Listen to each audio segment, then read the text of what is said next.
It is a world of darkness, and the warriors of Gaia fight over the fate of the world against their enemy, the cosmic force of entropy and corruption, the worm.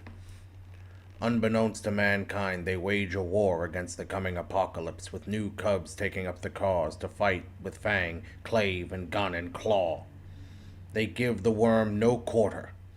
They give it only rage.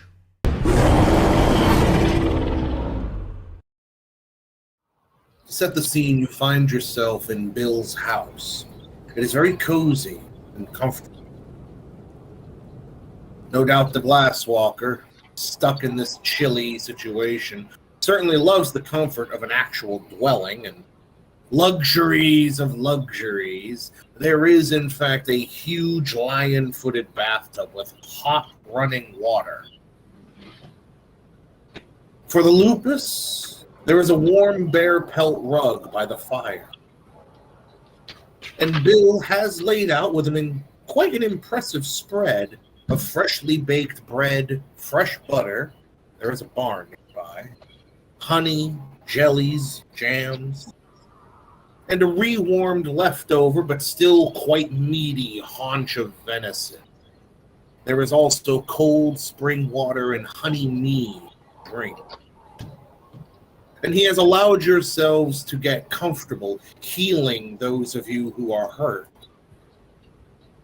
Bill himself is a large person, standing at about 6'8", wearing his heavy red and black lumberjack t-shirt that's almost stereotypical.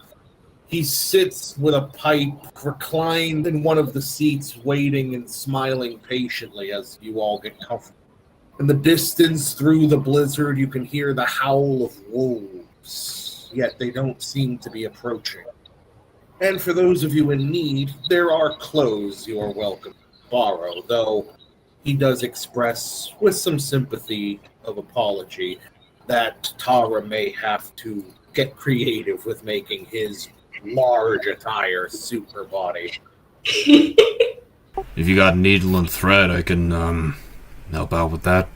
With the heavy creak, Bill's boots hit the ground as he pushes himself up. I'll be right back with that. Get comfortable. You can hear his heavy thuds as he goes to the bedroom. Thank you, sir. Darren sits down to eat some meat. Tara is currently in her lupus form, probably sat somewhere near a window. She doesn't like the sound of howling wolves outside. I will walk over to Snarls and ask, still in Galbro form, how are you doing? Took a hit back there. Snarls is located on the carpet by the fireplace. Quite a comfy rug. He's in his lupus form, almost like a happy dog. Hearing you, he turns his face to you and says, much better now, that's for sure. I don't know about you, but I need to meditate for a bit. Yeah, same. Should we both go? Just thinking so. Snarls would nod his head. Snarls would head to the door waiting for Dave. Tara would stop them as they get to the door, saying, it's not safe for you to go outside. Oh, that reminds me. I say as I reach into my back pocket and produce the floppy disk. If any one of us should be holding it on to it, it should probably be you. In between mouthfuls, Darren pipes up, yeah, the smallest target. In the background, you can hear the heavy thumps of Bill coming back as he puts beside Darren a little wooden box with various sewing equipment, bread. He also gives Darren a quick pat on the shoulder before pushing one of the drinks closer, since he's seeing Darren wolf down the food so enthusiastically. Out of character, how much exactly do we know about this guy? Not much, other than the fact that he's just been really helpful thus far. So he's perfectly, fine and he, acts as though it's completely normal for us to be out of still talking to you completely. Tara's still at the window, looking out, almost paranoid that what's chasing them might find them. She says to Bill, it's not safe for us to stay here. There are people chasing us and we don't want to We don't want them to cause you any harm. Looking to you, he offers a smile that almost reminds you of your father, the way it's just very patient and very sure. You're perfectly safe here. Nothing will bother you. If you like, you're welcome to stay here until the blizzard ends. Thank you, Bill, son of the bear. Your hospitality is beyond what we should expect. He smirks. Well, I do have a price, which is that when you're all done eating and comfortable, I'd appreciate hearing some stories by the hearth. You're welcome to join me when you're done. He holds a hand out, more so motioning in the general direction of the front door. Quite cold outside. Take a jacket with you if you insist. He then lumbers over to the seat he had previously been in. A big, heavy leather recliner that has a pelt laying over the back of it. What pelt is it? What animal? You think a buck. Is there a free chair next to him? There is an entire sofa as well as another armchair across from it, on either side of the fireplace. Long couch, easily fit 4 people, especially at your ages, on it. And there's the bearskin rug right in front of the fireplace. That's probably more of a Lupus's style. How far is the rug from him? Right in front of him. Okay, so Snarls would return back to the rug near the fireplace and ask him, so how exactly did you find us? I mean, I'm watching you I'm sorry, you said you were watching us? for a little while. Not all the time. But I sensed your presence when you neared my territory. So I kept a close eye on you now and You sensed us? lifting his head, you almost feel as though the room darkened by degrees, and the wood beams creak somewhat ominously. There is more than Garu in this world. I look to him and I mutter, apologies, we thought we were still in Windigoon territory. We should have announced ourselves. He waves his hand. It's fine. I don't interact with the Wendigo, and very few of them know about it. We'll keep it that way if you prefer. I would prefer you not talk about me when you leave. Darren nods. Taro would kind of pad over to a table of food, and Darren. Walking over to D, Dave would mutter, how you doing? D's been real quiet this time. He's been sitting on the sofa, just kinda thinking. He's got one of his legs on top of the other one. He's wearing some of Bill's clothes, lumberjack stuff, of course, has to be. And he looks up, seemingly broken from his trance. I'm sorry, what? Oh, I was checking on you, make sure you're doing okay. You took a hit back there. I appreciate that, but I'm alright. Don't you worry. I give a nod and mutter. So, did you assume you heard anything back there? Yeah, no, I saw some things. Saw my pa just kind of walking around. They've been working him to the bone. And I don't know what black spirals can do, but I don't know. Seemed a little too real to me for it to be some kind of mirage or some shit. And my pa, he don't work with worm shit usually. He just kind of picks up jobs and tries to live. And if he's here, then my family might be here. And I don't like that one bit, not at all. Do you think they targeted him specifically because of his relation to you? He had no relation to me. The only relation he has is proximity. He ain't my actual pa. My Gotcha. stepfather. My actual pa probably back in New York or other place right now. I look at D and mutter, well, I figured out who was behind the killing up in New York. Is it the Black Spirals? Was it some worm shit? What was it? Yeah, it was a black spiral. It goes by the name Zera. Apparently, it's probably trying to start a little conflict between the Indigo. Of course. And we just happened to get caught in the middle of this. Damn. Fucking called it, though. Hopefully, we can get this information to them. I agree.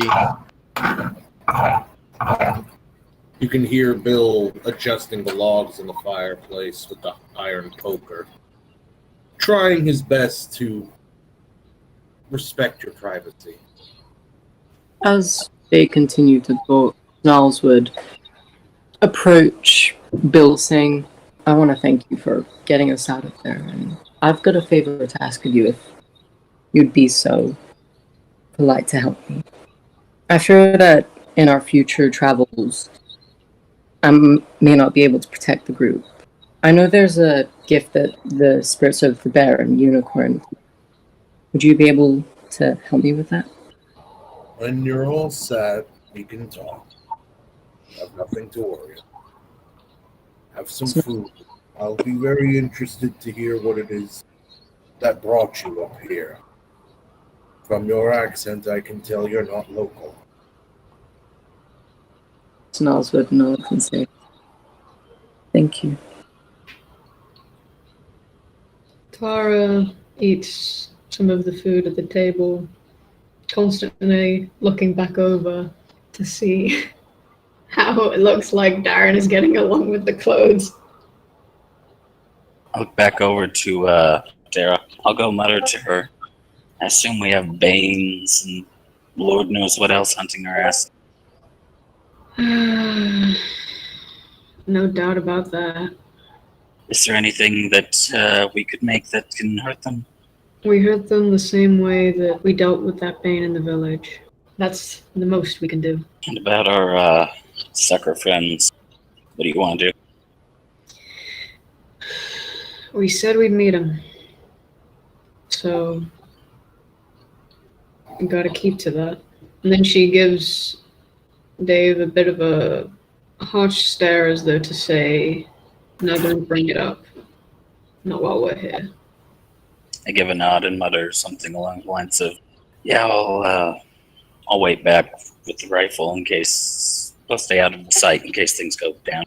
Snarls would join them at the table, picking up some food in his mouth as he still tries to talk, his mouth stuffed. You hear almost like gurgling, almost like choking. Can't really tell what he's saying. But you can barely see his eyes as his glasses also kind of falling off now.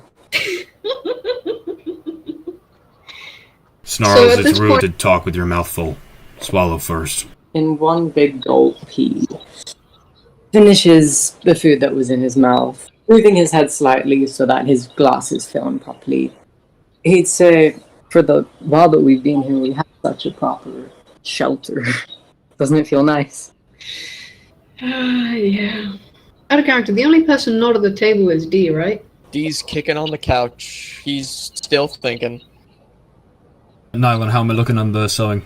You've made a little progress. If nothing else, she'd at least have pants to wear.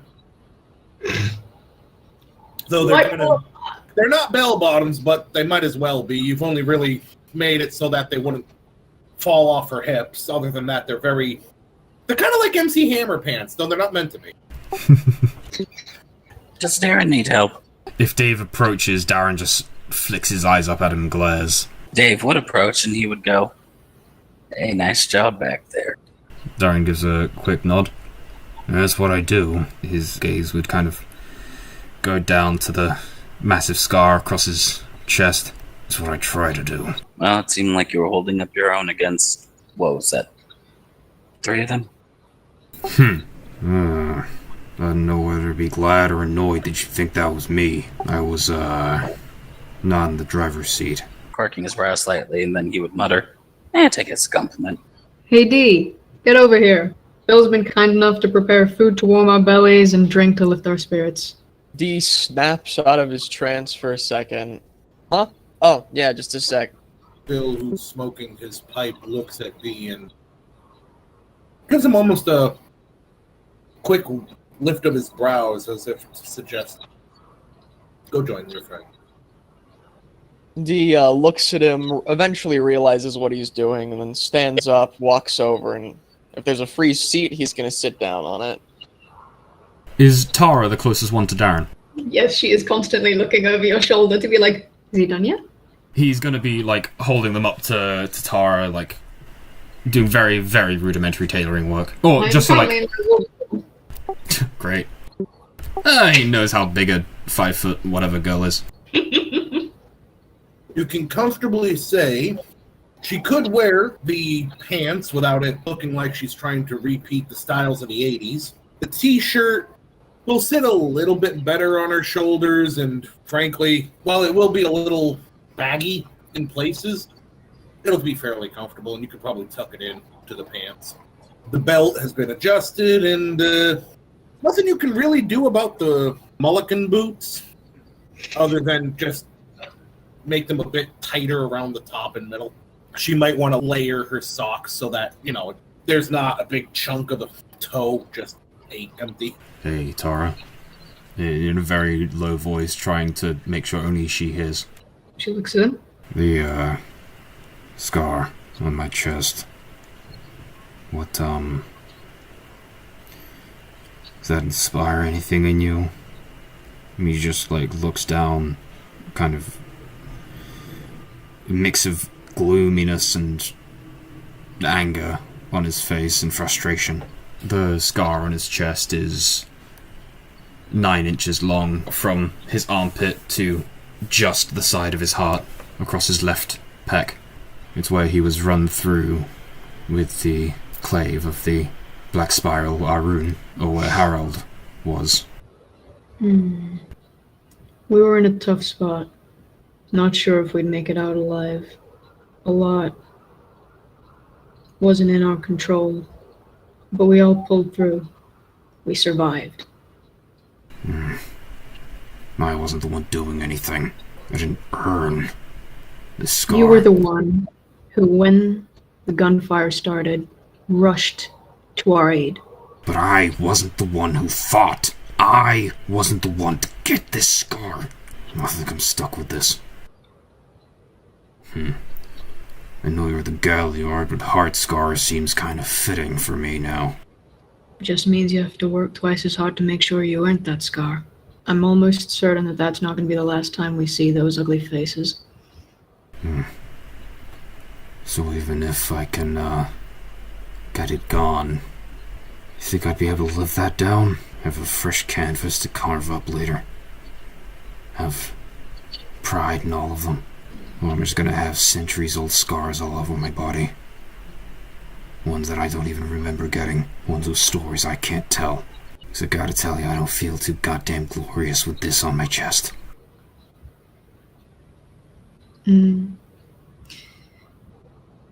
What happened last night, well, earlier tonight, that was only the beginning. The first of many a battle. First of many a scar. But next time, there are going to be scars that you remember getting. Can I ask one last question? And just get a plain as answer as you can give me? If I could get this...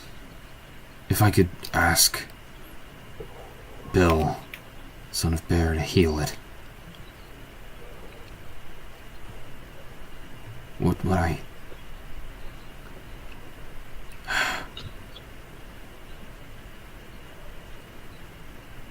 Would I be worthy enough to forget it? Or to earn another one? If I relinquish this one? If I just let go of my mistakes, am I worthy of winning any other battles? Out of character, at this point it can't be healed, can it? Oh. You saw Bill heal some pretty severe shit already. Honestly, maybe he can heal it. Tara glances over at Bill for a second before looking back to Darren and saying, I don't know if he can heal it. If he can't, sometimes in our lives there are just mistakes we have to live with. And that's the burdens that we bear. If he can, I do think that you're worthy. Darren had... well, his hands had stopped sewing as she was speaking, slowing down until they cease. And the anger on his face has just kind of been misted over by something not even he can explain or describe. Just looking down at his hands. And after a few moments, maybe 7 at least, shifts his left shoulder, stretching out his pec, returning back, feeling it tug at his skin, at his muscle.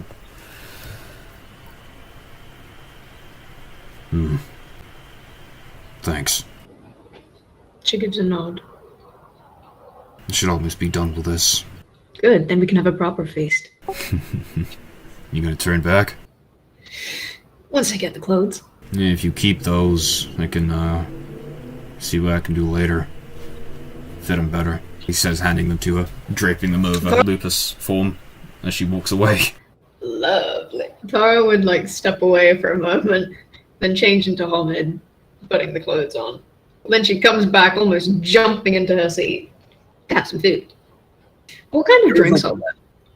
Cold spring water and honey mead. Honey mead.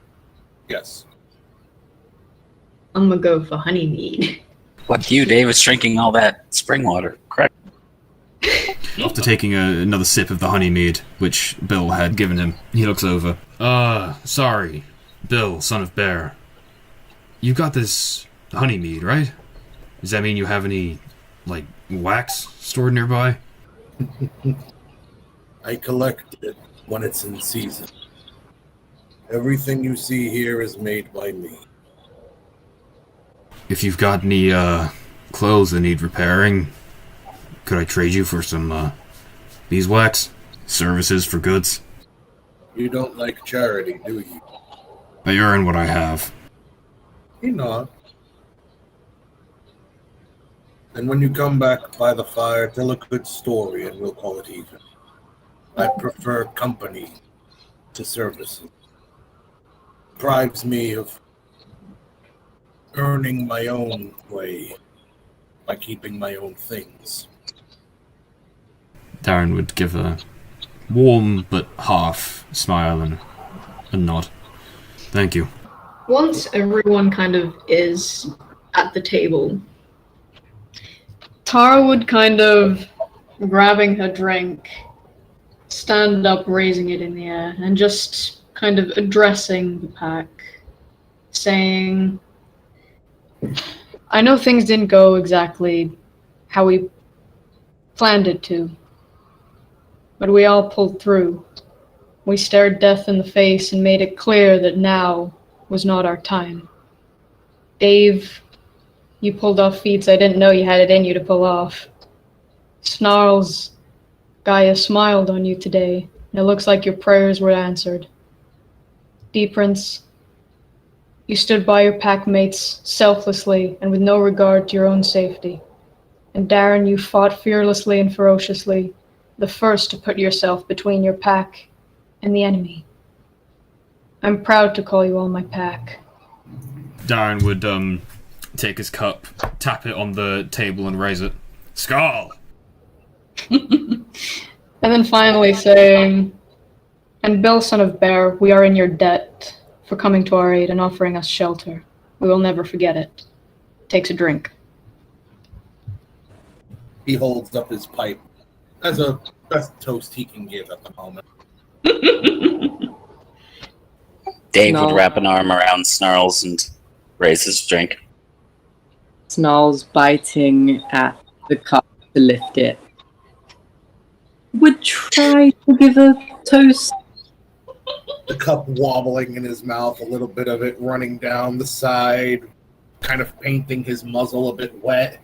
Oh dear. Dave, help him out. Yeah, well, Dave would grab the bottom of the cup and help stabilize it. Tara just kind Will raise his cup. It's empty. Doesn't have anything in it, but he'll raise it, Darren would grab some spring water for D and gesture for if D would like Darren to pour for him. D kind of gives a nod, sticking the drink out. He pours the water and then puts it down quickly and tops it up with a little bit more mead. Smile on his face.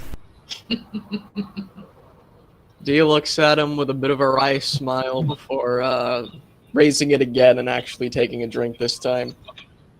Bill, son of bear, please, this can't be a feast without the host. Oh, really? I suppose I should come over then. He taps his pipe a little bit on the corner of the fireplace and then brings himself up, coming over to the table, where he picks up one of the freshly baked pieces of bread, ripping a chunk of it off and just flat dabbing it in some of the fresh jam and taking a hearty bite. What is it that brings you all to these woods? I look to Darren and then Tara. We're earning our glory. Well, first it started in New York, where we're from, starting our rite of passage, which brought us here. Until, and then he would... Immediately, you hear and see as his fist collides with the table, rattling everything on it. What? The very beams of the cabin creak as though trying to either escape him or being drawn in as he seems suddenly very angry. Can I read him? You don't need to read. Actually, you can roll intelligence and etiquette. Dave, as far as you're concerned, you're about to die. Probably. I'm used to this. I knew I was going to die this. Oh, God. Already very confused and slightly worried. We all dead. And, I'm gonna fucking die. Meanwhile, Darren snarls. Oh, he seems to be worried that he has violated your right. And he immediately does begin to demand, why was this not told to me before? Snarls would perk up, saying, well, we were abandoned and our right was ended. The pups, which were sent by the Wendigos, were murdered and we were abandoned. We are forging our own right. You're part of our story, as a good part, the most welcome part. Thank you. He pulls away from the table, his hand running down his face, setting down the piece of bread on the table where he cracked it a bit, and no doubt at that holding back. He shakes his head.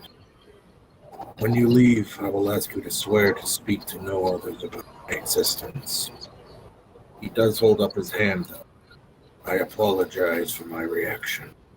He stays away from the table, calming. Snarls would look to Tara, kind of lowering his glasses with his paws so his eyes meet hers. Yeah, he's basically giving you a look of, you continue the story from here. After Bill says his last, Darren stands up with a drink of mead and sets it in front of him. Thank you for your reaction. The firm look, eye contact. He offers you a very tight-lipped smile. The room feels as though it almost lightens a bit again. I look to Bill and say, the Black Spire apparently killed the pups in New York, the Wendigo pups. I'm afraid that was to drive a wedge between our two people. Then that would explain the blizzard. It's no doubt that the Wendigos are anticipating an attack from your set. Or they just wanted our deaths by association. Darren says as he walks back and reclaims his seat. They can still come out on top if their hands themselves aren't bloodied. No. If the Wendigo were going to kill you, they would have done it. They would not violate the litany and perceive your elders as enemies, not you. Darren gives a nod. more important than this. Apparently, they're He holds up his hand. Eat. Then join me by the fire.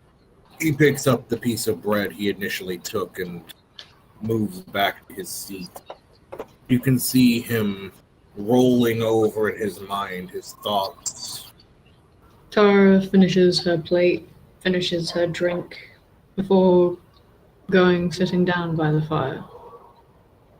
Snarls joined them after finishing his drink and food as well. D ate minimally, just a thing of bread, and he'll join them back where he was sitting exactly before on the couch.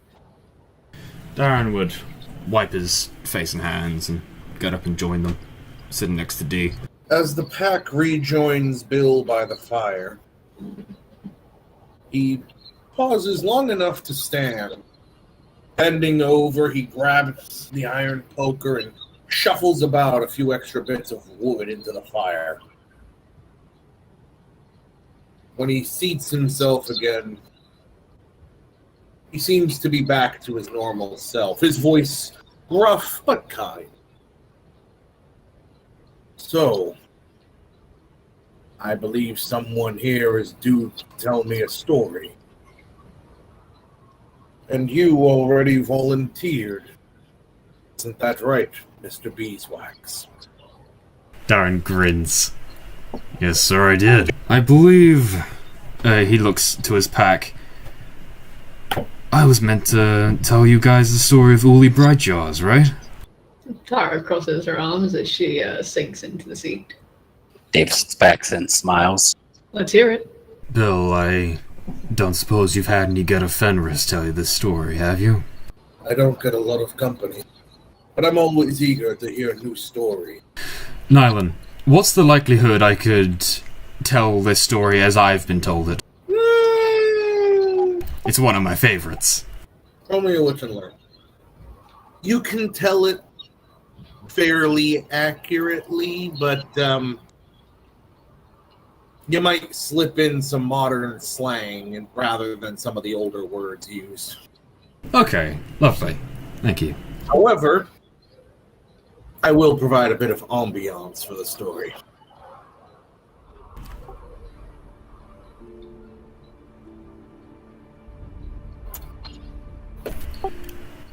Long ago, there was a get of Fenris who called himself Weak. And his name was Uli Brightjaws. But it wasn't a name he'd earned from his packmates. He was called that by the elders after his first rite. Because after many battles during the rite, he returned with no scars to speak of. His jaws were bright and unblemished. Uli was a faithful fighter in the tribe and the sept. When battle came to his home, Uli stood beside his pack to crush the invaders. When the elders asked his pack to go hunt the bastards down, Uli was the fiercest among all his packmates. He fought hundreds of times, killed hundreds and hundreds of Jotun, worm beasts. The blood from his foes fed the earth.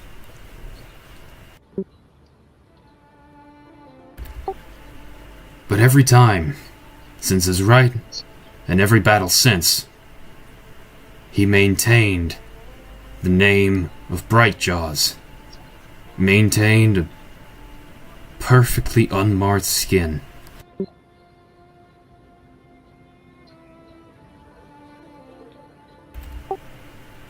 His packmates laughed and said he was well named, and they praised his skill.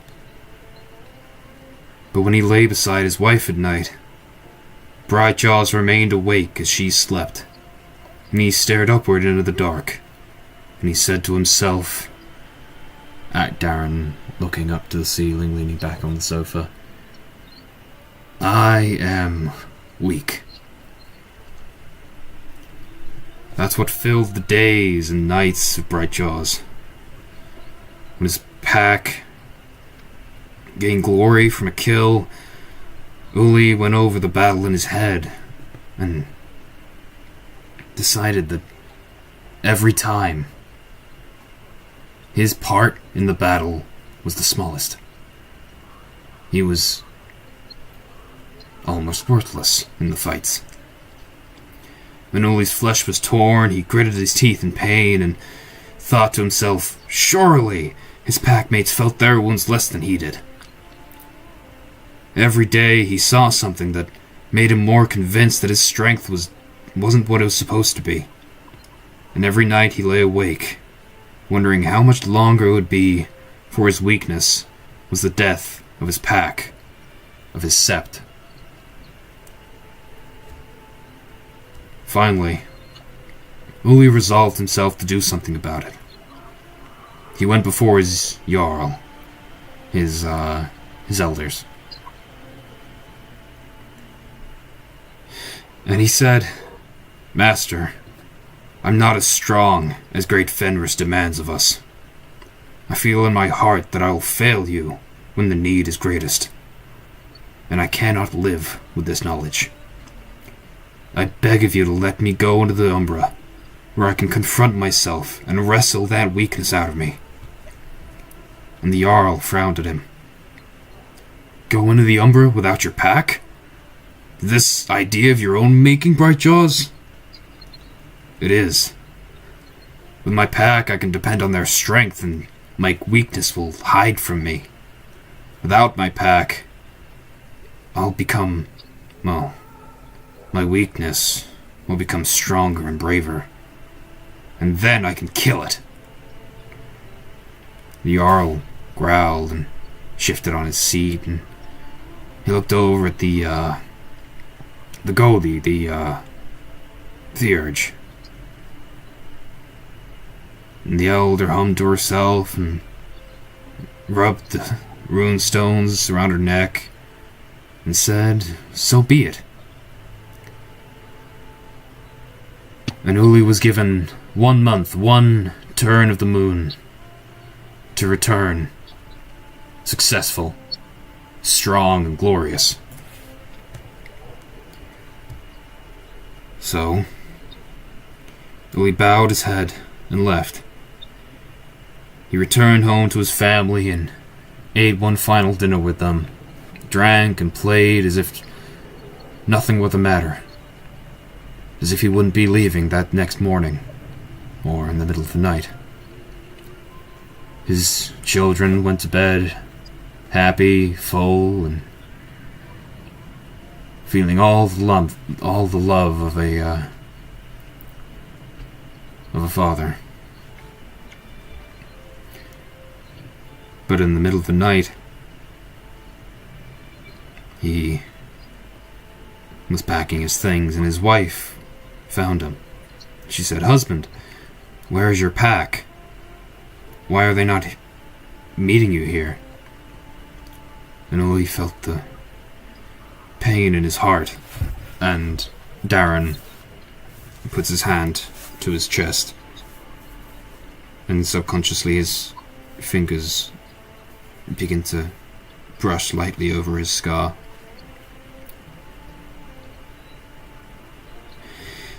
I go without my pack. I go into the spirit world. Why? His wife asked in a whisper.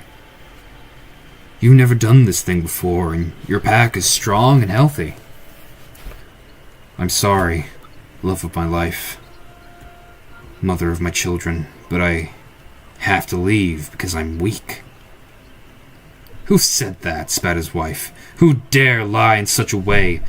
Husband, you should catch the man who slanders you and tear his skin from his body. It is no slander, Uli told his wife. It's no lie. The weakness is real, and I feel it clutching at my insides by day and by night. And Darren's fist closes just over his chest, pressing where his heart is, by the knuckles. I have to go into the spirit world where all things are made solid. And if I'm lucky, I'll find it there. And I can kill it.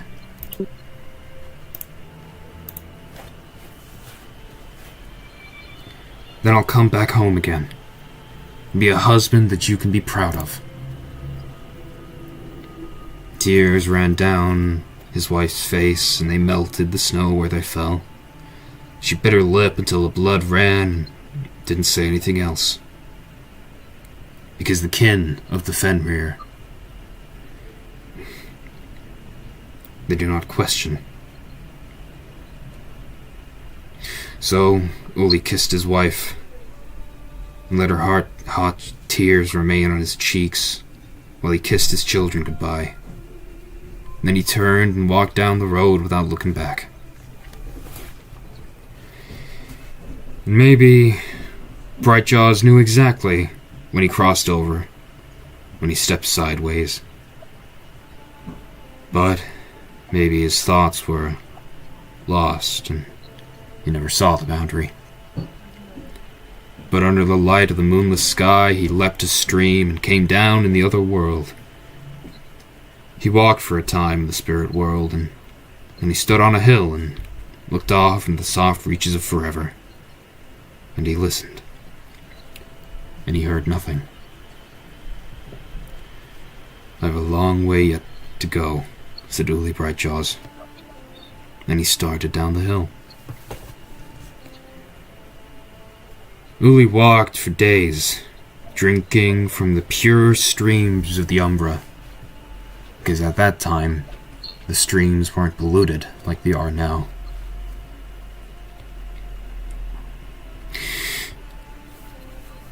He hunted and fed from the spirit animals. He nourished his body, and the hunt nourished his mind. And from time to time, he'd stand under a tree or atop another hill, and he'd try to listen again. And still he'd hear nothing. A few days later, he came to a fork in the road. To the right, there was bright moonlight, which shone on every stone. To the left was darkness, gloom, and shadow. And Uli couldn't see the end of it. So he chose that path. And he knew immediately that he made the right choice. Because soon he was out of sight of the fork, and the dimness and the darkness completely surrounded him. And he said, "Now surely my weakness will find me on this road." And so he walked, and paused very rarely to listen. But, of course, one's inner flaws are not the only thing to wait for a traveler on such a road. As Uli walked further down the path, the more the green seemed to leave the trees and bushes that dotted the stones around him. Many of the things were dead, not from poison or lightning, but like their souls just left. Like they just decided to stop living. And that caught at Uli, and he felt doubt. For any get of Fenris, fear is losing the love of his life, and worse, dying uselessly. So Uli paused on his journey, and looked at one of the trees, and wondered if he would die like that. And as he did so, something came out of the darkness from under the roots and tried to fasten itself on Uli Brightjaws. It was a crawling thing, shivering and wet as if fresh from a polluted eggshell or a rotten stone. It was a spike grub that had yet to spin its cocoon and hatch again, stronger than before. It couldn't speak, but it could release a rattling shriek that was full of stolen grief and pain. Uli saw it and leapt back, and in that moment he knew what it was. He knew that it was a creature of the worm. So Uli shifted to his Krynos, and he seized the thing in his claws and he tore it in two. His death streak was choked with pain, threaded with a faint skein of victory and release. So he dropped the thing, well, the two, and said, "This puny thing cannot have been my weakness. This was a parasite of the worm. But even the lowliest, most petty of the worm's servants can learn the virtues of traveling in packs." And they came from all around him, swarming him. They came seeking pain, misery, fear, hatred, all the things that they feed upon. And Uli, well, he was a Get of Fenris. And so he fought. But we are not just hot-headed warriors. We're fighters, and we know how to wage war and win. So Uli, rather than sentence himself to death with attacking wildly with his claws, he sought a tree and picked it from its roots and destroyed all of the things, the parasites, swinging meticulously, perfectly, with every fiber of his being. He was meant to fight.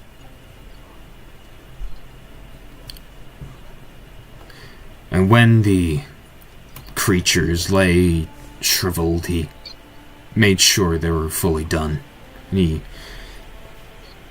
rolled their bodies with the trunk of the tree and let what was left of them be pressed out from their forms. Like a rolling pin. Darren sneaks a glance at his pack and then continues looking off into the fire.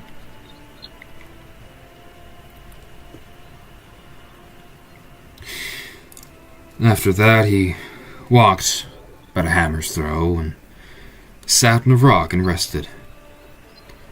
And as he rested in the quiet, he listened, and he heard something. He heard footsteps. It was maybe on two legs, but again maybe on four, and it was still a while away from him. So instead of waiting, he walked on.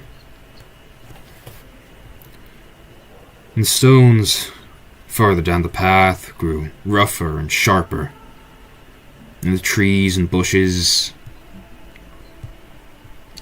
weren't so plentiful. There were clouds in the sky, so the moonlight couldn't guide his way, couldn't pierce the darkness for him.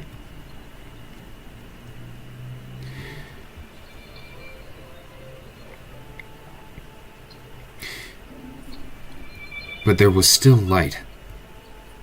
But this light wasn't natural. It was gray. Like something had sucked out the color, leaving only the brightness behind. Just enough for you to feel your despair around you.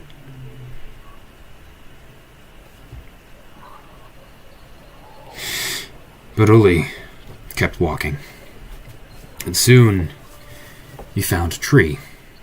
A huge tree, the size of ships.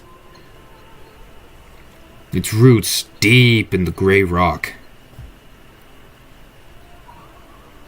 But it was bent and hunched and had no leaves. He knew it was an oak, Because, well, in the old world, he knew his trees. He knew the tree was strong. But this path... Not much can still be strong on a path like that. Looking around on the branches, he saw 2 ravens standing side by side. The one on the left spoke, and his voice was like cracking icicles falling to stone. "Where are you going, Uli Brightjaws? You're far from home." "I'm looking for something," Uli replied. The raven on the right spoke, and its voice was like brittle leaves on a cold wind. "What are you seeking, Uli Brightjaws?" Must have been something important.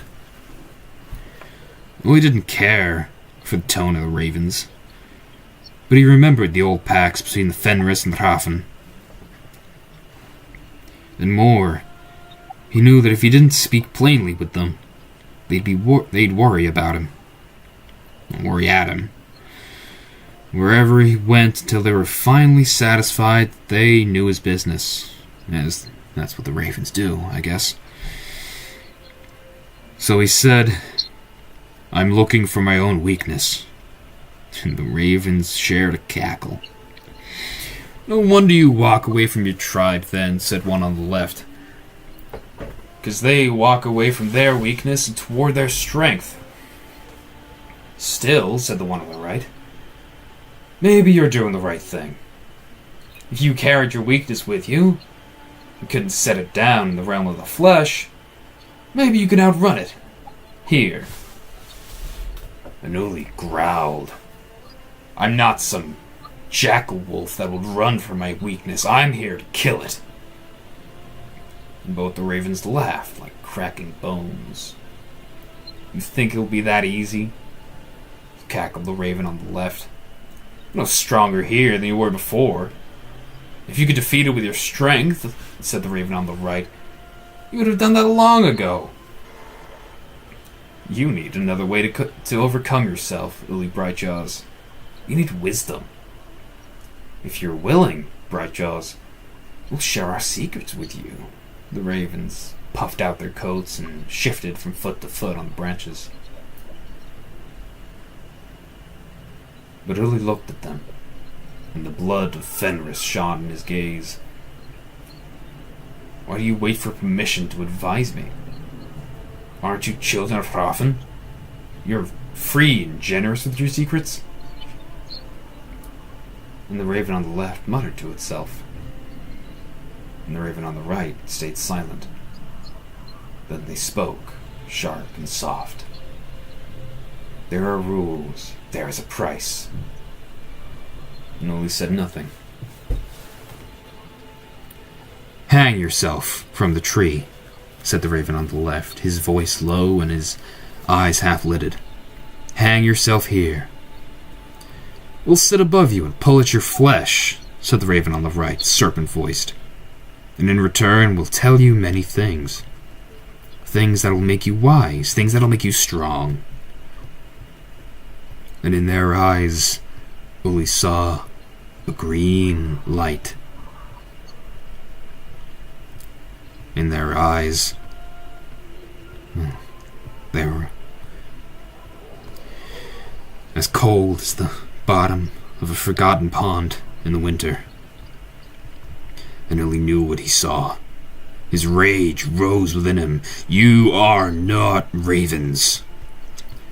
"Of course we're ravens," said the one on the left. "We bring wisdom." "We have to be ravens," said the one on the right. "We learn secrets from dead men." "Wotan had creatures that he called ravens too," said Uli, and his voice was low and grim.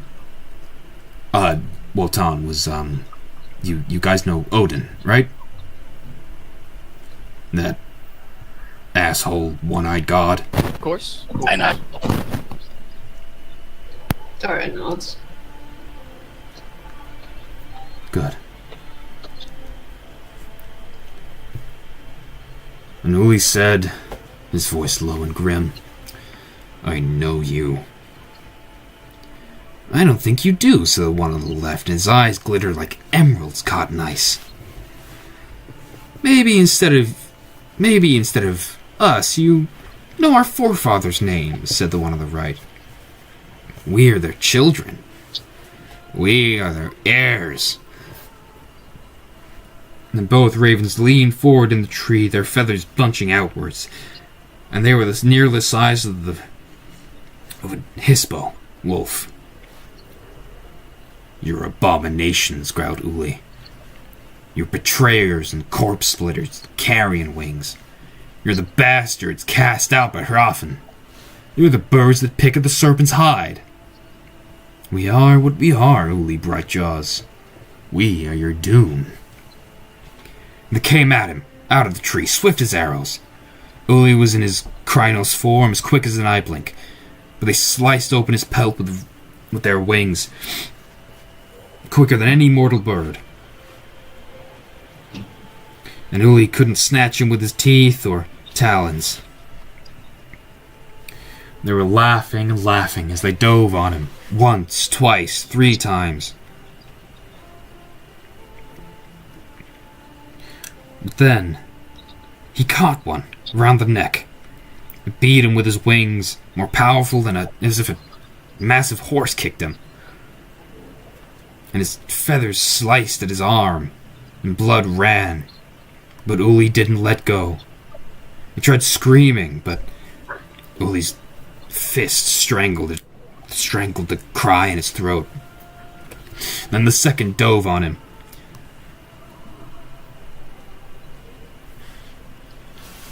And like it was lightning against a mountain. But like lightning against a mountain, maybe loud and fast, but doesn't do anything to damage it. So Uli caught the shoulder, caught the raven after it cut his shoulder. It too beat him with his wings and cut him with his feathers, but Uli didn't let go.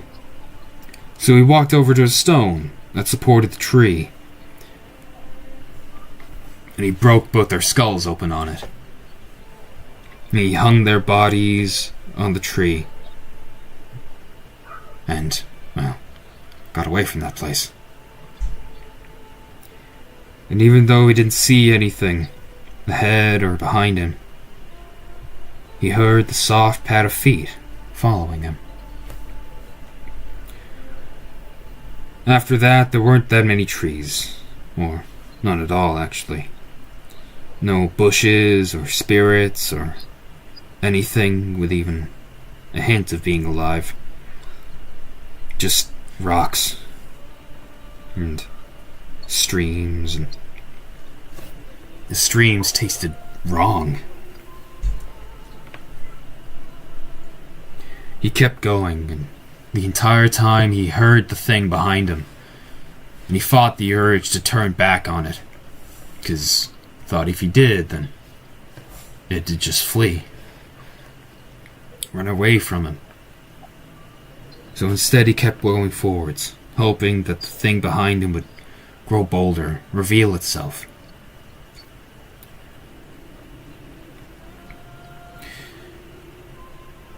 Everything along the path had lost more and more color the farther Uli went.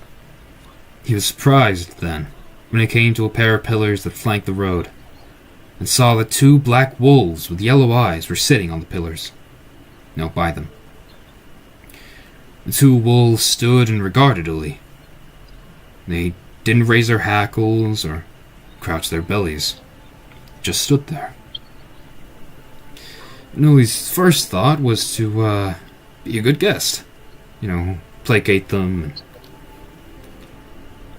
well, be polite. But, he remembered those 2 fake ravens. And so he just stared at these wolves, giving no ground. The wolf said, "No man, nor woman, nor wolf, nor spirit walks this path unless they seek their own destruction." "Is that why you walk this path?" And Uli said, I seek my doom, yes, but I don't intend to surrender to it. I walk this path so that my doom can catch up to me, and then we can fight and see who's stronger. Brave words, said both wolves. Maybe this path isn't for you. Past this gatepost, nothing waits but destruction. But the path back to the Moonlands is not where you'll find your doom. What you seek lies along the third path to lead from this place. And Uli looked to the other side. Well, to either side. I see no third path. You would not, laughed the wolves, and there was the cry of the scavenger in their voices. But we have walked the path ourselves, and we could show you the way quite easily.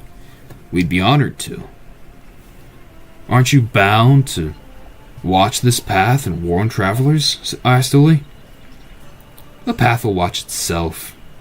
We were waiting for you, said the wolves.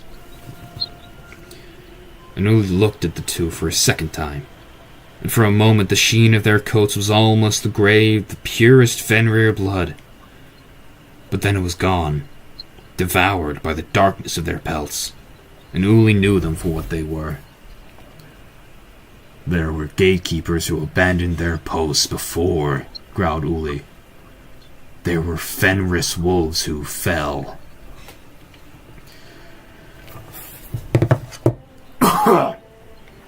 Sorry. Some caught.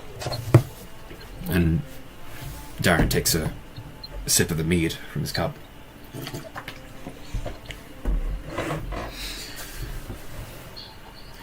So the tall wolves shifted into the Krynos forms. You smell the blood of our family, Uli Brightjaws.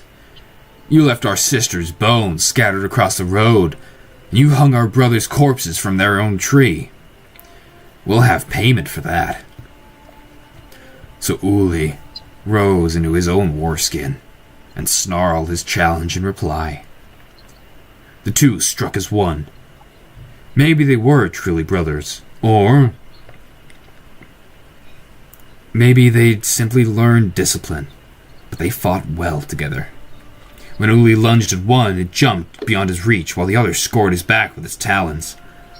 Soon Uli's blood was running from many wounds, and the gatekeepers were laughing, but he knew he couldn't win the battle like this. So he leapt with all the strength he had, and he landed on the other side of the two.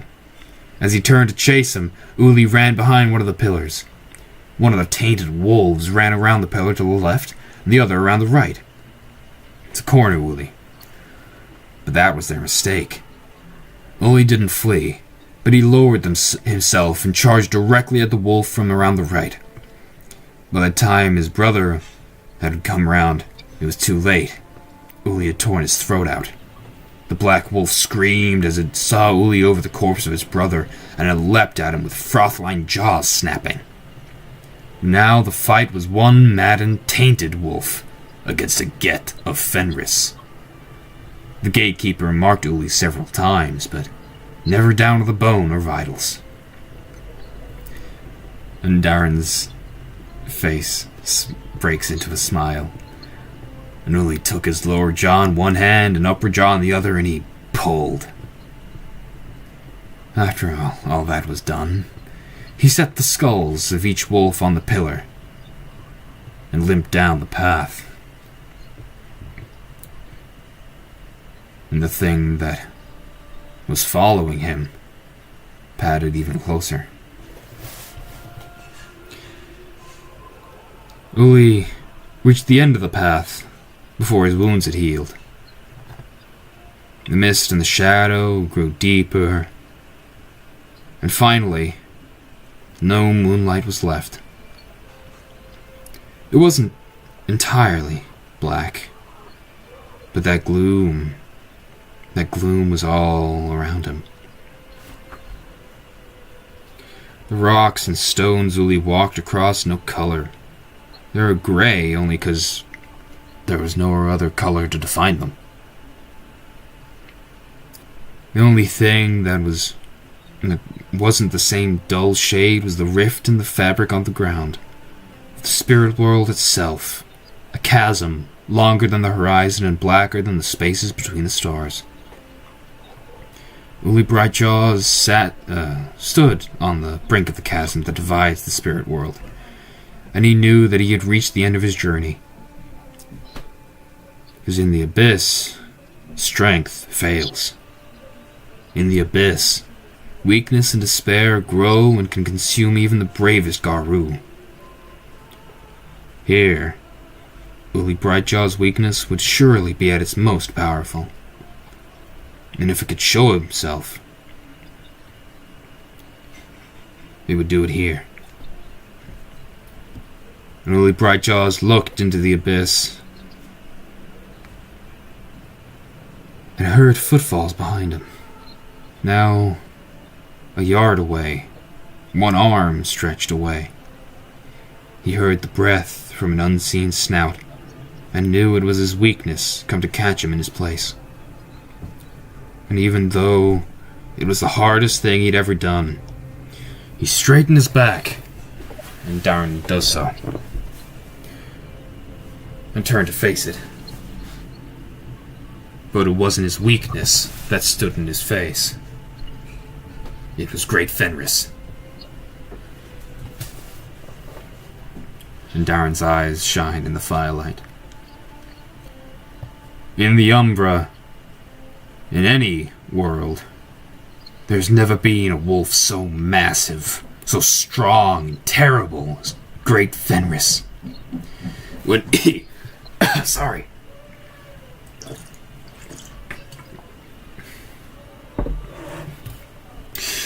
When he opens his jaws to devour his foes, a tall man could ride its tall horse into his throat and never have to bow his head.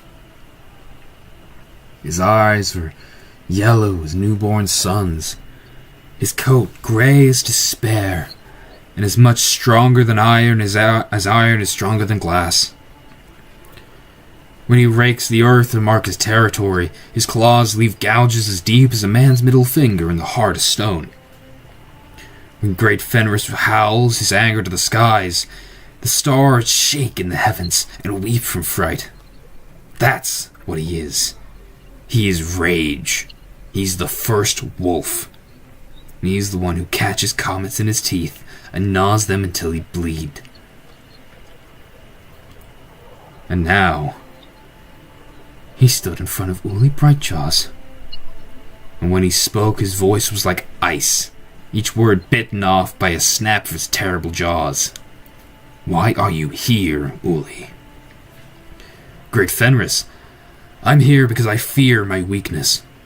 I came through these realms in search of it, to let it dog my heels and then catch it and tear it apart, that I might be worthy of your favor once more. And the Great Fenris stood there unmoving, but thunder rolled in his throat. You know that I can see through false strength to the flaws beneath. I do, Great Fenris. Again, Fenris rumbled. Do you want me to show you where your weakness lives? And Uli trembled with dread, but the words he spoke came from his soul. I do, Great Fenris. And Great Fenris' eyes blazed, and his head struck forward, and Uli felt the pain of 1,000 wounds erupt in his chest. His ribs snapped like matchsticks, and blood flew from his chest to water the stones of the abyss. Great Fenris withdrew his muzzle, all slick with heart's blood, and spat something onto the ground. Though every muscle in his body begged him to fall and die, to end the pain, Uli stayed standing, and he looked at his own heart. There is your weakness.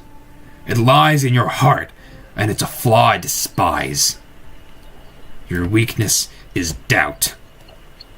A flaw so enfeebling, it drove you to question my judgment, to presume that I would call a weakling my child. The flaw in your spirit has brought shame upon your sept, upon your family, and upon me. Even in the dim light of the abyss, Great Fenris' teeth gleamed bright as bloody swords. What do you have to say for yourself, Uli Brightjaws? Even though his heart was on the ground and his chest was in ruins, Uli found words. I am ashamed, great Fenris. And Darren's eyes still fixed in the fire, his face drooping slightly, matching the tone almost perfectly. Each breath brought fresh pain, but he continued. I measured myself by my own fears, not by my pack, not by my tribe. I thought the worst of myself and those...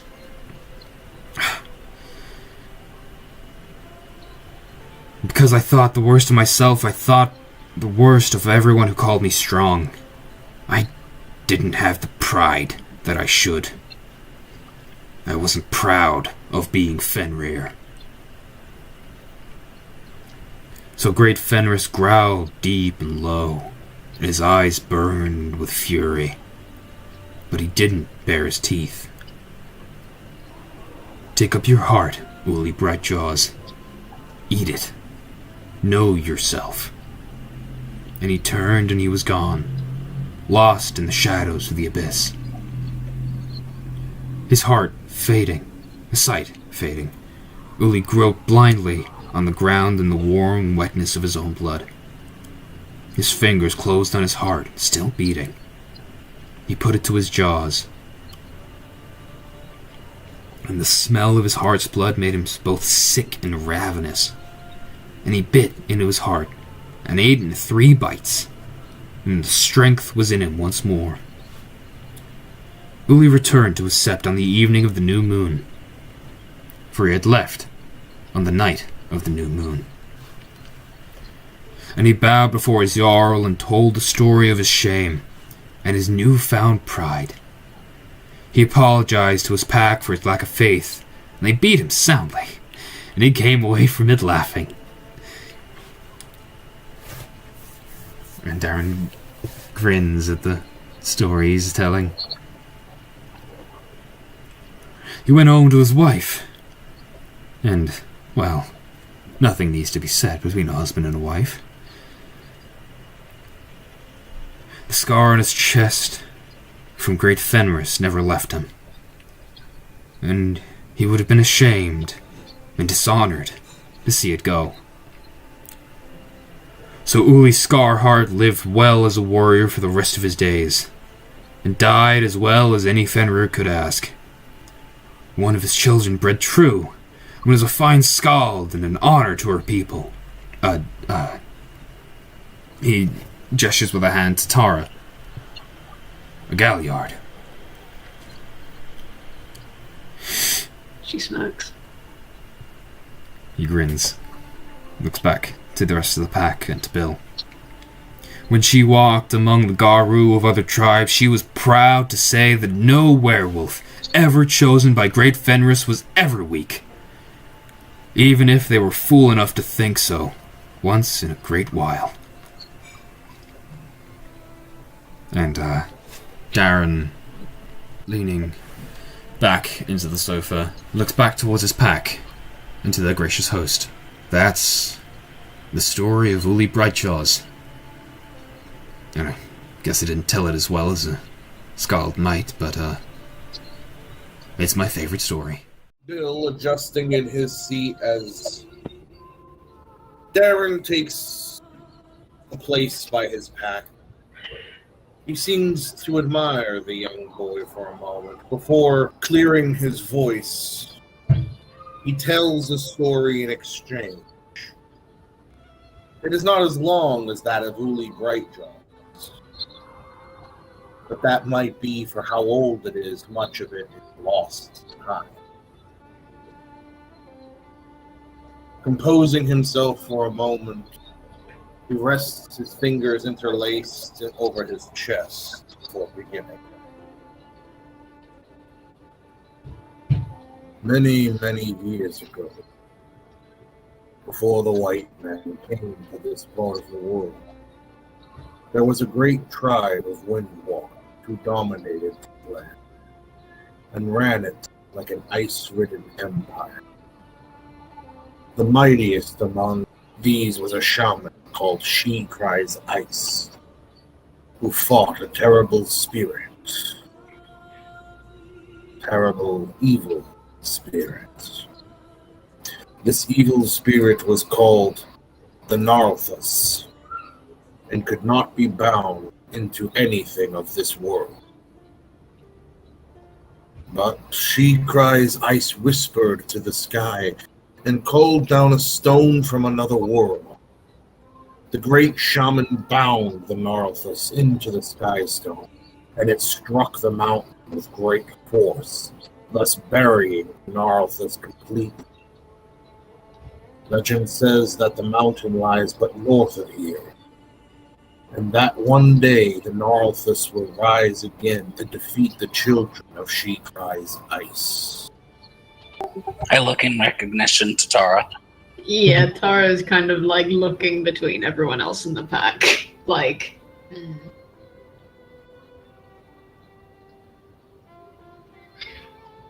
Darren just looks really appreciative of the cool story. Holding up his hand, Bill motions for silence as he considers for a moment. And then reclines back into his seat, eyeing Darren for another instant before allowing you to continue.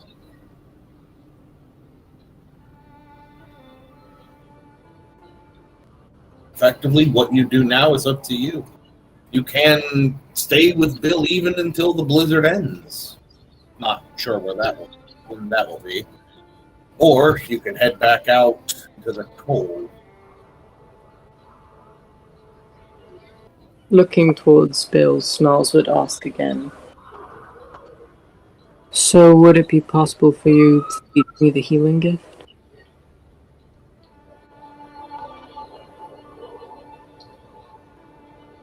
He shakes his head. That is not my place. You will learn that in time. Snarls would nod understandably. out of character, around what time do we need to meet with the vampires? Not too long from now. Did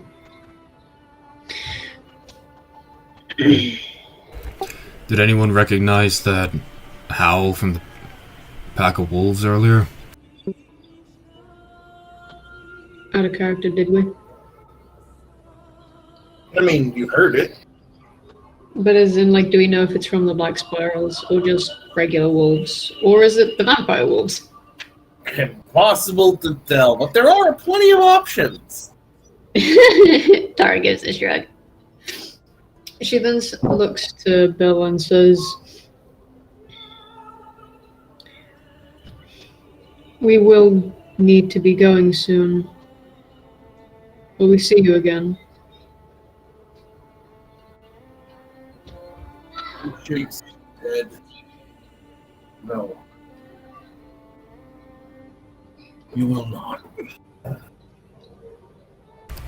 Darren stands and walks over to him. Holds out his So he hand. puts a hand on Darren's forearm. I'm glad to have met you. Come with me. Come with me. Darren He nods. stands, pulls you to follow, taking you into the study where he grabs a large old horn. Not just the horn of a beast, but the kind of horn you blow for battles. And he holds it out to you. I want you to take this with you. However, only blow it in a time of immense trouble. The horn is brittle and old. It may break next it sounds. I've tried to use it in the past year, but have been unable to make it work. I feel the power has gone out of it, or it's waning from it.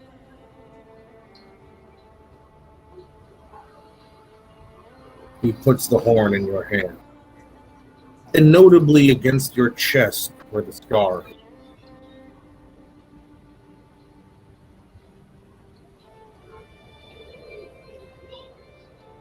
I cannot use this horn, because I have no great need of it.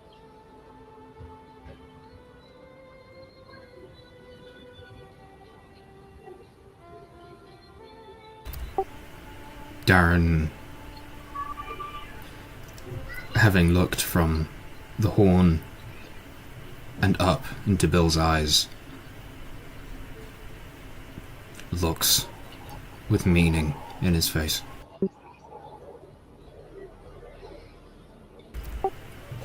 Thank you. He puts a finger against that skull. Remember your story. And he pats the side of your head, comforting. You should join your friend. Make sure to take some food before you go. Darren can't help his face but break out into a smile. Thank you. And he kind of lifts the horn a bit. Thank you.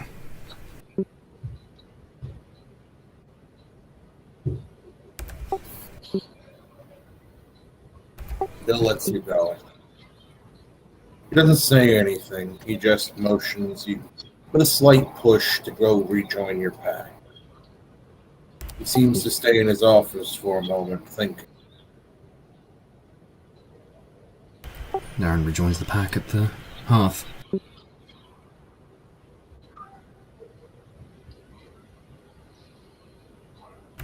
Holding the horn by his side, not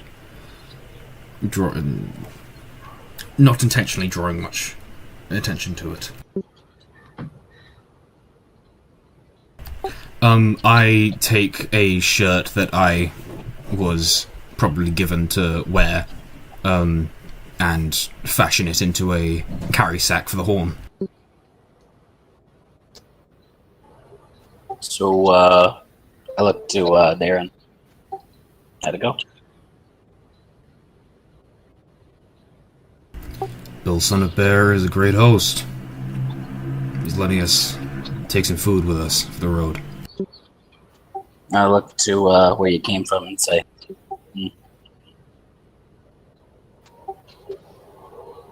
doesn't feel... I'm actually gonna miss the guy.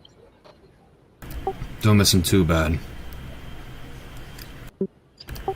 If he wanted to come with us, he would. Don't carry him in your heart.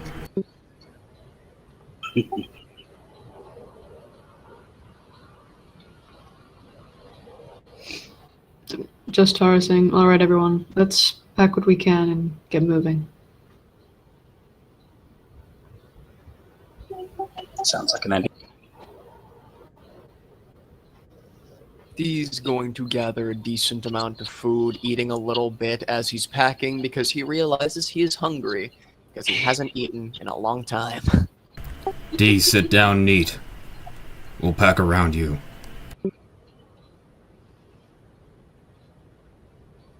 Nah, it's all good. No. I won't have you hungry on the walk. It's cold.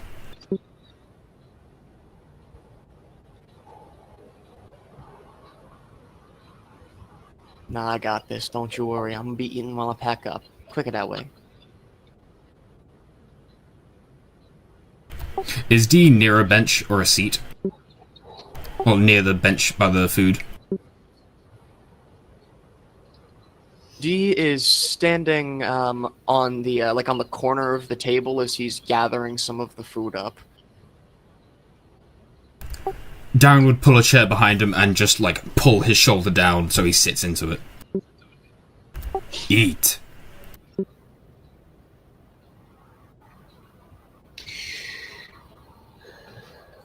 And he begins. Then he begins packing food around him.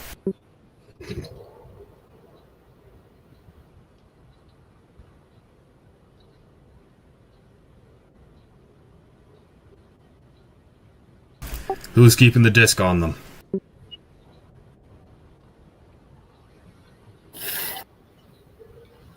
I have it.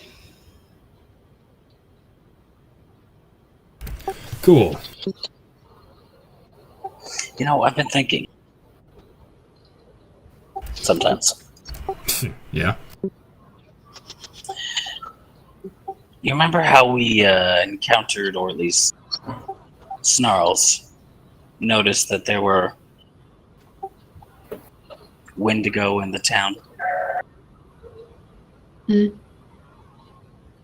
Perhaps that'd be the best place to deliver the disc to them. Tara shakes her head. It would be dangerous. Last the others saw, we were driving that truck towards the town. And as far as the Wendigos are concerned, they wouldn't like us being that near to their kin. At the same time, though, we can go to the cairn. What else could we do? Darren hefts the hilt of the clave that he ripped off. He's gonna stop eating for a second. I want to get to the town. I saw my stepdad, which means if he here, then my family might be close. You saw your dad? Stepdad. It ain't like that. I'm not too concerned about him, but he was working for the worm. The mine. He don't usually do that shit, which means he probably got a pretty good deal. She got me bugging, man. Because if he's here, then that means my family probably close by. And if they close by, then they in danger. Wait, does your dad know about the stepdad know about all that? No, not that I'm aware. Then it could just be another But I need to job. get my family out. Agreed. No, you know what? Now that I'm thinking, if he probably up here, they'd probably be in Toronto. Oh nah.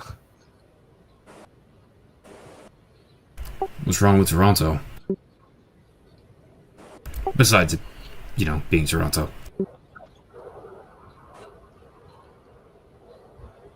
I get bad vibes from that place, man. Something ain't right about it. Hmm. And all over the states. I've been to Detroit. Seen Toronto just across the way. There's something messed up with it. There's something messed up with Detroit. There's something messed up with it all.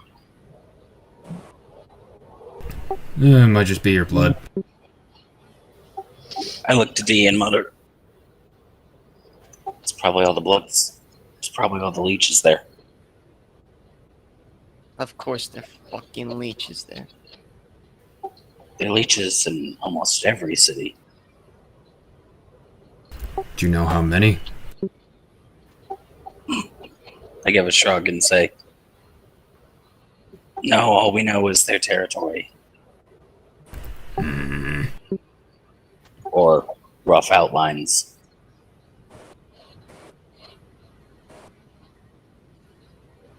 They've been around longer than, as long as humans have. D, I'm sorry, but,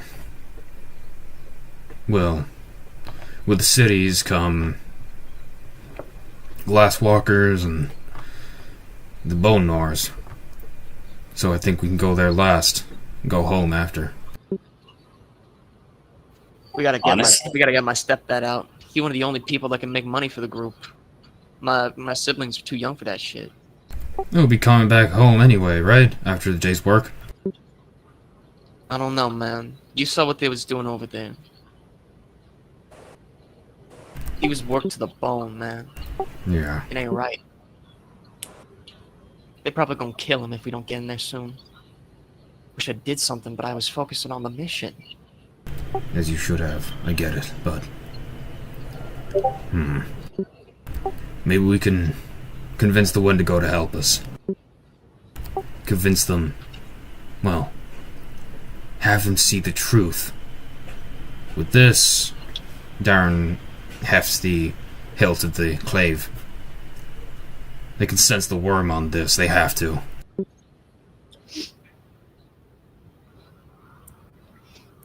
We can't go anywhere near the Wendigo, or their care, nor their kin. And I don't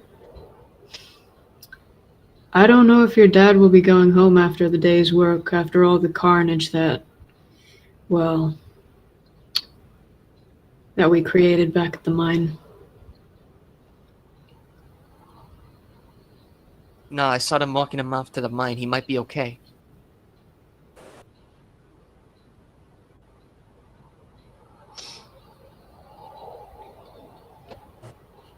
Which means there might be still a chance. I'll be damned if my family don't get a chance. Darren looks and gives a knowing nod. Tara crosses her arms, almost looking down as she says, "There's almost nothing as important as family." There is nothing as important as family. I look to Darren and I say, the sect. That's more important. The Sept is your family. Yeah, some of us still have family outside it.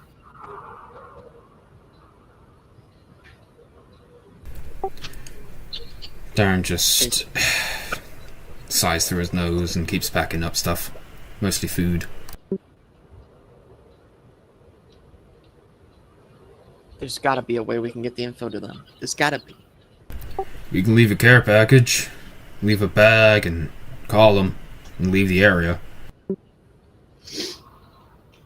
I mean... You think we might be able to ask a spirit to get a message to them?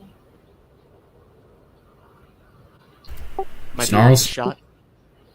Snarls, what do you think? It's certainly an option.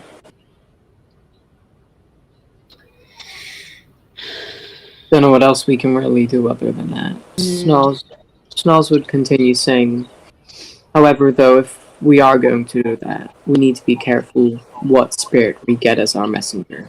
Some like to play tricks on you, mess with you. So we need to be very selective. I look to him and say, what about that tree, you know? Surely the forests have a close relationship with the Wendigo. I mean, it's possible, but trees don't really... Trees like to just protect their area, teach people who will help protect it too, but other than that, I think we need to find some spirit connected to them. Some spirit that would want to help them as well as help us. I'm not sure if a tree would be the right one.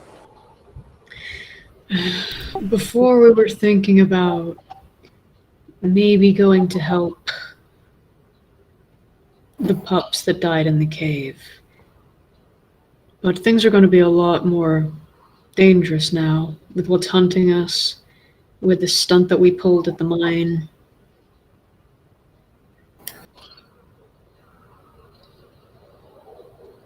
It's going to be a lot more difficult to find a place to sleep and rest and then move about in the day.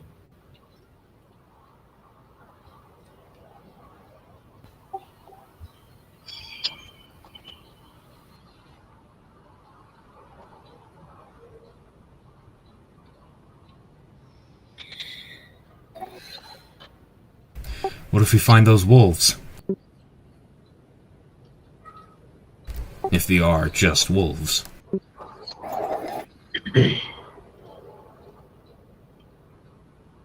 Wait, not a character. Which ones are you referring to? The ones we heard howl.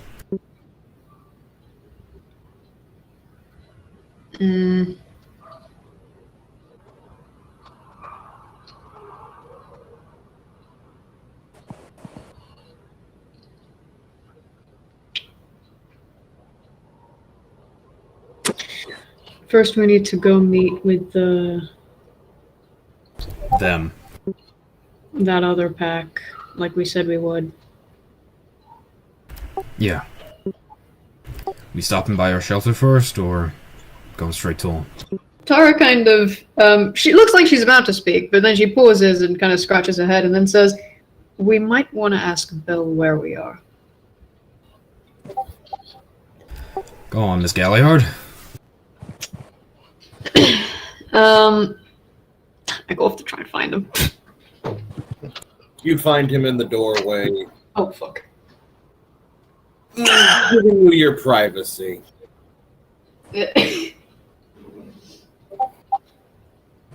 Sorry, what was that? I dropped my phone. He was in the doorway, just kind of giving you your privacy. Cool. But the moment he heard his name, naturally he paid a bit more attention. And is now just in the doorway, letting you say whatever it is you need to say.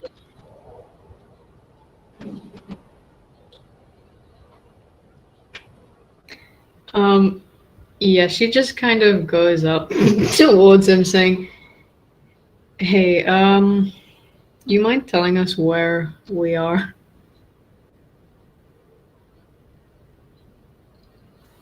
General grid location. You're about 2.5 miles northwest of the Winter Wolf Settlement. Northwest? He nods. Darren looks to Snarls.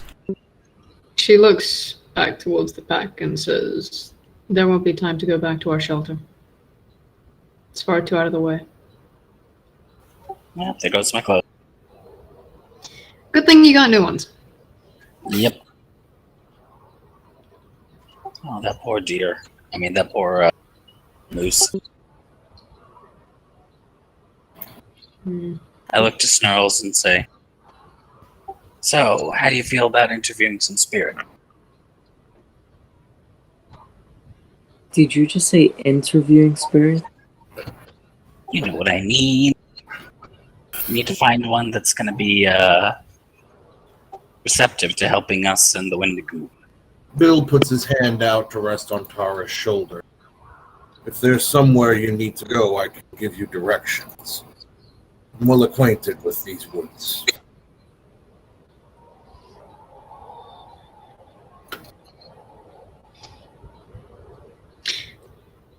Is there anything that you know about the Wendigo pups that died west of here in a cave?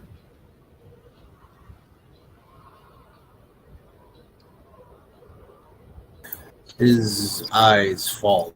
It's not hard to see why it is. He's a bit bummed out about it, but he does say that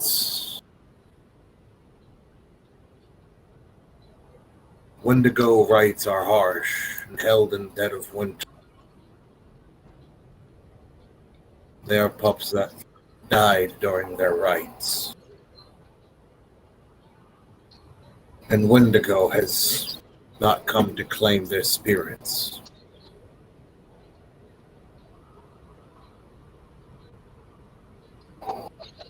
Many pups have undergone their rites of passage in this wilderness.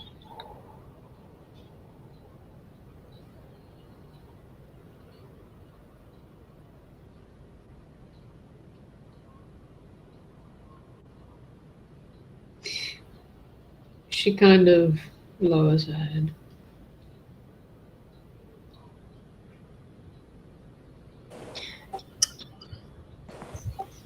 I look to Bill and ask, do you particularly know any spirits that are friendly towards the Wendigo? Wendigo. But other than that, it would come down to each pack.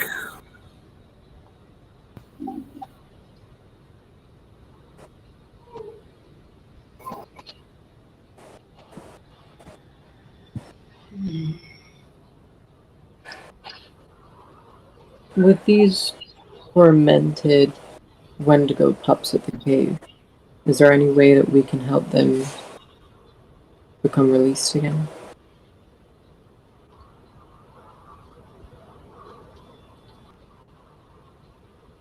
The spirits of these Wendigo pups are bitter, hateful, vengeful. They might attack any Garou or journey through the woods. They will do so slowly, causing fear, doubt, whispering winds, strange scents, even stealing, moving those things to other peoples. They will pick on the Metis and the Ragabash. The only way to banish them would be either to defeat them in the Umbra, or alternatively, perhaps a theurge may convince them that one of their own tribal theurges could aid them in their final journeys. Tar looks to the others and says, "We will go out. We'll go to the meeting like we said we would. But what we need to do, the most pressing thing, is either deal with or evade as best we can what is hunting us." I know what I'd rather do. She smiles in agreement. But that's only a decision that we can make properly once we know exactly what all of the things at play are. So I say we go out and find out. I would like to put it on record that I think this is a bad idea. Care to say why? If we find out what is chasing us and something we can't handle, it might be too late to run. Run? I look to Darren and I say, or fight it if there's no glory in dying and then letting the Sept, the Wendigos, get killed along with us. Or shortly along with us. Then we make peace with them first. Put their pups at ease. Or souls, at least.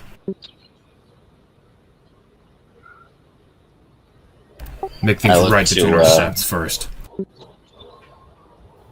Things will only be made right between our septs once we get them that disc. So that's our priority. Yeah. We need to tell them the truth of what happened. And I think we have enough to do that. We just need to do it right. Yeah.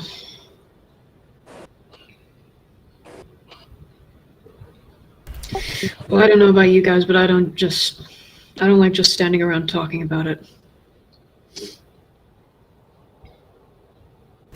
No. Everyone packed? D, have you eaten? Yeah. Darn notes. Let's go. The Back spouse. She And- takes one look to Belle, gives a nod of the head, and says thank you. As everyone's making ready, Darren walks over to Bill. Thank you for hosting us. And, that wax? He says with a wry grin. You see him produce it from underneath his arm where he was holding a small bit of wax tucked away, wrapped in a strip of old hide. Darren grins. Thank you.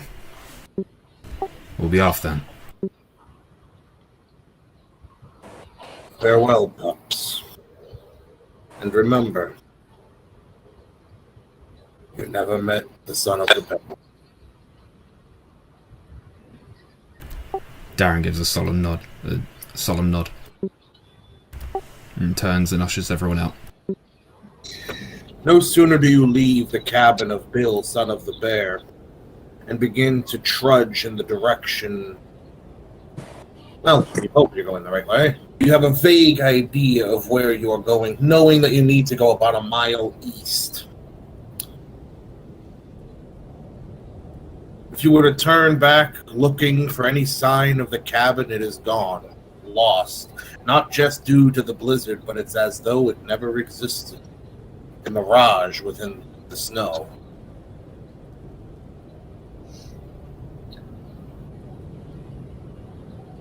And so you are forced to trudge on. Those of you in bipedal forms are going to hate this, which is pretty much all of you. Lupin is the only one that's moving somewhat easily and not freezing his tail off. You see Time Dave. to go to Lupus. You see Dave taking off his clothes. Dee's gonna, take off his clothes, shift into Hispo, and then carry them on his back. As we are changing, Tara will say to Snarls, every so often, see if you can sense any creatures of the worm. I want to know if any of the Banes are following us. Snarls would first peer into the Umbra to see if there are any spirits following them. Go ahead and roll your gnosis. Peering into the Umbra, you do catch the scent of a spirit, though it is not following you. Rather, in the distance, you see the form of a large bear spirit watching. Returning to his senses, Snarls would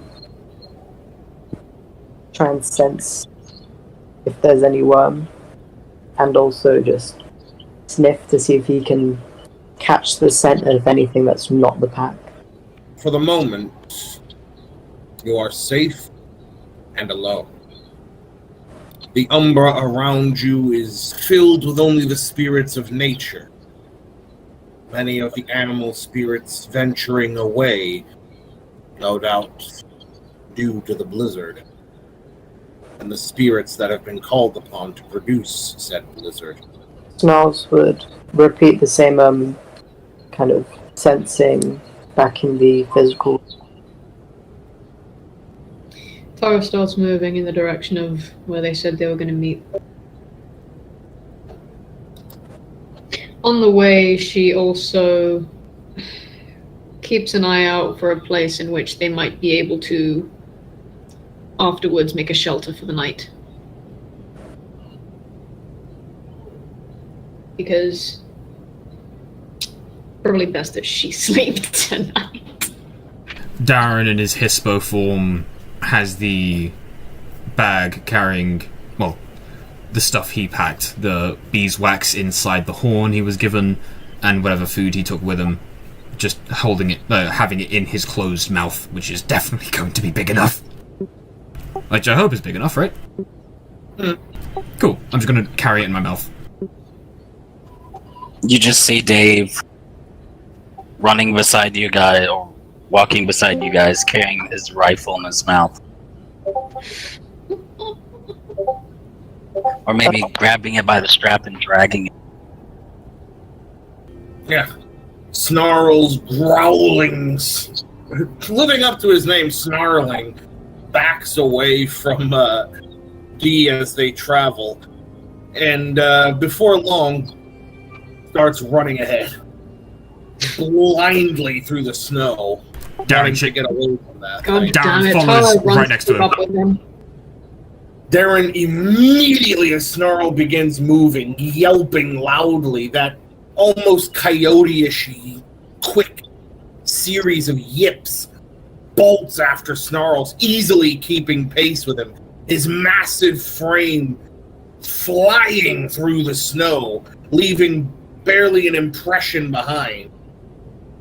As Snarls run, tail between his legs away from the rifle.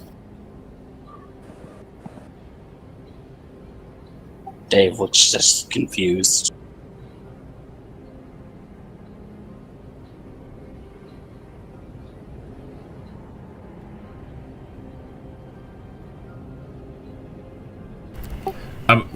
Could I have caught up with him very easily.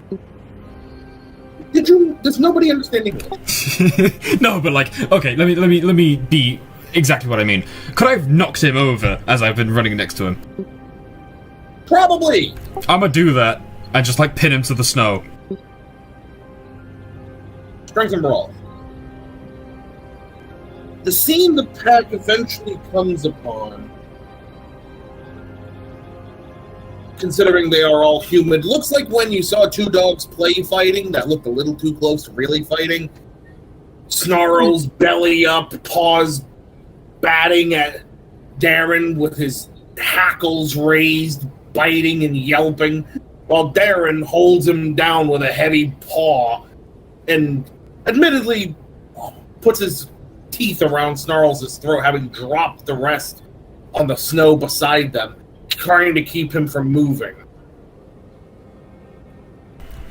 If Snarls starts to calm down, Darren will release him and just nuzzle, like, essentially booping his massive snout against where Snarls' heart is, and just look into his eyes until he's finally calm, hearkening back to Great Fenris and Uli.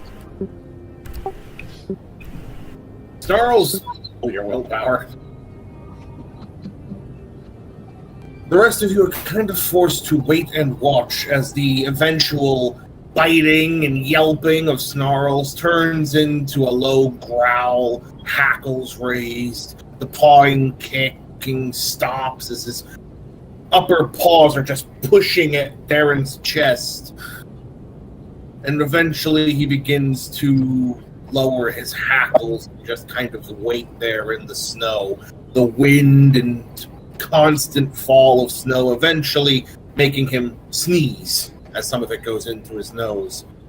And he begins to relax a bit as all the world, if nothing else, makes sense.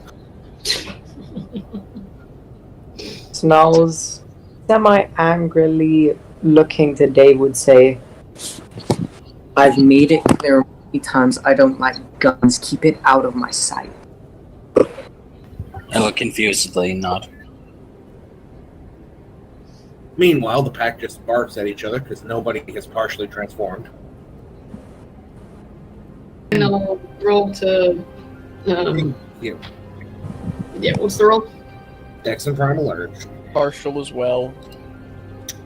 Not gonna bother rolling, because my mouth is gonna be full the whole time, so I'm good.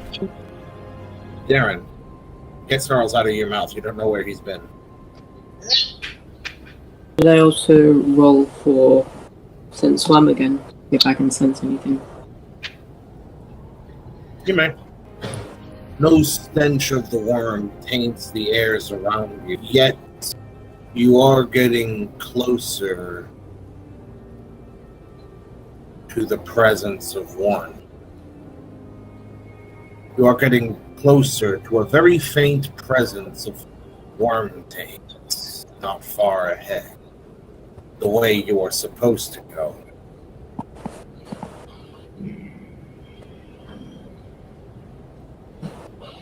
Snarls, looking to the rest of the group, would say, I think I can sense that we're getting closer to the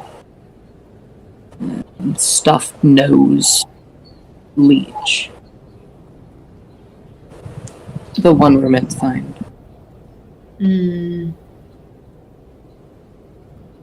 When we do get there...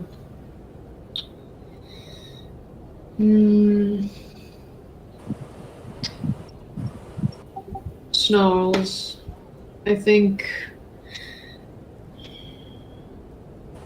you should keep a lookout in the Umbra just in case any of those Banes do come looking for us. We should know.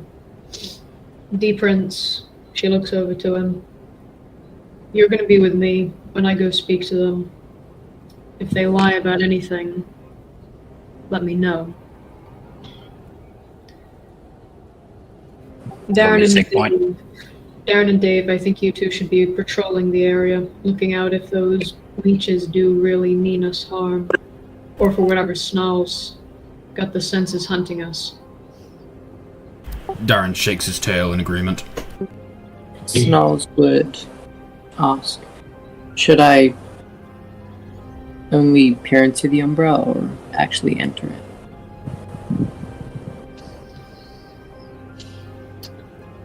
Peer into it.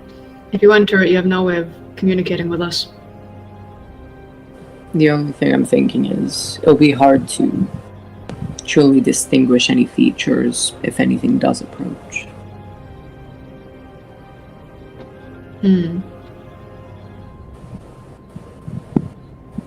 If you think you need to, go into the Umbra.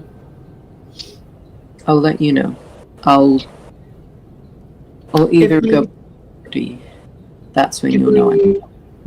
If we have to communicate with each other, use the Garu tongue. He'd nod. And we also need to find a place to keep our stuff. Tree in a bush, always a good spot. Alright. She then looks to Darren and Snarls, who kind of looked like they were fighting before, and just says, are we all good to go? Continue. Darren wags his tail again. Tara moves forward. Darren follows. Walking his boat by her side. As they move, she's consistently looking out for their surroundings. Keeping a key eye on everything. Darren as well. At the tree's edge, you begin to see the opening of the clearing in which you are to meet. Through the blizzard, it is difficult for much of the moonlight to penetrate through. It's hard to see entirely what's ahead of you. You are forced to push into the clearing before you see, maybe within 11 to 9 feet before you, figure of a woman waiting in the dark, her eyes gleaming red.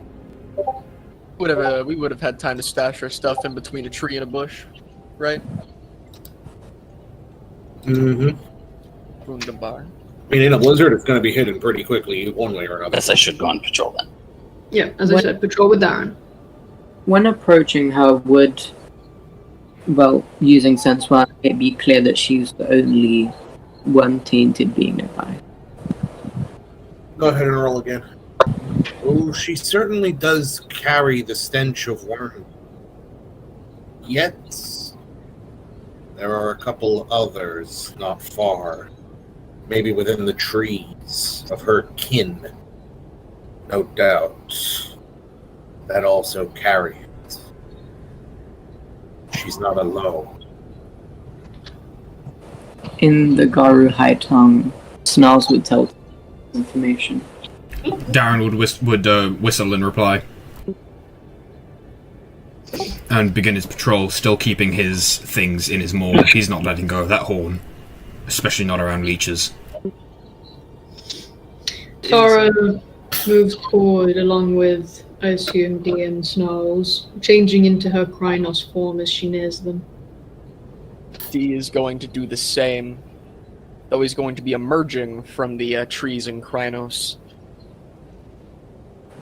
Snarls would enter Hispo. Stamina Primal Urge for Tara Snarls. As the two Krynos and the large Hispo begin to approach the leech out of the fog of the blizzard, soon becoming 3 Krynos Garu. The leech doesn't seem to recoil or move. Instead, the red eyes fix on the 3 of you. And despite the condition, despite the faintness of the moon's light, you can briefly see the glimmer of her teeth as she smiles. Her fangs showing. Once you are close enough, she bows her head. Good evening. It is good to see you, young lupines. I was beginning to wonder if you would come. Tara bows her head in return in the same fashion before saying, I hope you have come here to honor our agreement, Gabriel Ixia. I have no intention of treachery, lest treachery be given. Detecting that, is she lying? No, she's not. I'll give Tara a slight nod. Snarls would also give a similar bow as Gabrielle did.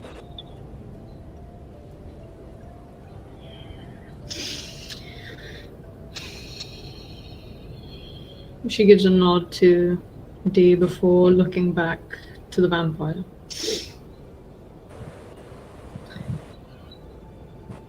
How has your journey west been? Very fruitful. We have seen what it is that hunts you. And we also marked the trees so you would know where to avoid. That won't stop them for long, however. Has she seen what spotted us? She has, that's not a lie. I'll give Tara another nod. And what might it be? Other lupines. Though they look different.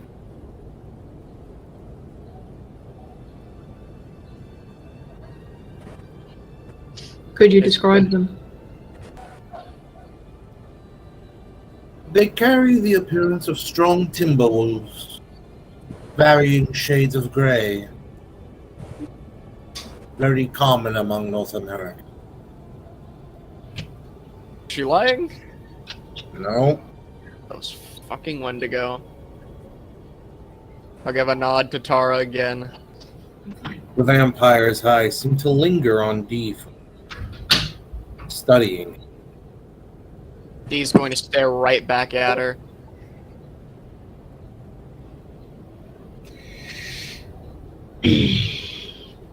Tara crosses her arms hearing that.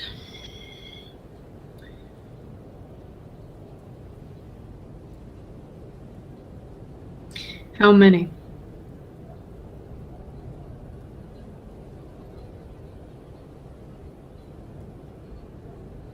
That's 5. And yes, she's telling the truth, Dee. In the bar. Tara speaks in the Garu tongue to Dee, only saying, only give a signal if she lies. He'll nod back.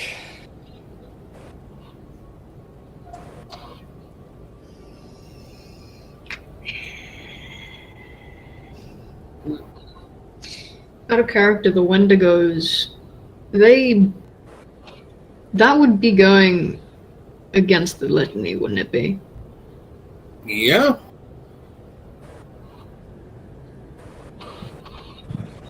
That is most certainly against the litany, though it does sound like it's only one pack. Is there anything else of note about them that you managed to pick up on? Sadly not. My apologies, we were not inclined to get too close. I will say one thing I did notice. They have a lot of very shiny earrings on. You might be able to hear it if you pay attention. Thank you. We'll not forget your aid. And we will not forget giving. However, if you wish, we might be of further aid should these lupines be of threat to you. Could I read her when she says that? Perception, empathy. You get the impression she's just offering her services. Seems legitimate, Tar just says, "This is a matter we will deal with ourselves."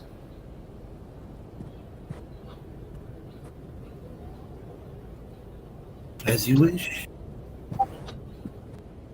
Where might we find you after? When we come to call on the favor owed. If you're ever around New York, there's a bar off of Central Park. I give her the name of it.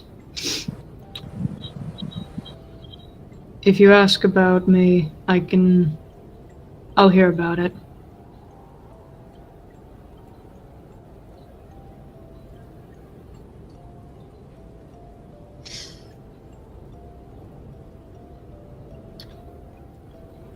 Then I suppose farewell. She gives a nod and says, "Safe trip to Alberta," then turns to leave. The vampire stands where she is, becoming more difficult to truly see the outline of without moving. For those of you who watch, she seems to almost become a part of the blizzard, blending in with the torrent winds until she is there no more.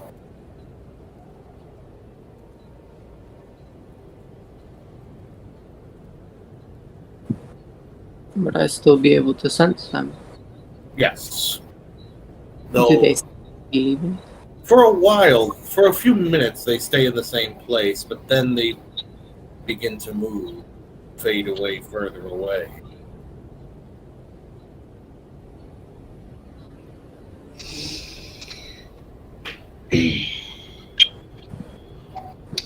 Tar, returning to where Darren and Dave were approaching, asks, "Have you seen anything?"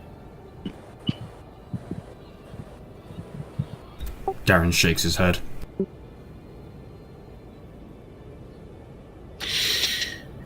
As she goes to get their stuff, she explains, "What's hunting us is a Wendigo pack. Apparently they've seen fit to go against what the elders said. They're breaking the litany and trying to hunt us down. I think if we can set up an ambush for them, if we can take them down ourselves,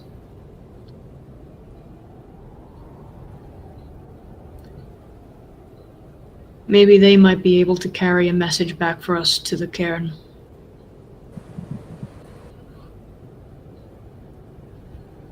If nothing else, we'd at least gain some glory with the Wendigos."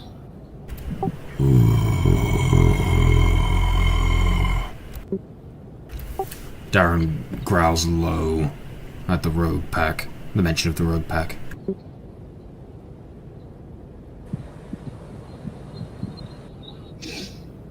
Snarls would look to whoever's closest to him and say, "I'm going to head to the Umbra, are you joining me?" Did you see anything in the Umbra? I think we should get the spirit to look over them, see what they can find out. What rank, etc. So we know at least how powerful they are and what exactly we're dealing with. As far as I know, they have 5 members, all of which apparently wear particularly shiny earrings. Yeah, Snarls would not saying, "Yeah, I got that," but it would be good to know a little more. Just for the sake of Darren and Dave. But if you can convince a spirit,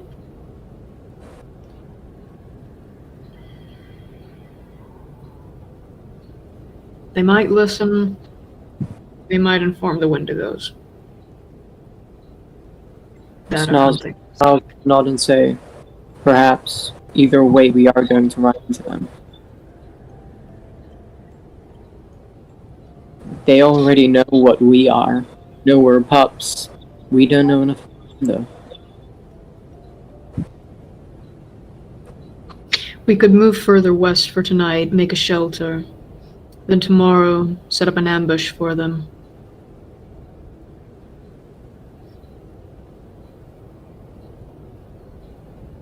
Snarls would look to you again and say, are you coming to the Umbra with me or not?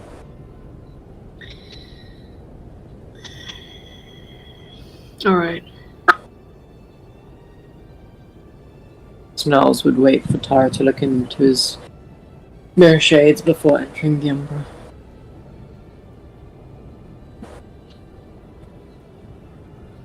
Hey, Dave and Darren, we could probably go over to we could probably go try and set up a place. Yeah, let's give it a try. I'm going to paw at, knock Snarls with the paw lightly, and gesture with my head towards the trees where we're going to go.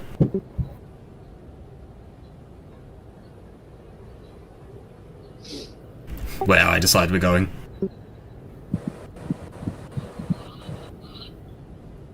Well, Darren manages effectively to give Snarls directions before both he and Tara step sideways within the Umbra. Darren walks the other two to where they're going to make camp. Yeah. Anyway, the three of you intelligence survival.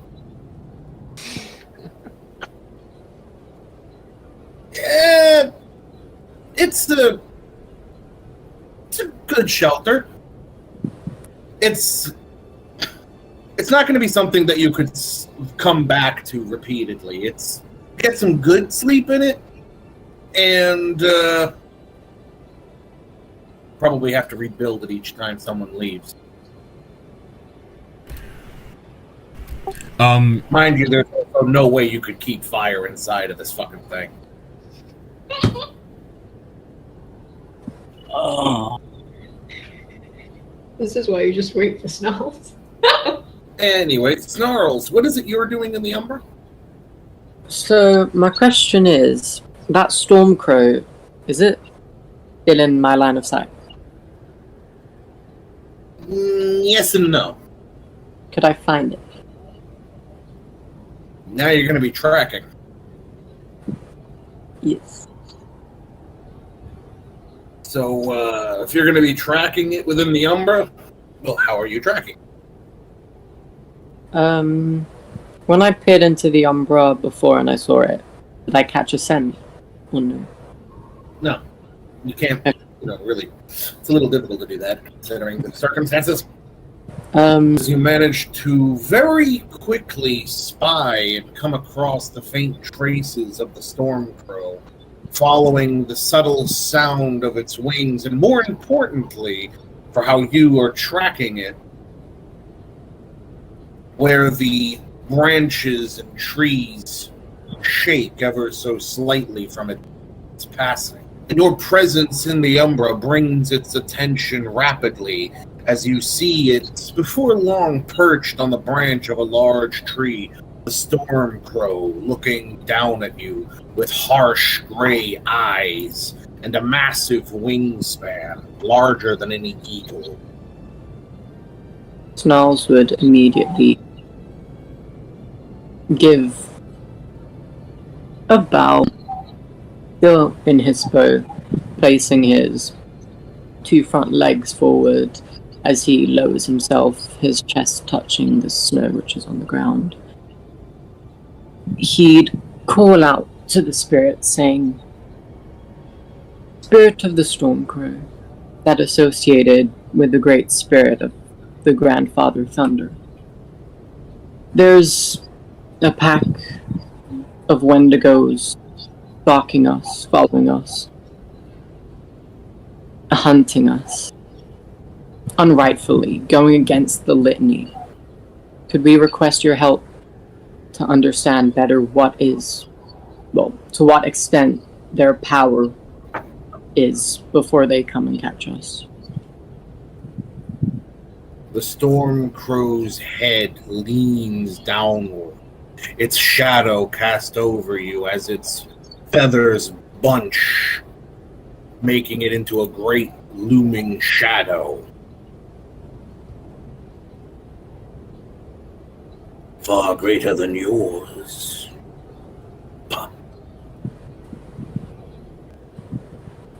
If that's the case, they would have the wisdom not to go against the litany.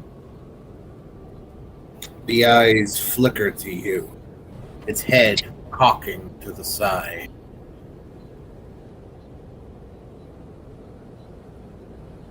She stares at it.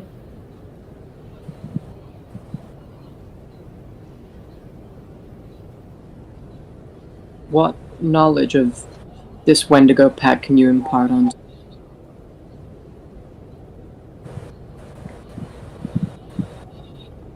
That they seek glory, and that they will be the vanguard. And Does that he- its leader, its alpha, will be executioner of the sept. Yet they are unable to find out the truth of what happened to their pup. You can hear the creak of the branch beneath it as it squats down a little more. Out of character. Can I tell what this spirit is getting at? Intelligence primal urge. Tara says to Snarls, let's go. Get back to the pack.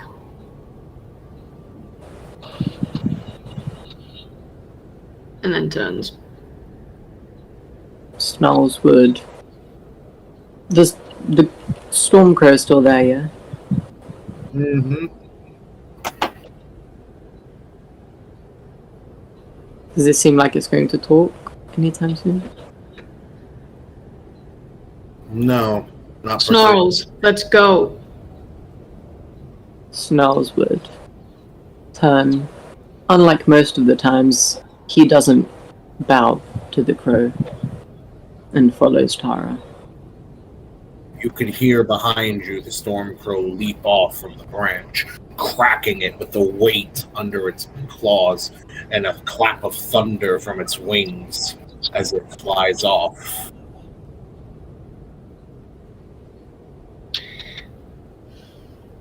When they go back to the physical world, I want to ask Snarls if he knows how to make a false trail. Make it seem as though we're going off in one direction, kind of circle back and go to where the others said they were going.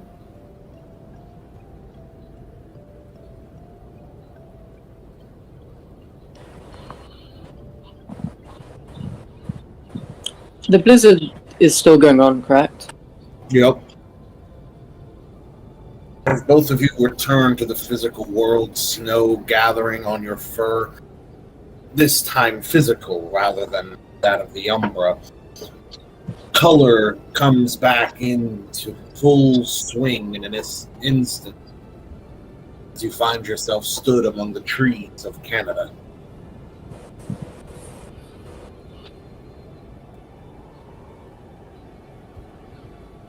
Snarls would see if he can catch the scent of anything that's not him or Tara.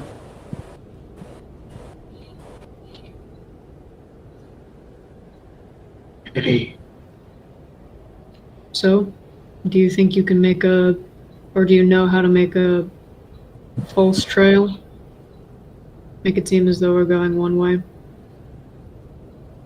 I can say for sure we don't have to worry about footprints, but our scent is certainly something that the Wendigos could catch on. Especially me. He would slightly chuckle. We could... perhaps make a small fire off the side. Maybe distract them that way. Maybe a particular path having, I don't know, broken like branches or flattened bushes as though we've trotted through that area.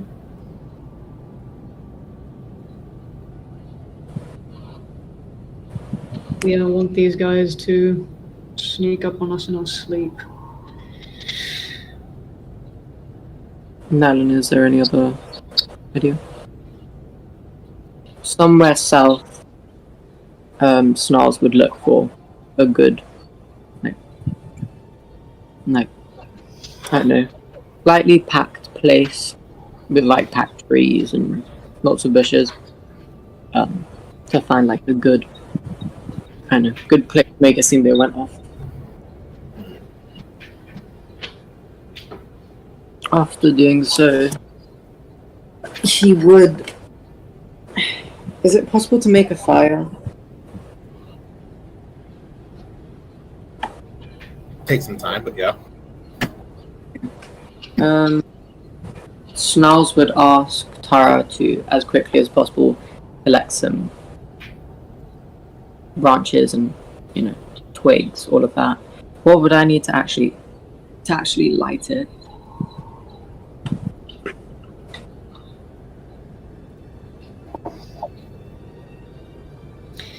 Tara will shift into Lupus to make it a bit easier to get around.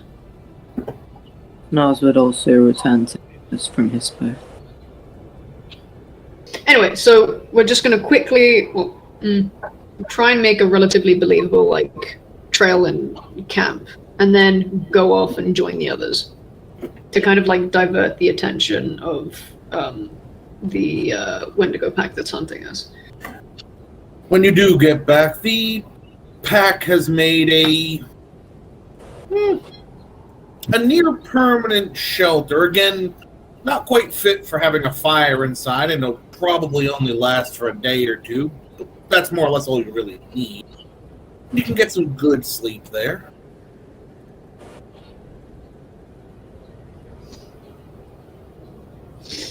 Okay. But I think adjustments make it better.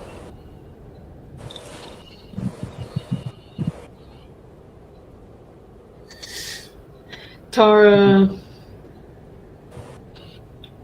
after having created the kind of fake trail, she would have gone into Lupus to make it easier to move around.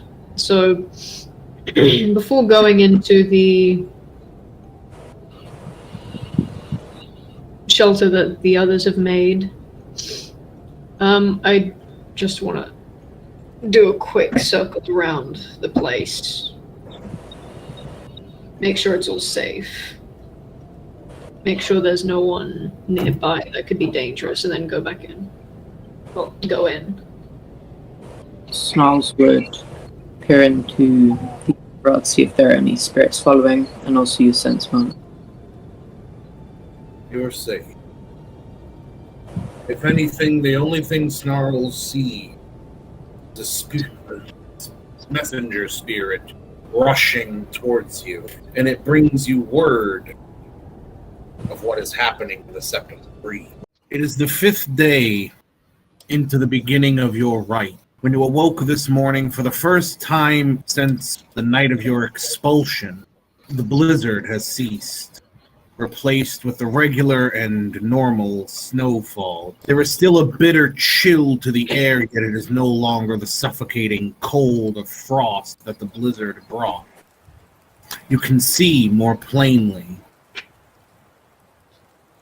the white covering the dark pines, the elaborate trenches of snow with only the faintest breakage suggesting the passage of an animal every occasional moment. You have wakened, you have drunk some melted water, eaten from the supplies you took from Bill, and have had some time to discuss your plans and your trials ahead. Now it is time to put words into action.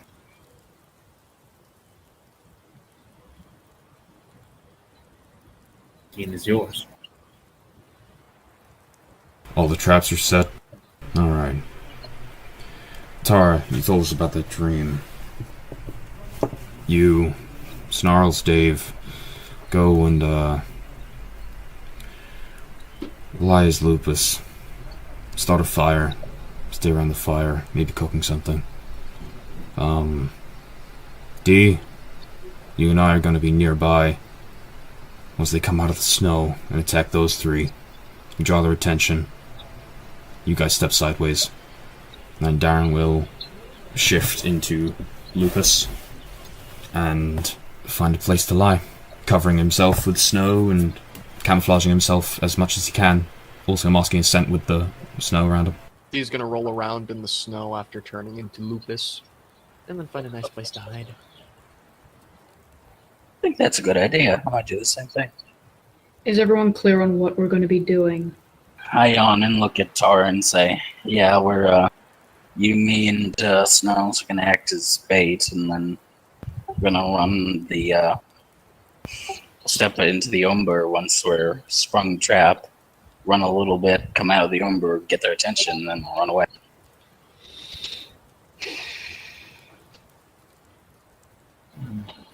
Very briefly, those of you who suffer nightmares, please make your rolls.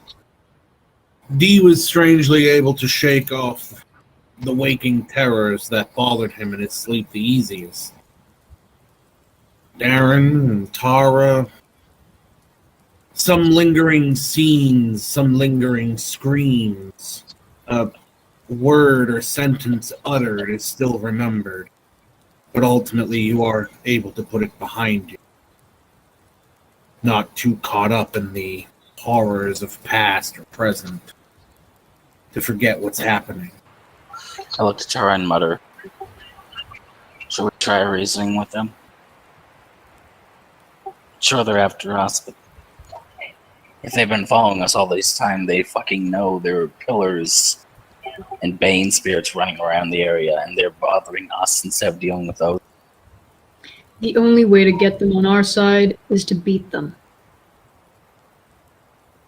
Could I call upon my ancestors? Oh yeah, could I also? Yes. You may call upon your ancestors, though what are you calling upon them for? Athletics, I need to be able to fucking run. Same athletics. I will also call on my ancestors to help with Brawl and deal with this Wendigo menace. Your ancestors have experience with that. Exactly. That's why it should help. It didn't help. Knock it out! My guy! Your ancestor guides you on how to move swiftly in snow, regardless of your form. Whereas Snarls, you find that your ancestors aren't there. And if they are, they're not listening. Dave just sits there and cries. I never knew my father. Oh, God. Snarls would put a paw on Dave's mouth. Before we die, I'm going to give Snarls a big hug. Snarls looks confused, and after he's done, he will push away slightly, readjusting his mirror shades, making sure they're not messed up. Alright. So.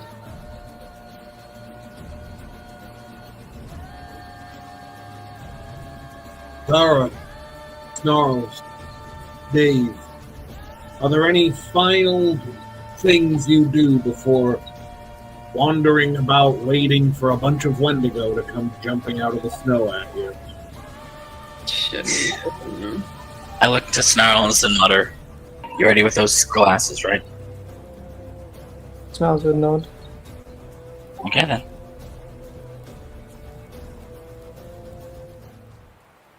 Could I, at this point, peer into the Umbra to see if I can see that Stormcrow? Roll your gnosis. As the three of you trek through the snow, the crunch of it beneath your paws, the cool sensation of it against the pads of your feet, the wet liquid moisture which gathers on your cold noses and dribbles into your nostrils, making you sneeze. You peer into the Umbra, where the color takes on an almost psychedelic quality. A mishmash of rotating and ever-shifting symbols which you are aware that men call shapes, move in a bizarre blend of color, usually in very circular pattern. You can see the looming trees, the cold snow which is gathered. You can hear in the far distance a clap of ethereal thunder and a caw which radiates through the trees. They are near. Can I hear where they're coming from? You catch a very faint sound of a jingle, the sound of jewelry rattling. You can hear a heavy growl moving through the tree. The sound, not the sword. They are already in wait, directly ahead of you. Snarls would, as quietly as possible, recall this information to the two. I looked at Tara and said, "How do you feel about dancing with the devil in this beautiful pale moonlight?" Tara continues forward in hopes of springing the trap, saying back to Dave, "I'd rather be at home dancing with my pack instead of out in this freezing wilderness." You're telling me. I miss the nice fire pit. Snarls would continue saying, "Yeah, but what's all that bad about nature? Come on, the forests are nice, you can't lie." I'm sure it's lovely during the summer. Snarls, you hear something, though it is very faint. Roll your wits and ritual. You can hear the faint howl. It sounds muffled into ordinary hearing, even the ordinary hearing of a Garu, it would not be easily detected. But you can't recall what it signified. Snarls would recall this information to the group quietly again. Does that really mean anything to me since I can't hear it myself? Not really, sadly. Proceeding forward, you move through the brush, the creak and crackle of bramble as you pass through a bush. The snow still crunching underfoot as you move through, sniffing at the cold air, which brings a chill frost up the nostril. Your wet noses, all the wetter from the snow falling from trees, clumping on patches of your fur between your shoulders, causing you to shake to rustle it off. D, how are you continuing along with following the pack? Stalking quietly, silently. I'm in the background watching, ducking from tree to tree, bush to bush, rock to rock, bramble to bramble. I'm a ghost in the night, ghost in the shell. As the three of you proceed, there is a crunch of snow. You come into a faint surrounding shamble of trees, which rattle with their thin branches, some devoid of leaves, dropping pines with the snows that itch against your flesh between your fur, and others just creak ominously in the faint wind. Snarls, you're about to get attacked. I look over to Tara and say, "I don't think we're alone." Snarls would give a light tapping, light kick of the leg to Dave or Tara, whoever's close to him, basically saying, "Yeah, time to go." No sooner does he have time to speak than do the Wendigo bursts from the snow around you. It is a torrent as each one rising sends an explosion of snow out from the ground around them as they come out in their Krynos form, snarling and one howling the anthem of war. Time for initiative. We can all roll as one, correct? I thought Snarls was rolling for whatchamacallit. Actually, considering your plan, don't bother with initiative. Instead, Snarls, roll Gnosis, because you had a bit of forewarning. No sooner does the snow begin to reach you that the three of you step sideways into the Umbra, led by Snarls. The Wendigos stop immediately, their claws outstretched to either side of them, their ears perked, a deep rumble of snarls emanating amidst them. They're a bit confused, as one might imagine. D, what is it you're preparing to do? Hamstring in the thicket. I'm waiting on Darren to make the first move. D, what you witness is a sudden flurry beginning, until you realize it isn't the wind creating this flurry. It is the rapid movement of Darren through the trees, already bursting into Krynos as he knocks aside a small dead log. He bursts out onto the right flank of the Wendigos, sweeping right with his claws, gorging open its back. As the one to the right of him turns around, he turns his entire body, left hand snatching the side of the Wendigo's head, clasping around the ear, wrenching it free as he drives the head up, then down into the ground. He then leaps backward onto the branch of a tree, snarling down at them in challenge. Oh boy. He made his entrance! No shit, Sherlock! I'm going to run in as they're distracted on Harold. You don't fucking say! And I'm going to do the plan. I'm going to metamorph into Krynos. And would I have to spend a rage point to still make my slicey attack? Considering that you are... Well, here's the thing. If you want to run in, strike, run out, yes, you'll have to spend rage. Or have your dice pool. However, they are significantly distracted. So if you're coming from behind them, you can run in and get an attack fairly quickly and easily. So that's why it's only one thing if you just want to run in and get a quick swipe. I'm going to from behind. I'm gonna go in and swipe and then get the fuck out.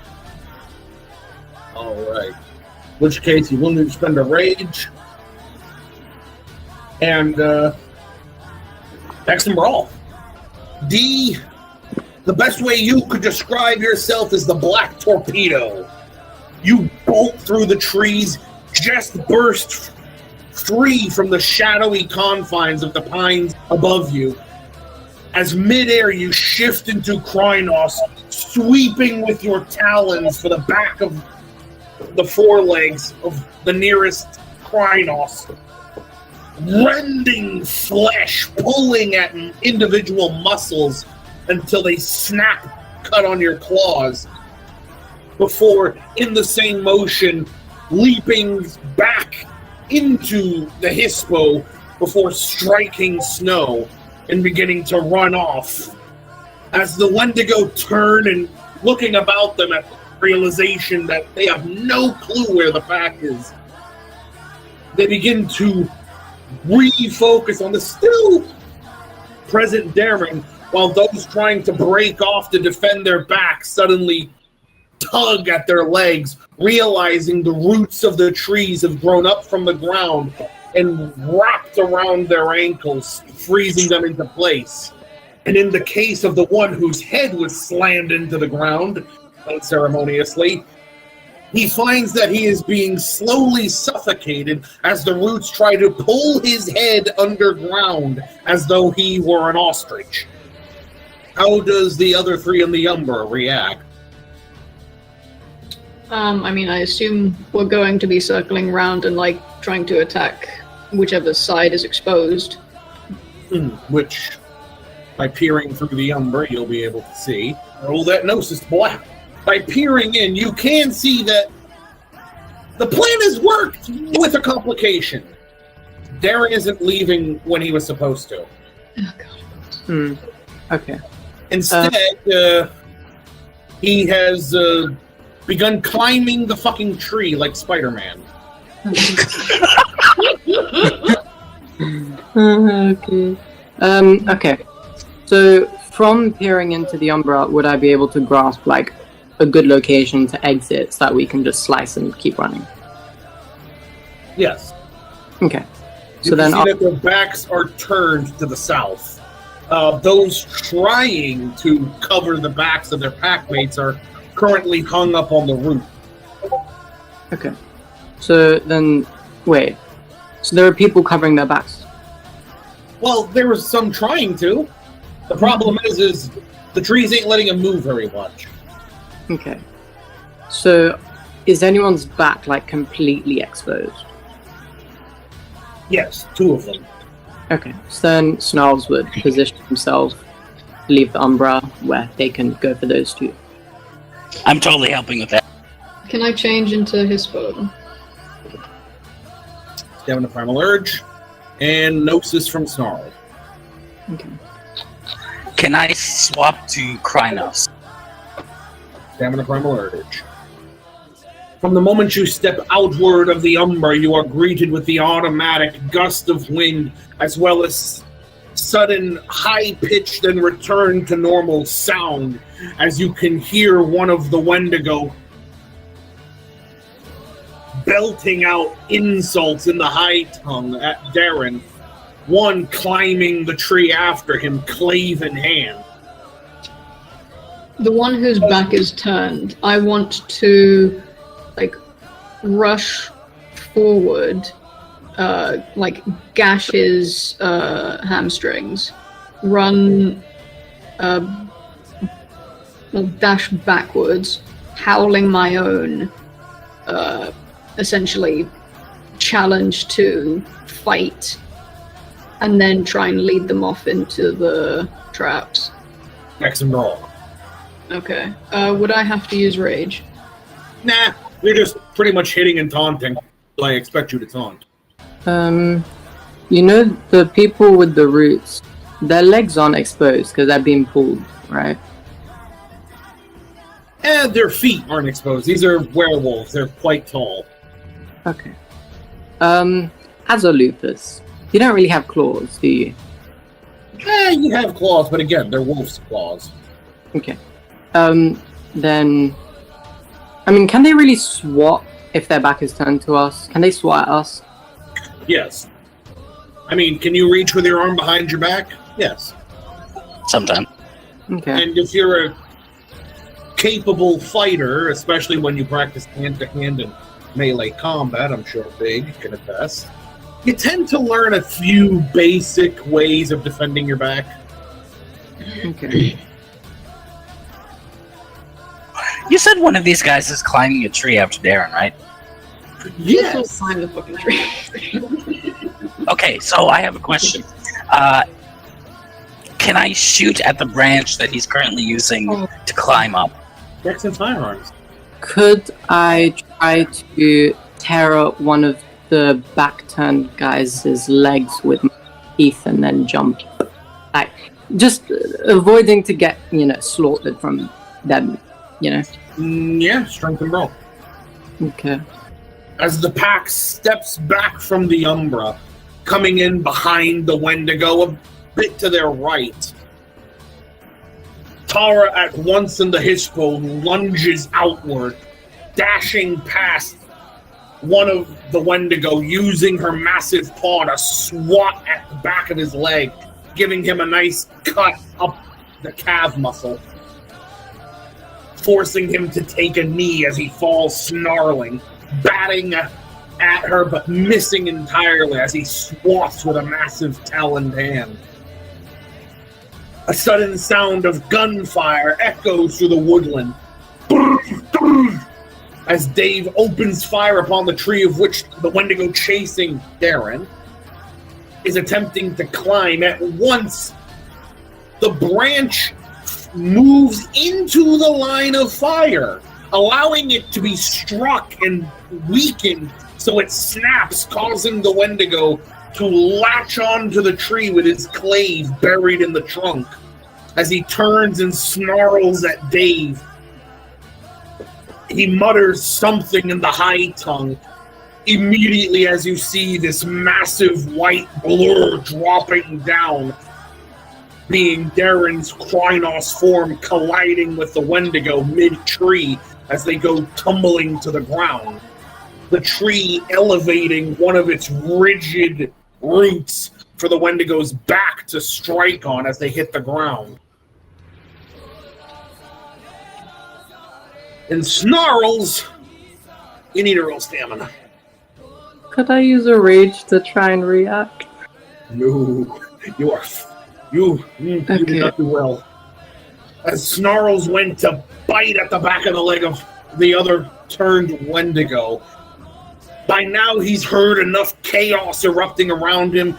He's seen the pack come from every angle, making sure he knows he is now aware. As Snarls closes in with a growl for the back of his legs, his hand comes around, snatching Snarls around the neck, the massive Krynos paw closing around the lupus throat, lifting him up into the air in a crushing grip as he dangles Snarl midair in the center of the Wendigo pack. Snarls, you can feel your esophagus being clutched. Your shades are dribbling off to the side of your head, and oxygen is already beginning to be required as your lungs burn from the need of it. That's gonna be 5 bashing. Could I try to do something? Yes. Okay. So first, I would like to make sure that the shades don't fall off. And could I try to just hop to the Umbra? Gnosis. Because I was going to say, the only way you're going to be able to do that right now is he just literally dangling you in his grip is getting the fuck out of there. Okay. The mirror shades still apply, right? They're not broken. No, they're not broken. And they're just, an inch away from going off your face. As he ragdolls you around, pitching you to one of his packmates who's facing you. You use the mirror shades to step sideways, thus as you would hit contact with his packmate, instead your feet touch the snow-covered ground of the Umbra as you step sideways. Technically, about 15 feet to the right of where you initially would have hit. Could I, after doing so, peer into the Umbra to see how everyone's positioned? Peering into the physical world. But yes, roll your noses. Meanwhile, Tara, what was your challenge to them? I was just essentially howling to them in challenge, and then tried to lead them off into the woods to where we have our traps. Well, as all this chaos is erupting, you see as Darren stands upward, the Wendigo holding the clave, throat in one paw, ankles in the other, as he whips him up like a towel and then brings him down over a knee. A resounding echoing out as he shatters the spine of the Wendigo, then pitches him to the side like a used tissue, at which point all the Wendigo want a piece of his ass. Darn. Because he just fucking Bane Batman, their leader. Yeah. I guess the traps aren't happening. That's what it was. Oh, wait a minute. I forgot one second. Oh, yes. The trees are getting in on the action. One tree branch, which is already hanging low, drops its full weight, going momentarily limp, almost like a vine in the jungle, as its branch swips and smacks one of the Wendigo across the muzzle, drawing blood. Another one swipes upward, flipping one's footing out from under him. And the roots of the tree at which Darren was crawling and is still stood at begins to slowly coil around the neck of the one he face planted, who still has not been able to get off of the ground. Out of character, y'all are doing scarily well because this is not... Wow. No, like, I'm just like, what the fuck is going on here? Real quick, just saying, so while in the Umbra and peering out, would I at any point be able to catch sight of the Stormcrow? Yes, you can. It's watching from the trees. Okay, in the physical world, yeah? Oh, hell no. In the Umbra. Oh, in the Umbra? Mm-hmm. Okay. If I was to, like, read it or look at it, would it seem to be doing anything or just, like, watching over them? It is merely watching over the fight. Though, admittedly, at Darren's back break, you see its head cocked to the side. Okay. What is going on with each of the Wendigos? Of the 5 Wendigos, there are 3 standing. One, the one you need. One being the guy just to his left who was originally going to toss Snarls to his pack to rip apart. And then there is one now directly in front of Harold, who is sharpening his claws against themselves, getting ready to take on, unbeknownst to him, a 4th rank Garu in the body of a pup. What? Oh, Darren. okay. Okay. Alright.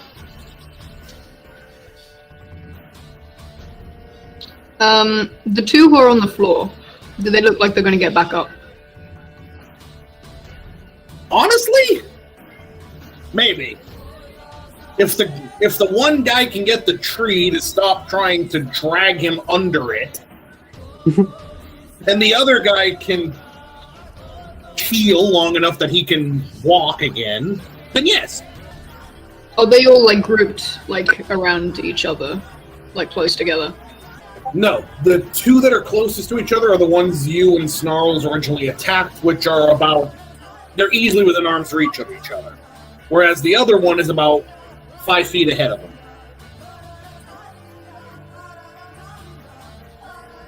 And spreading his stance wide, Darren begins to engage in a face down with the Wendigo before him, snarling and bringing up his claws, running his tongue across the back of them. The Wendigo in front of him whimpers. Wait, this happens during a fight? Yes! And, the terrifying thing is that the pups are winning. Which one is nearest to me? The one whose leg you just violently hump with your claws. What does it look like everyone else is doing? Dave and D. No. Dave is just sort of looking for target. He's going for the guy that got fucking baned? Uh-huh. He's gonna make sure that man is not getting back up. He's not gonna kill him, he's just gonna make sure the spine stays severed. Oh no! Is he gonna spike him? No, I'm gonna rake my claws down his spine and snap it in 2 if I can. Oh! Okay, you said that the one who I, like, gashed the leg of went on his knee. Could I shift into Krynos and, like, bring my claw up, swiping at his face? Are you going to split your dice pool? Spin rage? Alright, spend rage and dex and, strength and brawl. No, dex brawl. Same for D, dex brawl. Bye-bye spine. Jesus! I will say while that's going on, Snarls would have been in the Umbra peering over and having taken a quick look at the Stormcrow. Currently he is preparing in case anything fucks up. He will jump out of the Umbra and find a way to intervene. Mainly if Deep Prince or Tara fuck up, he's going to try and protect. Okay. I'm using point willpower. Yeah? Mm-hmm. Cool. I'm fucked. Yeah. Okay. Ooh, can I use fate? Yes, you may. I'm Damn so it, I happy. wondered. Oh, Bye, world. It was nice knowing you. Snarls, why did you have to ask these questions? Sorry. I just assumed that I've been decapitated. Tara, please roll your stamina. I don't want to do this. I don't want to do this. If he goes to attack her, can I body him? Tara, as you shift to Krynos and sweep up with your claws, he shoves out his left hand, burying his claws into your forearm, shredding through muscle and flesh so that the tips come out the other side as he drags you forward, shoving with his right hand as he tries to gut you right before your pack. Can I charge him and try to attack his back while he's doing it? Yes. May I also act? Yes. Okay. For both of you, it's going to be a dex and brawl. Okay. Your successes will subtract from him. I love you guys. As Snarls comes out from the Umbra and Dave comes from his back, it's like a bad game of American football as he gets careened from the right, careened from the left, and here he is stuck in the middle with you. No, he is lifted momentarily off of his feet from the force of impact of Snarls, bashing into the right side of his body, the massive weight of the Hispo knocking him clear to the left.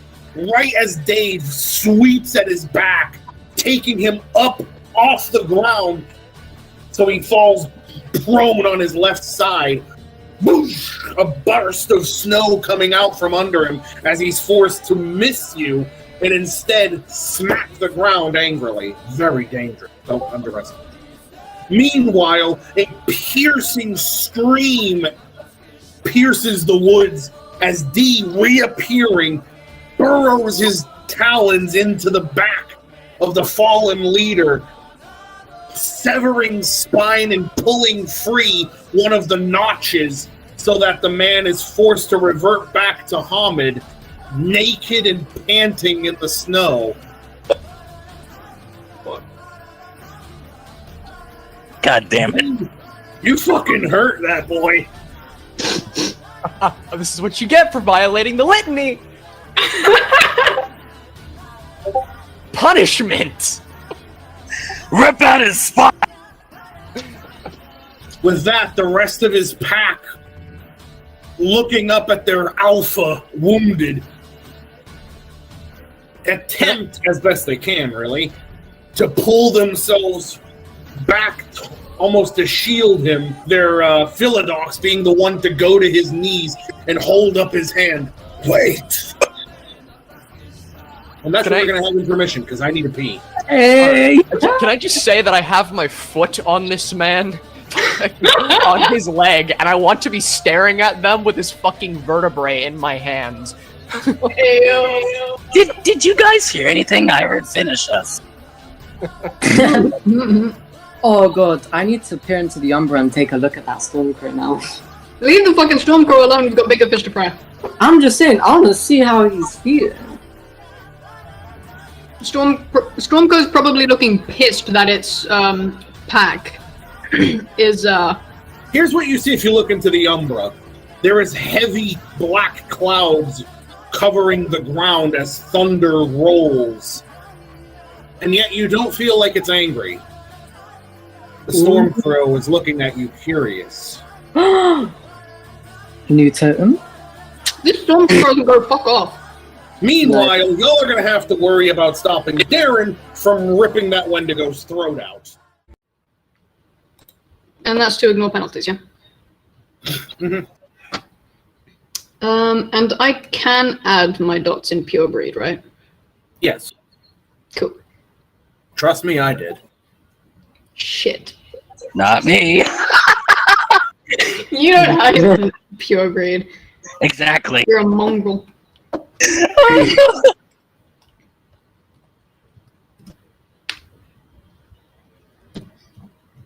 Fine, I'll pure breed. Next character.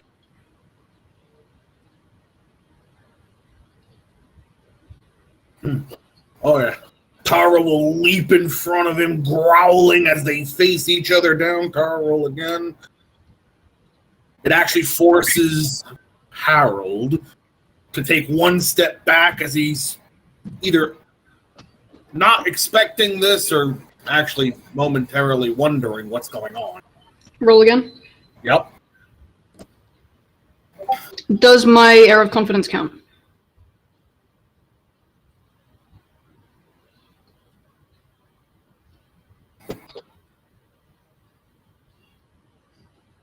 Yes? I believe so. Okay, cool.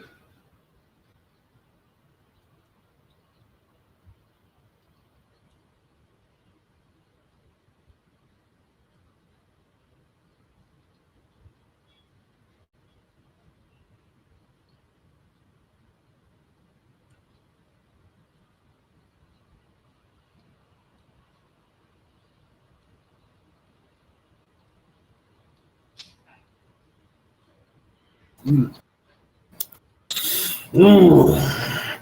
This time the both stare at each other with such fervor, such strength in their bearing, their hackles raised, massive teeth snarling.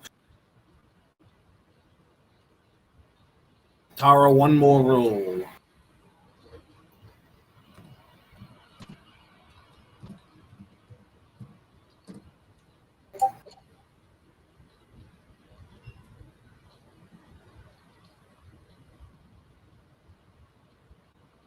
Harold looks away.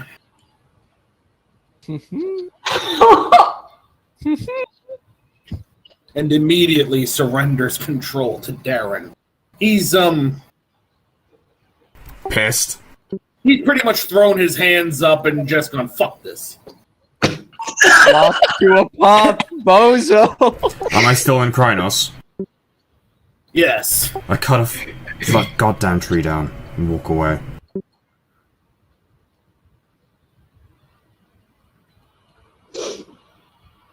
Alright.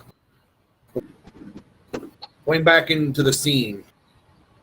As the snow is painted with varying shades of red and pink, some of it being obscured away as the snow is blown away, the Wendigo managing, fucking finally, to pull themselves free from the thicket's embrace, ceased fighting. Their Philodox on one knee, holding up a hand, pleading for you to cease and spare their alpha. D will place the severed spine vertebrae on the ground next to him. Walk over, and how would I accept their surrender?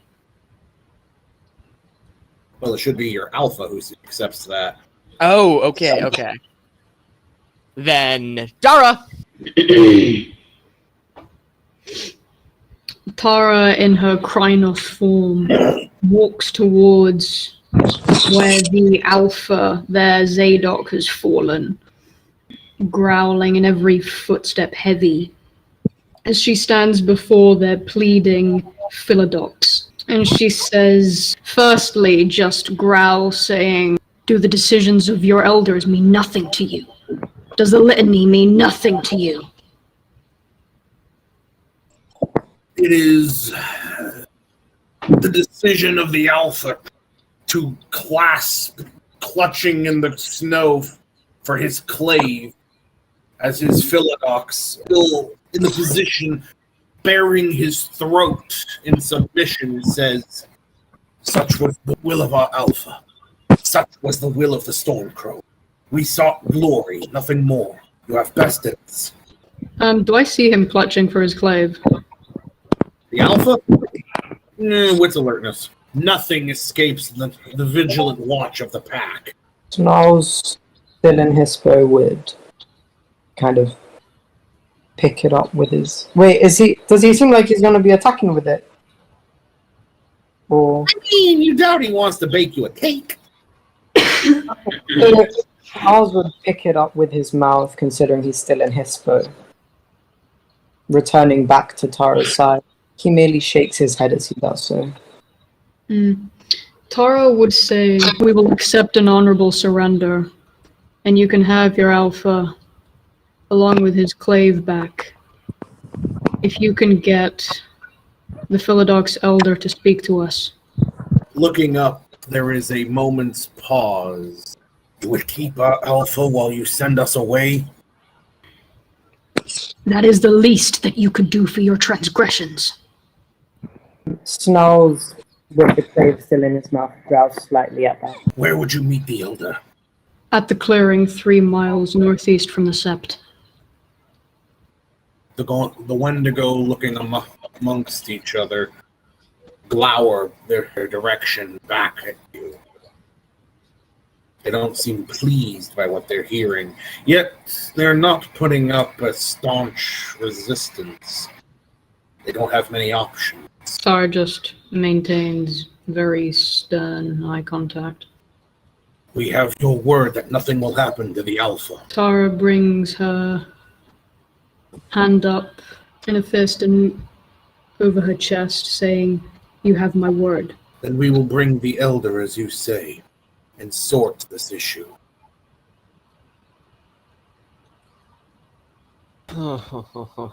He's gonna step forward. You're lying.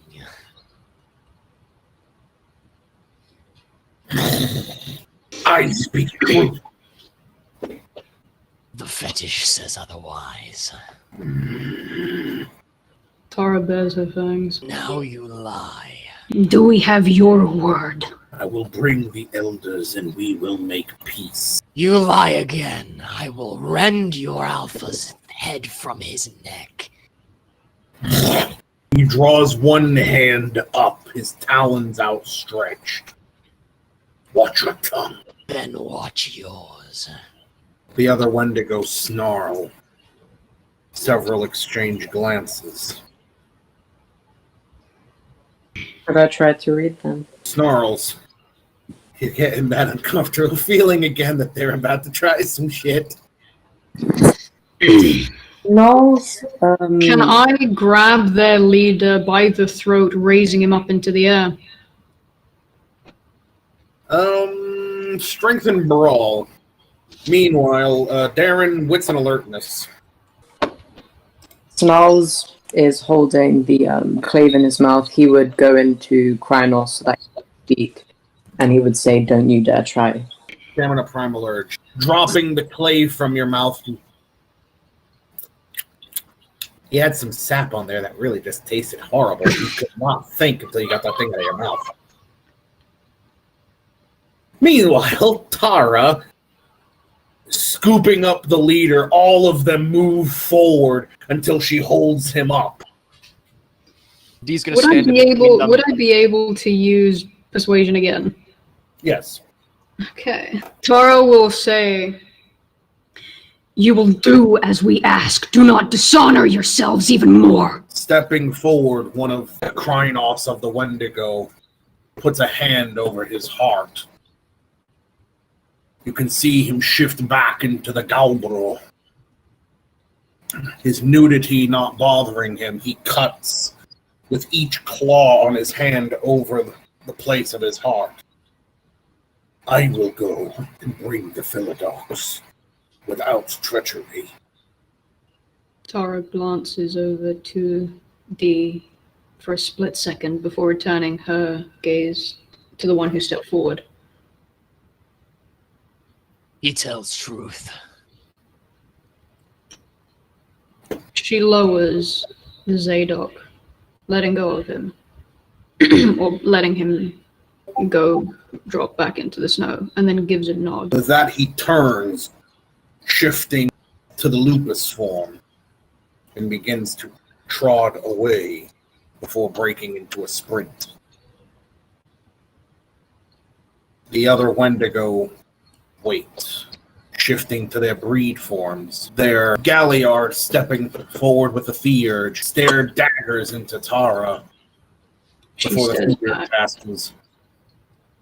Are we allowed to see to our alpha? No. That depends if you intend treachery.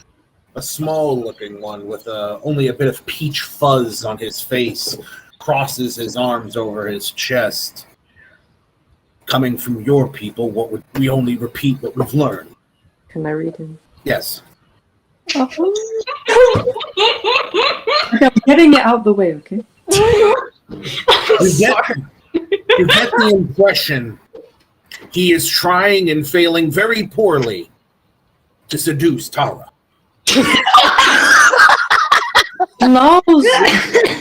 Snarls looks at him very confused as he places his paw over the clave that he dropped, drawing it closer to him. His head is slightly tilted. Although he's got a hispo, face, he looks in utter confusion and thought. Meanwhile, we're going to step away, and Darren, come with me. Just as you were wandering away from the pack, passing under a bramble of thorns that pulls at your fur and flesh, you are then confronted by a beautiful scene of a hot spring pool serving as the centerpiece, with lush vegetation thriving around the pool, which is hot enough to melt the snow and ice adjacent around. A tall rock wall shoots up from the forest floor bordering the pool on one side, and the sweet smell of spring earth is quite clear here. Without realizing it, you have stepped somewhere into the umbra, and only vaguely you are able to recall that this is one of the sacred glens. A beautiful, untouched place, a protected place where Gaia's power is strong. This being one of the kind of thing that the Garu fight to preserve. Still in my Krynos form, I sniff the air and prowl around, not knowing how I shifted. I don't trust this image before me. The scene does not change as the water laps faintly, and you can feel the warmth of it soothe some of the cold which has clung to your fur. One man, come. Roll your ancestors. You see the image of one man approach, and you see him for himself rather than the man that you recognize. He is an old, grizzled veteran with long black hair, a beard tied into two braids on either side of his chin.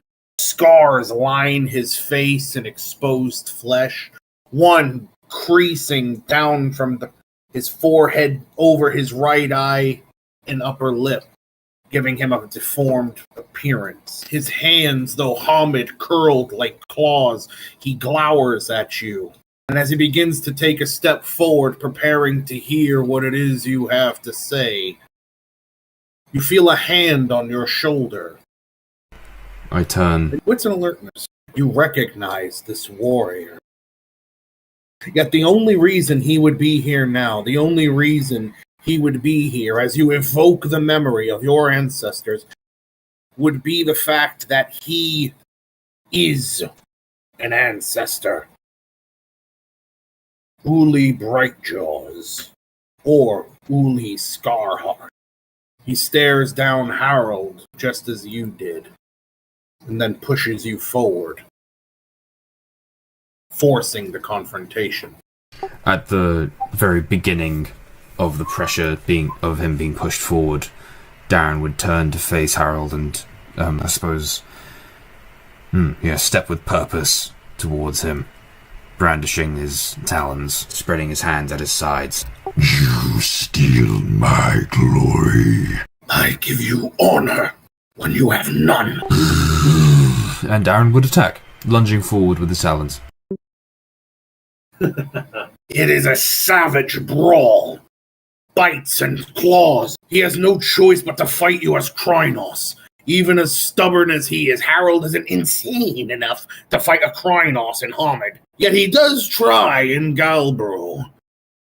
Yet you have him pinned against the rock wall, your feet bathing in the waters beneath you, as he is unable to fight against. He snarls, grabbing at your throat. You lack conviction. I give you that. You give weakness, You're coddled, weak. and you are shameful. Charisma and expression. Both of his hands grabbing at her furred throat, he glowers at you. You have strength, pup. Why do you hesitate? Why do you force me to act? That is all you are, whimpering, calling on me. Whimpering with those pups you call packmates. Cease whimpering. I only want you to be strong. To beget. We are born to kill, to fight. Then watch only. And Darren would release him and stand straight. I The will water- prove myself. A shadow falls over you. You look back and see that it is not Scarheart, but through the trees, two eyes like burning suns watch, waiting. They want to see that promise fulfilled. And in the waters beneath you, you see how Harold died. He died in Harano. He died in a frenzy because his whole pack perished due to his incompetence. And that is what drove him mad. That is why he drives you to be strong. That is why he is shameful. And why he won't give up. But you've made him understand. And you've made him afraid. We can return to the others. Please tell me we're not dead. I'll let Darren decide if he comes back. If he comes What? Just saying. Darren, my man, what happened out of character? You get your ass back here! Remember the pack, don't run away. Oh, could I try and track down Darren so we can get him and go? Darren, Dex and Stealth, Snarls, Perception Investigation, or Survival for, trying to sniff him out.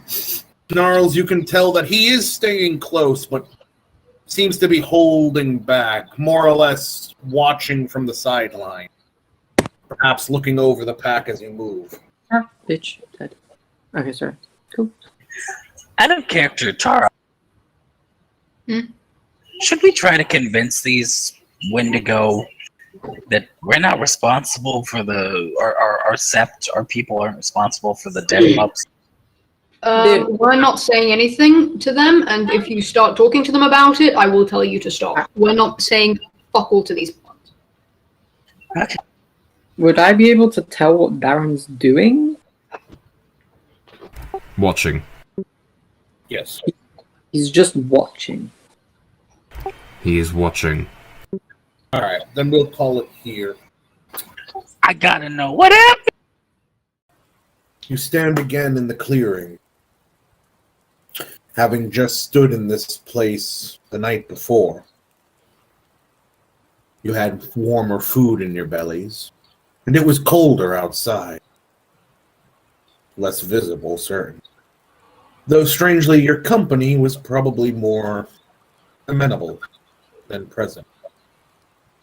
Snow still falls in a constant torrential raining pace, though you can see easily 30, 40, maybe 50 feet ahead of you even. Whereas before, visibility was almost none.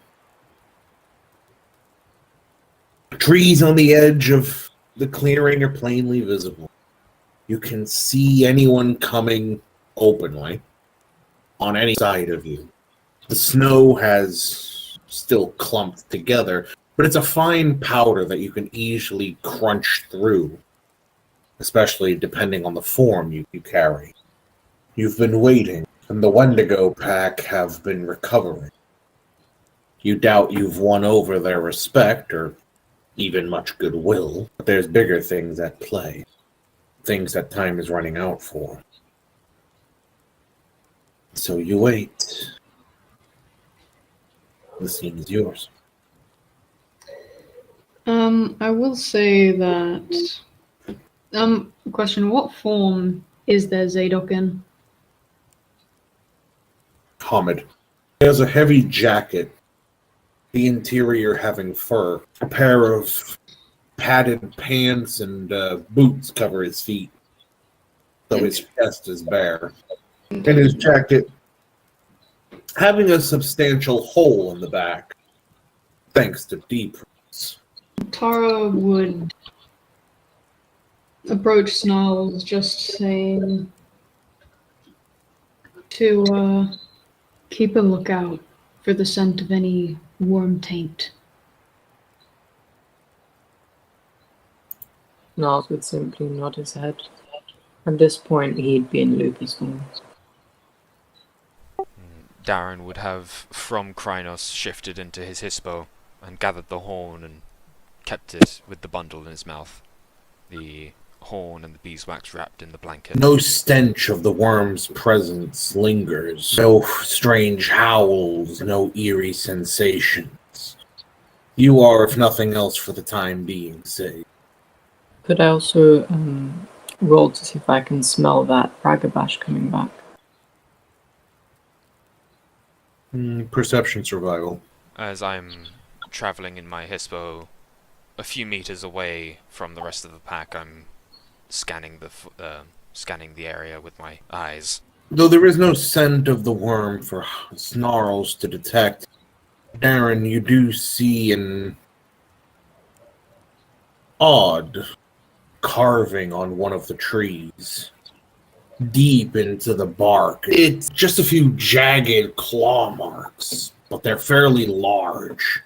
You only know one thing large enough that you've seen to leave claw marks like that. You are being hunted. It's clear they've passed through here. I stop in my tracks, turn my head to the pack, and give a low growl to get their attention. Tara looks at him.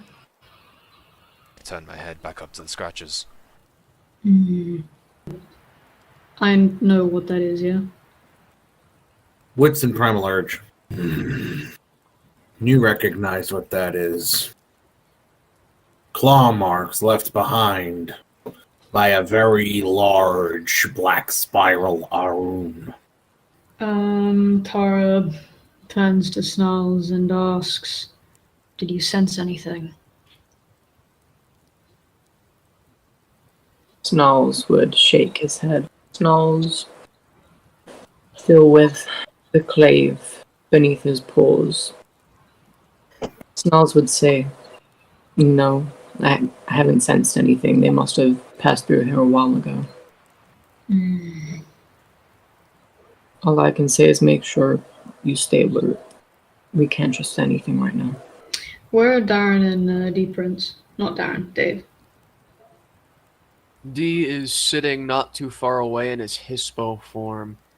He has his eyes locked onto the group of defeated Garu, waiting just in case they try to pull something. After their several stunts, he doesn't trust them an inch. Dave is bringing up the rear in his lupus form, carrying his rifle by the strap, dragging it in the snow. Eyes watching the group. From the south, Snarls is the first one to pick up on it. Darren sees it a few seconds after. You can begin to see the coming of the Ragabash, and more importantly, shifting through the snow behind him, the shape of a large Krynos.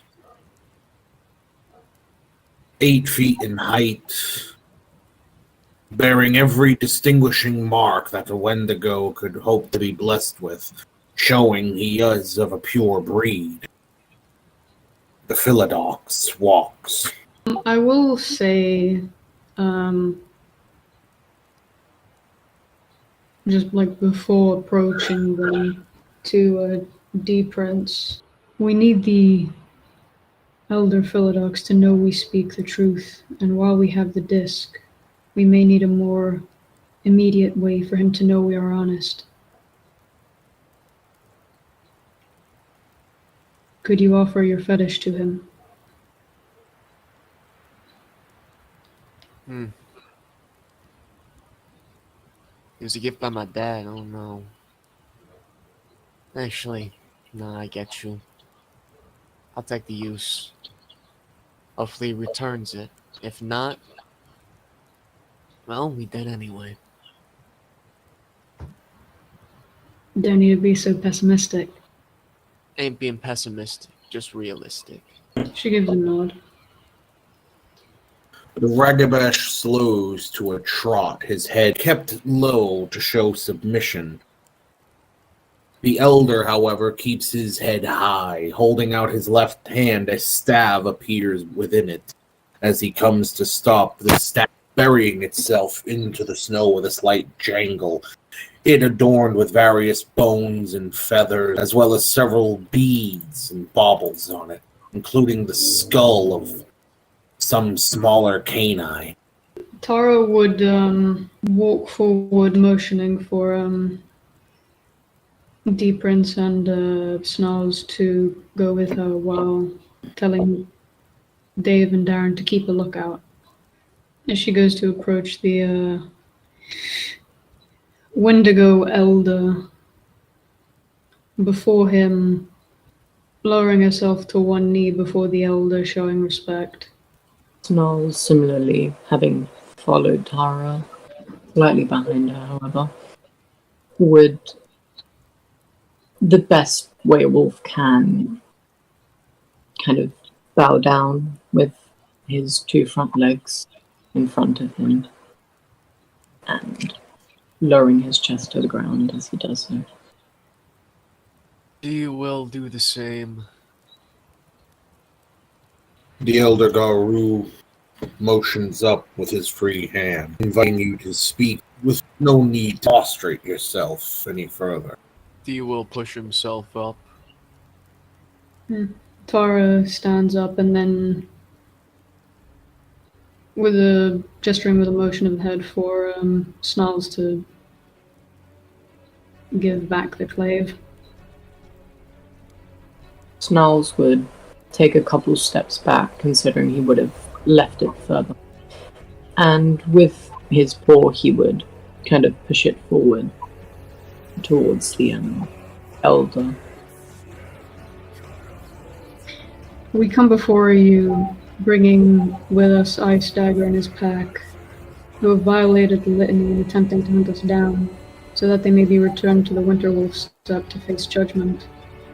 But what we have come to tell you is of something far more important. She then looks to Deep Prince. Dee, having already gotten ready, pulls the earring off and takes a couple steps forward, gesturing for the elder to stick out his hand. In between his two of his front teeth is the earring. Perhaps to your surprise, the Elder ignores virtually everything as he bows down over himself, scooping up the clave claimed from Ice Dagger and his pack. To the prostration, to the showing of the earring, to all of it, he seems to look over the clave before looking over Ice Dagger. Moon calves, the lot of you. He then looks to the back to the rest of you. And gestures with the clave, point sweeping over Ice Dagger's pack. So you've decided to spare them despite their hunting you. It is not our place to judge them.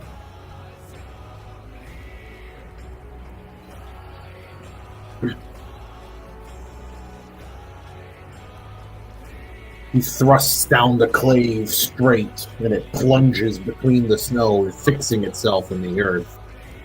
Before holding out his hand, he takes the fetish from D, seeming to recognize it as he rolls it between his fingers so it catches the light.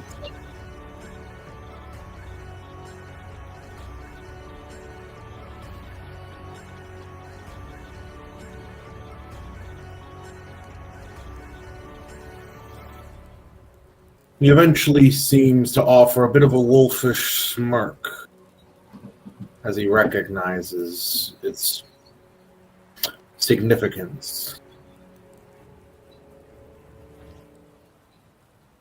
He palms it and instead gestures to his left ear, where he wears a similar earring.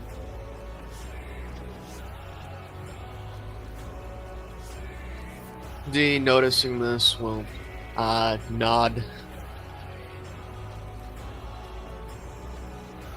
The elder puts the ring in the snow where you had previously left the clave for him. D will look to Tara as if asking, "Can I grab it?" She nods. D will take a couple steps forward, grab it, and then attempt to put it back on to the best of his ability in wolf form.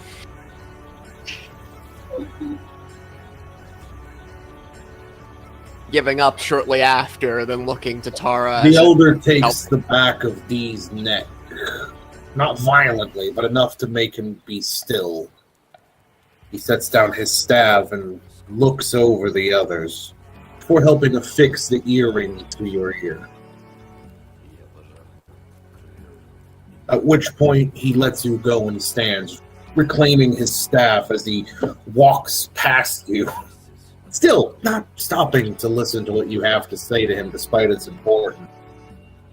And stopping in front of Ice Dagger, bonks him on the top of the head like fucking Rafiki out of The Lion King. Before Ice Dagger can protest, the staff is brought to his chest, pinning him in the snow, his hair splayed out. The elder above him snarls. You'll face your judgment for this later.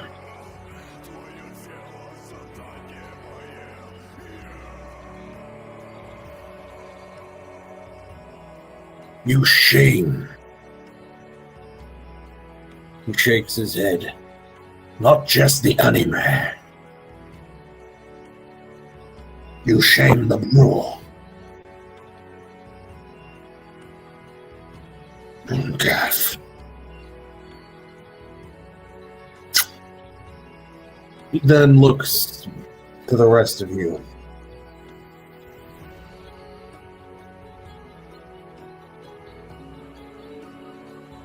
What you've done is worthy of respect. Though I have my reasons to still doubt you. Tara steps forward, saying,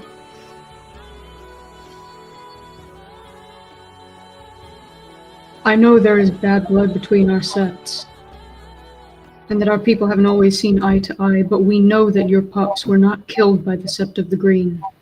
They were killed by the Black Spirals of Manhattan, on the order of the Black Spiral Azera. She is leading a mining operation at the Black Wolf Mine 6 miles north of here. They have uncovered a large black rock, which is one of the 5 talons of the worm, and is the sky stone which binds the evil spirit, the Narthus.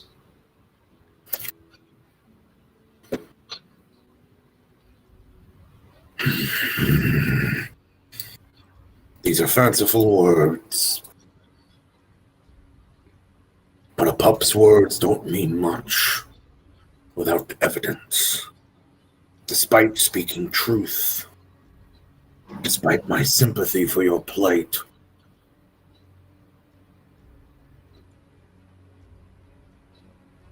tell me you have something to prove this. Tara takes out the disc from the bag that they'd kept it in. If you have any computers in the nearby town, this disc contains proof of what I said and more. The place is guarded by a pack of Black Spirals, 7 members strong, including Azera herself. Horde of Fomori guards with silver bullets, hundreds of uranium veins that surround the area. They plan to move it to Toronto soon, and we don't know how much time we have until they do.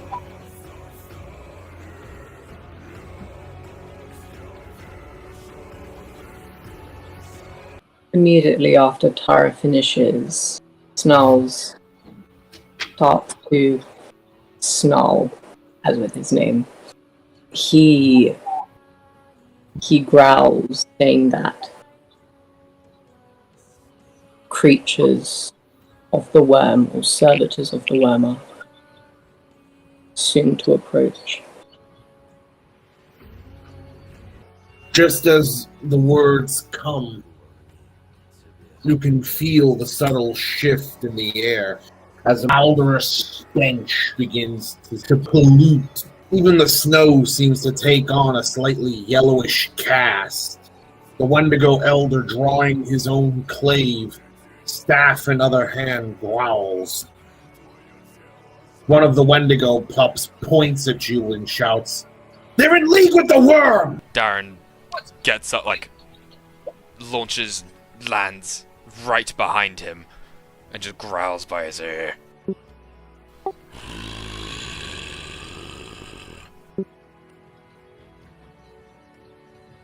I will rip out your spine for such false accusations. We've got greater enemies right now. He's gonna turn around, face the forest, and insta-shift to Krynos. Yeah, Tara is just trying to see what is coming at them. Cool. I'ma just, spend rage to shift into Krynos. Tara shoves the disc back into the bag and then gets ready for whatever conflict is coming. Snarls will insta-shift into his poo. No sooner do the Wendigo begin to ready themselves for a conflict, though many of them still facing the pack.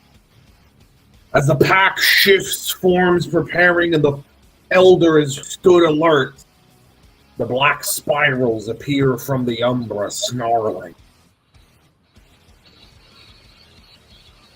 And despite the danger of the elder Wendigo, the Arun spiral leaps for Darren. Apparently he holds a grudge.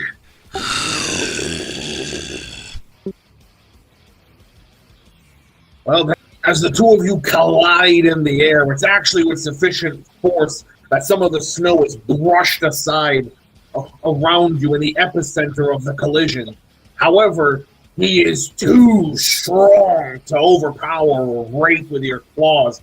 Instead, he seems to grasp you like a father grasping a fussy toddler, as dragging you with him, he takes you into the umbra, where you stand surrounded by a grayed atmosphere. Even the sun above is just a pale shade of itself, dim so the woods are filled with shadow, and the trees like mountain.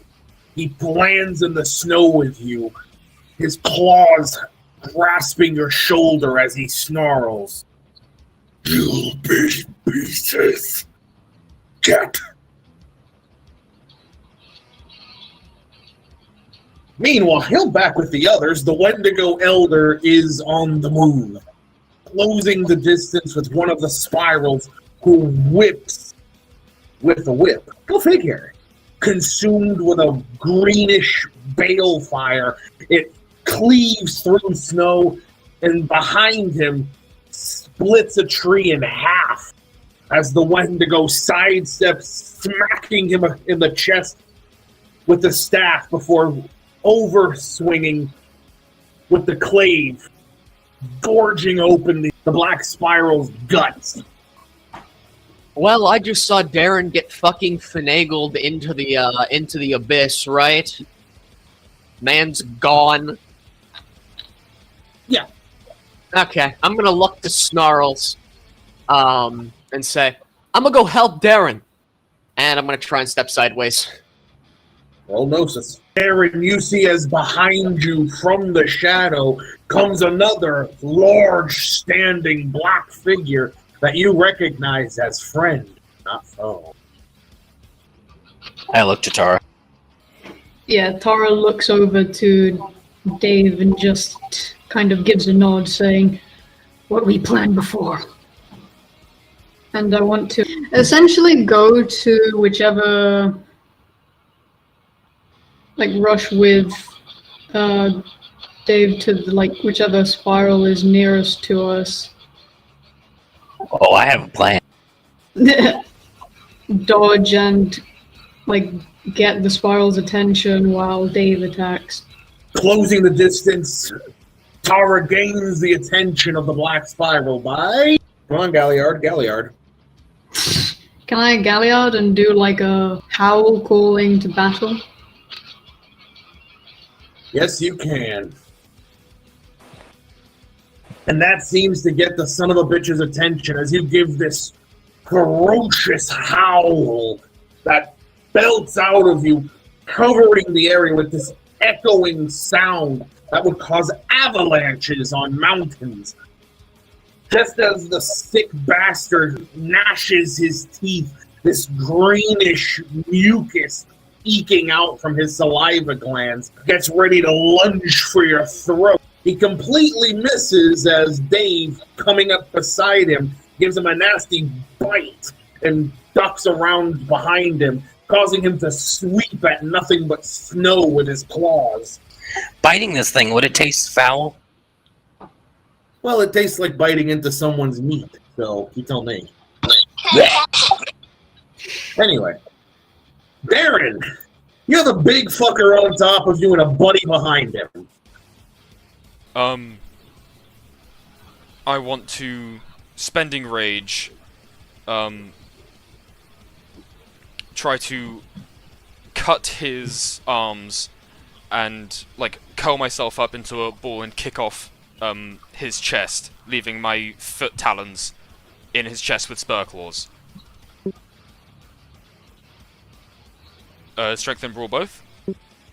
Yep. As you rake your claws on his flesh, he instead just utters a growl. You feel no blood drawn. Instead, what you see is this yellowish mist that starts to visibly cling to his flesh, almost as though there was a Bane spirit subtly being worn over him like a cloak. As you try to wrench yourself free, however, he instead releases you entirely, grasps the fur on your chest, lifts you up, and slams you back down against the earth, causing your whole body to crack as though you just stretched your back out. Snarls! Danger sense. More is coming. A lot of it. You can hear the of the snowmobiles closing in. Snarls would say, guys, beware, more is coming. By the lights, you can count 2 people per snowmobile. You're guessing about a dozen. Okay. They want you dead. And within the Umbra, D will be the one to notice. There's about 20 Banes closing in. Could I try to drive the upcoming Fomori to the thicket? Wait, how far is the thicket from here? To the southeast of the tree line of the clearing. So it's not far. No, but you have to give them a reason to follow you instead of focusing on the big pack of enemies they have. Snarls would run towards the thicket, kind of playing up, that he is afraid of the upcoming Fomori, picking the snow and growling as he does so to try and get them to follow him. Dex and performance. As you rush the oncoming Fomori, you manage to kick up enough snow and bark and bite and make yourself seem a large enough threat that 3 of the snowmobiles veer off to follow you. The others continuing towards the remainder of the pack of the Wendigo. We return to Darren and D as the big motherfucker chooses to momentarily do nothing until you see from his head growing these 2 chitinous horns sprouting, massive ram's horns spiraling on the side of his head. He snarls, his jaw cracks to one side as it seems to elongate unnaturally, as though he's getting ready to swallow something whole. At which point, he's going to make a swing for D with his tail, which looks much more reptilian than yours would. Dodging. Dex and athletics. Just narrowly do you manage to step out of the way as you hear the of the tail whip in front of your face, realizing that the tip of it was pointed with some kind of metallic attachment that makes it more like the tip of a pike rather than a tail. You know, that's... And now it's your turn, as on the other side, the Wendigo Elder is engaged with one of the black spirals, and the other ones are now closing in on the pack, so they're not attacking. So I'm going to move forward, and with both hands, I'm going to try and rip this fucker's spine out. Strength and brawl. Oh, all right, baby. Leaping onto his back as he is so massive, he is easily able to accommodate you, perched in the center of his back, your feet pressed against his muscles as your claws wrench and pull at his flesh. He continues forward, walking towards the fallen Baron with foul intent. Of that, there's no doubt. As you burst open the first seams of his flesh, a fume, like hot steam, bursts from the wound along with his brackish, ichorish blood. And you need to roll stamina. You're able to maintain your perch upon this mother and refuse to back down, even as the fur and flesh on the front of your chest and around your lower jaw are scalded as though by boiling steam by the bane protecting this bastard. You can hear it cry out a violent as you wrench open part of his back. Meanwhile, Tara, we come back to you. And the guy who you just helped Dave attack is standing in front of you, pissed off and literally chittering, his canines clocking together as he looks at you with violent twitches and ticks of his whole body, as though he's about to move in a sudden burst of energy. Fuck. You get the impression he is not mentally stable. I think any of these black spirals are mentally stable. Neither is Dave! What is the Wendigo pack doing? The Wendigo pack are engaged entirely with the other black spiral, as 2 of them are protecting the Zadok, who's down, stepping over him to be ready for the snowmobiles incoming. Oh dear. Hey, if they get killed, they get killed. Fuck 'em.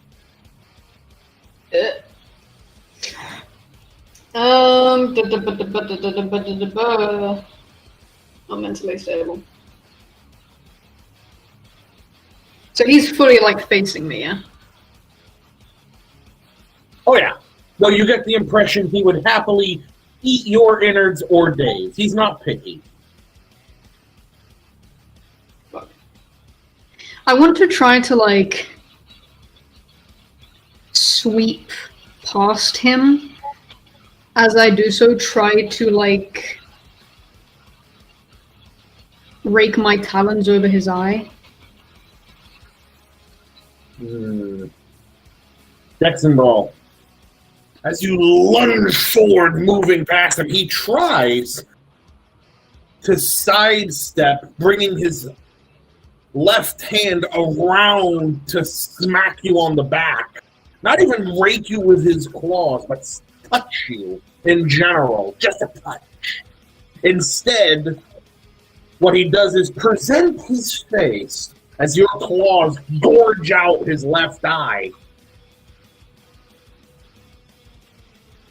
A trickle of black blood lingers on your fingers, thick and clumpy, like pie filling almost.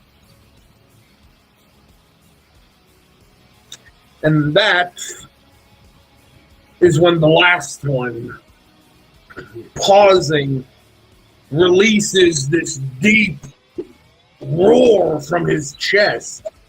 Only this isn't a howl of any kind. Instead, the rousing howl which comes from him creates a sudden tremoring in the earth. Everyone but the two in the Umbra, Dex and Athletics. All but Snarls, who continues to run with the snowmobiles following after him, is knocked to the ground as beneath you the earth trembles violently.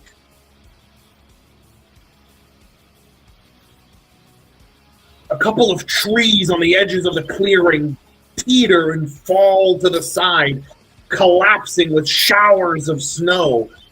As when the howl finishes, the trembling stops. Yet now, all but Snarls are on their back, vulnerable. And now that one that Tara just eyeballed is coming over for a high. Literally leaping to get on top of her. Could I attempt to, like, roll out of the way of where he would land on top? Dex and Athletics. You feel his weight land on you. He's a heavy motherfucker, despite being small for a Naru. Doesn't change that he still weighs a metric ton, not literally. And he's applying all his weight to the balls of his feet, which land on your pelvis, as his left hand clasps the back of your head, pressing it into the snow. You feel an electric current roll through the top of your head throughout your body, as it feels like you're being electrocuted from the top of your skull, like an eel rubbing against you. Too lethal. Dave, it's your turn now. And you're on the floor. Shouldn't have done that. I'm going to hop up and jump onto his back. I'm going to bite down where his shoulder and neck meet, and I'm going to start kicking with the back of my legs against his back. Here's the thing. You can only do so many things in a turn. So yes, you can jump on top of him. In fact, I won't even make you so much roll for that one. Kind of. But if you want to start biting and pawing at him to scratch him up, that's two different things. You're gonna have to. That's what the rage is for. Yeah. And that's only because I'm not going to make you roll to get on his back, because roll stamina. Guess who's getting shocked now as well? You just jumped on a superconductor that's happy to feel you. Ooh! As you land on his back, you release a cry of pain as the electricity courses up your paws and in throughout your body. 3 lethal, as you are desperately on top of him, being electrocuted to shit. However, let's see if you can fight through it enough to bite him. Despite the pain you're in, you manage to sink down your teeth around the back of his neck, which actually makes his shoulders perk up as he realizes, wait, you're actually still fighting me? Meanwhile, around you, you can hear a series of snarls and thrashing, snow pelting you as the fight on goes, only now the Wendigo Elder is having to fight off both their Theurge and their Philodox simultaneously as they combat him. The Wendigos, two trying to get up for the oncoming snowmobiles, though they get pounded with a series of gunfire which echoes through the air. Their wounded Zadok hurling himself up into a seating position, throws himself as best he can despite the obvious pain, shifting to Krynos as in a desperate lunge sweeps upward, knocking over one of the snowmobiles, splintering open the side with his claws, sending both Fomori into the snow. The other snowmobile running him over a minute later, though capsizing as they realize werewolves are pretty fucking sturdy. Snarls, you have 3 snowmobiles chasing you. What are you doing? How close are they to me? Well, they're about 10 feet behind you and rapidly gaining. I'd like to use jam weapons, and since they're behind me, I would leap somewhat behind me onto the what's it called? The snowmobile, kind of tearing at them with my teeth. Spend a Gnosis point and roll your willpower. As you spin in the snow, causing a flurry to rise up behind you, like the sweep of a cape over a hero's shoulder, you turn on them and you hear click, click, click. No bullets. And even they seem to be slightly confused as you can hear the rev of the engine slow for an instant. Texan Brawl. They're about to have a not-so-nice day.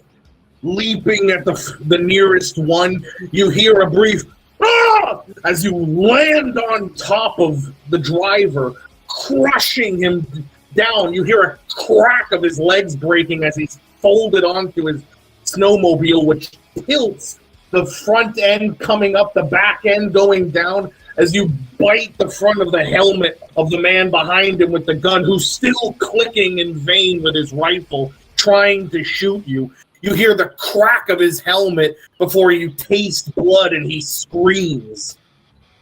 They're not having a good day. Meanwhile, talking about not having a good day, Darren! You have a big fucker on top of you, and you can see your buddy on his back getting scalded. What's up? I want to get up by rolling backwards and try to jump over him to land on D's side. Strength athletics.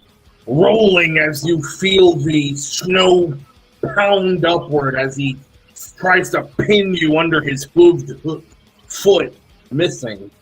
You pounce upward, soaring over him, and with considering his height and his no small feet, as you move up and over, crashing down behind him, with a satisfying growl as you put him with his back to you now.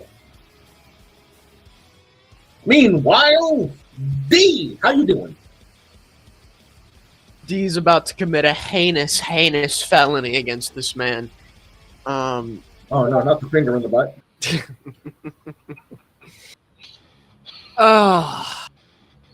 Seeing as I'm getting fucking steamed out of there, and Darren's on my 6 now.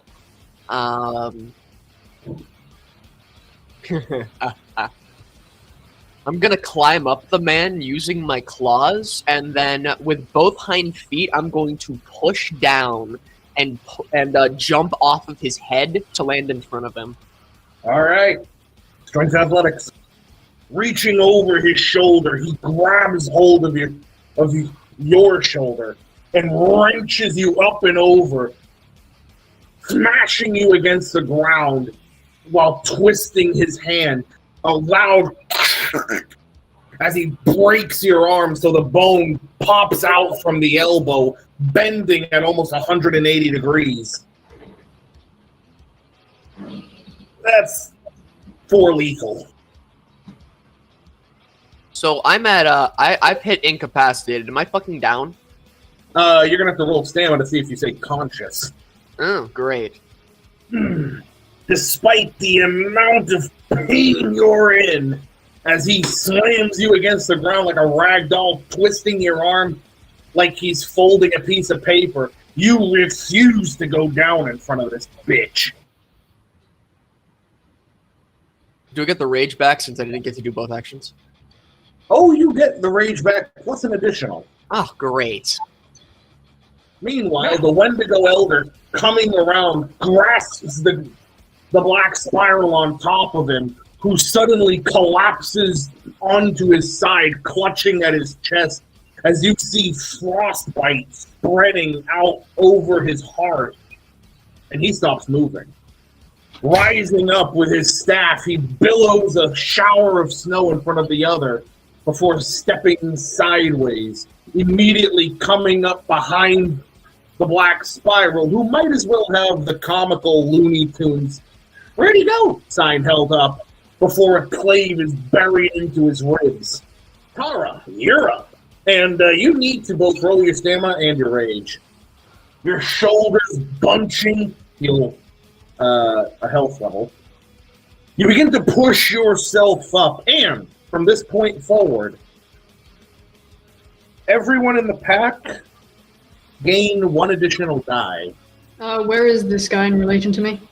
Still on your back. He's which on my back. doesn't help because you also have your packmate on top of him. So it's a lot of weight. Bro, you guys are heavy.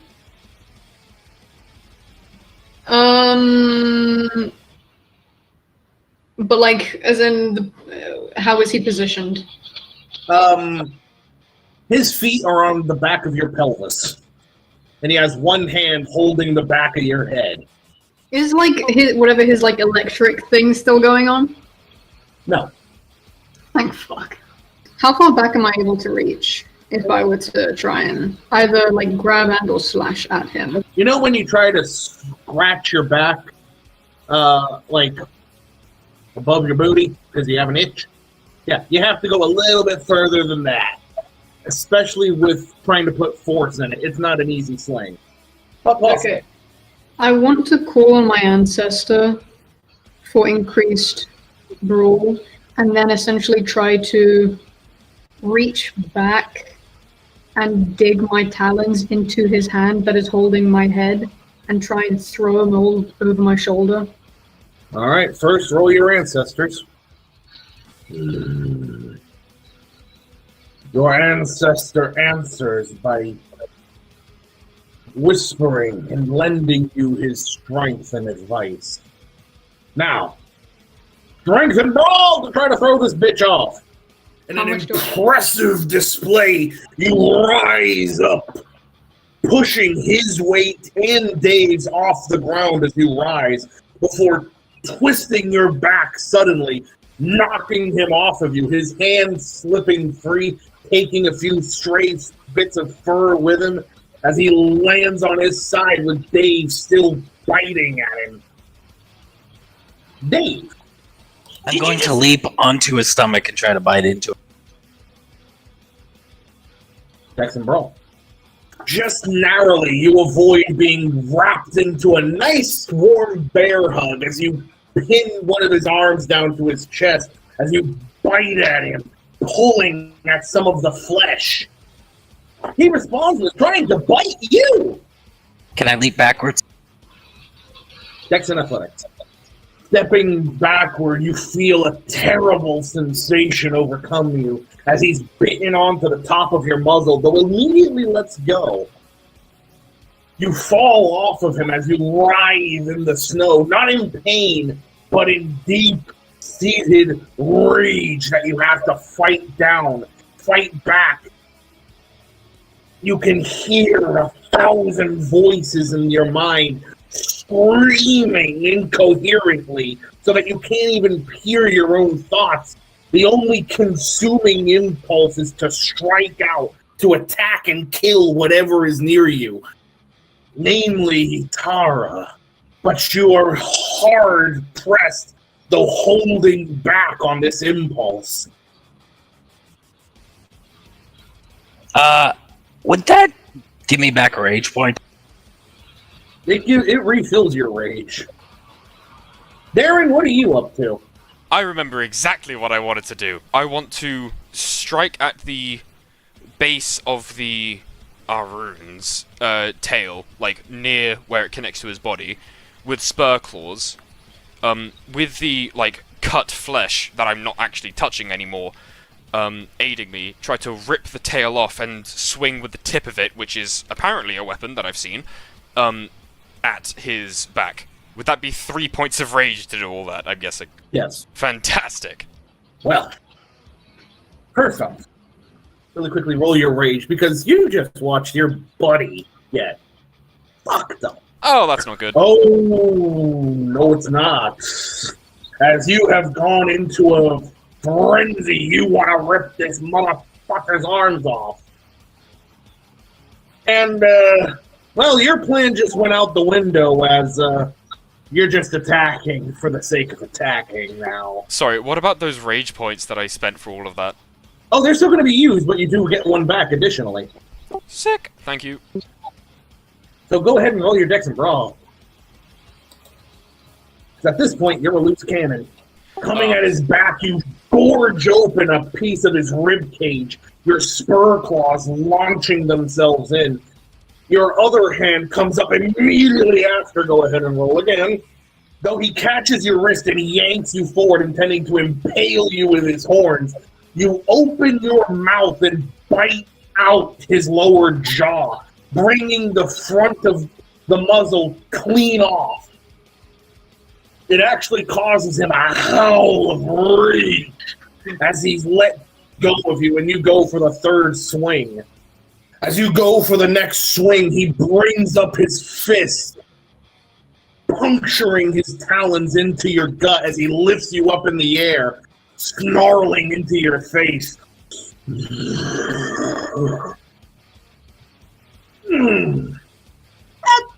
That's gonna be about, five ag. Snarls, how are you doing, considering you just broke one man's legs and bit another one in the face? So, to be fair, everyone else's guns are still going click, click, click. Why aren't it not working? Question: I with the guy who I bit his head, or whatever, and he's still holding the gun, launch them at two of the guys on one of the mopeds, and then use rage to, with the other guy, do the same thing but to the other moped thing, hopefully knocking all of them off so they can't use it. Doing this in Hispo? Yes. Okay.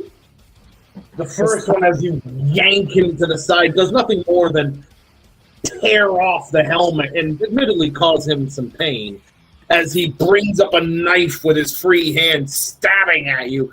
Yet, the blunted blade does nothing more than prick your skin underneath your jaw rather than cut you. Do you want to proceed with throwing the other guy, or do you want to re-throw this guy? How close is he to me? He's literally in front of you. Alright, so I just dropped Like you him in could, front. if you were to lean your head forward, you'd boop him with your nose. Okay. Yeah, I'm gonna re-throw him. Alright, go ahead and reroll. Well, this time, as you reclasp your jaws onto his head, you actually hear a crack before you pull and rip and succeed at throwing his head at his buddies, which does hit them, it just doesn't stop them as they drive off. But hey, if nothing else, one for Mori dead. The one behind you, you hear a click, click, click before a sudden as he collapses into the snow with foam gurgling out of his mouth, his body shaking violently. What seems to have happened? Cyanide. Everyone engaged with the black spirals, wits and athletics. Every one of you is able to see as the black spirals stop. Dee and Darren, you're able to feel the tremors and hear the childlike voice that whispers to the room before he snarls and attempts to step sideways and flee. As he begins to step sideways, you lurch forward with a sudden speed, the rage driving you as you claw his face, his eyes gorged from right to left, his muzzle scorched with claw marks. He lowers his head, thrashing it side to side, and he's not stepping sideways anymore. Which means you and Dee get one more chance to try to kill the bitch. Pleasant. So that's starting with Dee. Oh, Great. Whereas the others, yeah, they're fucking off. The Wendigo even holds up his hand like, no, we're not following that shit. Can I roll stamina to heal health level? Yep, that's automatic. Nevertheless, you feel your body mending wounds as your arm is, though highly damaged, the bone is starting to knit together as well as some of the flesh. Great. So you know that large open spot on his back? Yep. Is he facing towards me? Yep. Alright. So I'm going to spend a point of rage to, as I'm sliding around behind him, I'm going to slash his leg. And then I'm going to stand up, stick my hand into it, and rip and tear until it is done. Strength and brawl. Oh, it's beautiful. Thank you, Wendigo Man, for my 11d10. Oh, God. Well, you're going to need to roll your stamina. As you moved for the weakness that you have created in him, despite it knitting closed to a much smaller wound by now, he twists his head sideways, burying one of his horns in your ribs before thrusting his head up and over, sending you careening in front of Darren. A moment later, a green light shimmers through the gray and darkness as he lurches through it. And that is where we're going to have a 5-minute intermission. To set the scene, the Wendigo have gone. The snow remains the same, if somewhat stricken with snowmobiles, which are slowly gathering snow on top of, which, given enough time, might even be buried, though they'll most likely be moved by the Wendigo, probably left on the side of the road for some mysterious story for hitchhikers to talk about for the next few months. The chaos and fury and violence has passed, leaving a faint quiet of soft winds and rustling branches on the edges of the clearing. The Wendigo will come. But before that happens, it is your task to find this mine and make sure nothing leaves. So we rejoin you. I'm gonna walk over and high five Darren. That was awesome! Darren would reach up for the high five, but yeah, awesome for you, maybe. I'm still hurting. Still, you got your teeth wet. Not wet enough, but thanks. Hey, we're gonna get it plenty wet by the end of the day. Out of character, do we need to kind of create like some sort of makeshift bandage to like staunch the bleeding for some people's wounds? Because some people got really fucked up. Definitely. The last All thing right. we want is that being exposed to the elements. Right. I'm probably going to be trying to help with that. Mm-hmm. Intelligence medicine. I look to everyone and ask, do we need sets of clothes? You can take their clothes for bandages. Also, see if they have any silver bullets in their guns. Already done. I looked to Darren and said, when I shot that guy with the silver bullet, that hurt him. Yeah, he bled. Let me focus. Thus far, the best idea anyone's really had is Snarls licking it to disinfect it. With some makeshift cloths, admittedly, considering the look of the creatures wearing the clothes, you're not really sure if you want to use anything that was touching their skin directly. You managed to make some very, honestly, pretty good cloths to bandage up wounds, especially because the white fuzz interior will do good at preventing any blood clots. And with a little bit of, admittedly, dog saliva to help wash out any bacteria, you apply them and tie them down with sufficient pressure to keep them from doing any further harm. It won't be comfortable, but it is functional. God, it hurts. No kidding. Fuck. What happened when you guys stepped sideways? Yeah, Rune almost turned us into minced meat, that's what. Fuck. Yeah. Ah, God, that stings. Yeah, he tried to step sideways near the end, I guess, when everyone else retreated. Thing is, he wasn't looking at anything, so I think the Banes were the ones taking him with them. He was definitely possessed. I mean, he was, like, growing goat horns and hooves and stuff. You know, that man had a bane as like a skin or some shit. Yeah. Not good. I mean, tearing out his eyes helped keep him there for a little bit, but didn't do much. He still got away. Hmm. I swear I'm gonna kill that bastard. So what, you saying they're possessed? I'm saying Banes can hitch rides in them and give him powers or something. Or act like armor. Yeah, I mean, he was like, when we cut him, he was bleeding these toxic fumes. He took a hit. I took more than one. I ripped that guy's back open and almost tore out his spine that did nothing.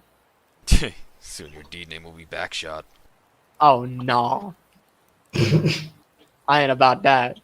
Alright, well, I don't think this is gonna heal in the time that it takes for us to have a conversation, so... Yeah, we going? should get moving. Yeah. Yeah, don't want to hold up the party. This is gonna sound awful, but can someone carry me there? I don't want to change forms and ruin all the hard work. I look to everyone and then I walk over and pick up Darren. I will slink him over my back. I mean, while you're hitching rides, if you wouldn't mind. I don't mind shouldering a black man for once. Oh, no, carry this us ain't what the carefully, civil man. rights was about. Hey, it's about Whitey picking up the work. Let's go. I grab him. Alright. I think I should be able to remember the way back. Snarls, just keep a constant lookout. A sudden prickling, like static electricity, rolls over each of you. As you turn to move, you realize you have wandered into the Umbra, stepping sideways without intending. And the scene before you is something quite different. Darren, you vaguely remember this place. You were here once before, not long ago, actually. It's the Glen, a place of solace, comfort, peace, nothing else. What you find is some manner of hot springs pool, serving as the centerpiece. Lush vegetation thrives around the pool, which is hot enough to melt the snow and ice around. A tall rock wall shoots up from the forest floor bordering the pool on the one side, and the sweet smell of spring earth is quite clear here. Yet you hear a crack of thunder in the air above you, as all around, beyond this oasis, is a white blur of snow that can't seem to trespass into. And yet you see in the water something dark, a shadow. Tara approaches. What does it look like? What is the shadow in the water? Darren would pat Dave on the shoulder to put him down. Dave would put him down, looking around a little bit confused. You are able to see eyes peering back at you. Do I get the sense it's malevolent? No. Even Snarl feels no danger. And the eyes shimmer with a silvery hue that is glowing brightly.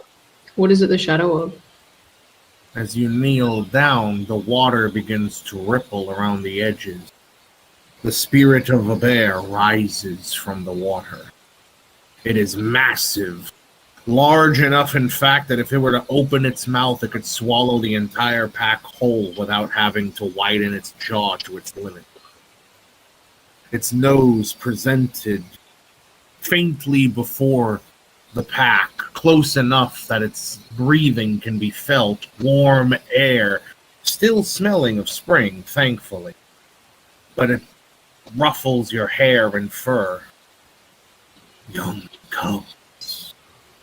Darren, still looking in its eyes, says, "Hello."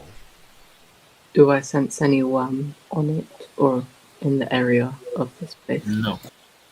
Okay. In This that is case, Glenn. The worm has no perches here. in that case, Snarls would lower himself to the ground, his belly touching the earth beneath him as he stretches out his hands to bow. Tara, already having got onto one knee to look into the waters, now looking up to the bear, says, "Spirit of the bear, are we permitted to be here?" I have invited you here. I have noticed your travels through this place. I have noticed your exchanges with the one who calls himself Bill. And I know you did your best to free a bear from the clutches of the bay. He looks up to the sky. Thunder cracks loudly. And I am not the only spirit which has watched you. His eyes lower to you again. I offer to your fledgling pack my patronage, if that is what you would accept. Tara glances back to the rest of the pack to see how they feel about it. Dave gives a shrug and a nod. D seems to give an approving nod, still on the back of Dave. He was carrying him on his shoulders like one would a child, holding him up. Darren is still looking into the eyes of the bear, visibly pondering, and occasionally his attention turns towards the thunder and the skies, but always back to the bear's eyes. Out of character, what do we know about the spirit of, the bear and the other spirit that's watching? Anyone who wishes to know may roll a intelligence and occult. I have a 0 in occult, and goddamn dice penalties. Please don't tell me I've got the most successes in this roll. You're one of them, yeah. Both you, Snarls, Dave, and Dave, he plans to roll. D's too busy fixated on the bear. It's a Fair big ass bear. Know that bear is a totem of war, but also a master of healing. Garu mistrusts him, for his true children are the Gural, and the werebears aren't known for their fondness of the Garu. Bear is not an easy totem to bear, for those who seek glory or advancement quickly. In fact, he is one of the harder ones. I look and I whisper to Snarls, who is closest to me indirectly, also saying it within D's earshot. Easy things have never been our way. Out of character, what about the other one? Grandfather Thunder. Most commonly associated with the Storm Crow, Grandfather Thunder is a totem of respect. He is feared rather than respected by many Garu, which typically suits the Shadow Lords just fine. He is a patient, subtle patron whose influence builds over time like an almighty crescendo. Most of his avatars are Storm Crows who act as go-betweens between him and his chosen. Typically, he makes it easy if you want to gain honor quick, and he is very good at teaching his followers how to intimidate any who invoke his name. I mean, the Storm Crow for the Wendigo pack wasn't exactly helpful for them. Well, this would be a different crow, and they were a bit foolish. Oh, see, this is not the Stormcrow. This is the Stormcrow's daddy. Like, the Stormcrows are this guy's minions. Yeah, he is an incarna, a very powerful fucking spirit. He is Grandfather Thunder. He is the patron of the Shadow Lords as a whole ass tribe. Oh, wait, really? Yes. But is it that? The thunder strikes loudly, so loudly, in fact, that the trees rustle and the water ripples around the bear, who looks up as Grandfather Thunder makes his presence known without speaking. I look back into the bear's eyes, and I give a low, long nod. Snarls would give a slight, quite polite smile, saying, "If I'm not mistaken, you're the spirit that followed us from when we were leaving Bill's, right?" I was. Your interactions with Bill were something of great curiosity. There are those of us who have watched you closely, some of which have not yet even spoken. We each present ourselves. We each offer our patronage. Grandfather Thunder clatters loudly, and a shadow falls over the pond as you see a massive raven perched in one of the umbral trees, shifting its feather, making itself look spiffy. The bear moves his head back, the water splashing even outside of the pool onto your feet. And around him you can see wandering a fox, smiling widely, his mouth hanging open as his tongue lolls back and forth. Oh, see, so we have Grandfather Thunder, Spirit of the Bear, the Raven, and the Fox to choose. Yup. What do we know of the spirits of Raven and Fox? Raven is the cleverest bird, but not clever enough to keep it to himself. Next.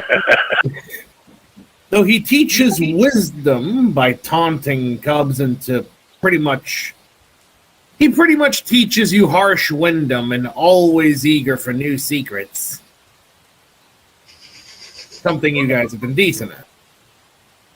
Though his packs are ones that are expected to be clever, cunning, if not always good at it, and trust impeccably that their totem will provide for them. Out of character, you're not going to be very wealthy. Whereas Fox is both predator and prey, and outthinking everything he faces. Meaning, again, being good, being clever, being quick on your feet, and outthinking your opponents.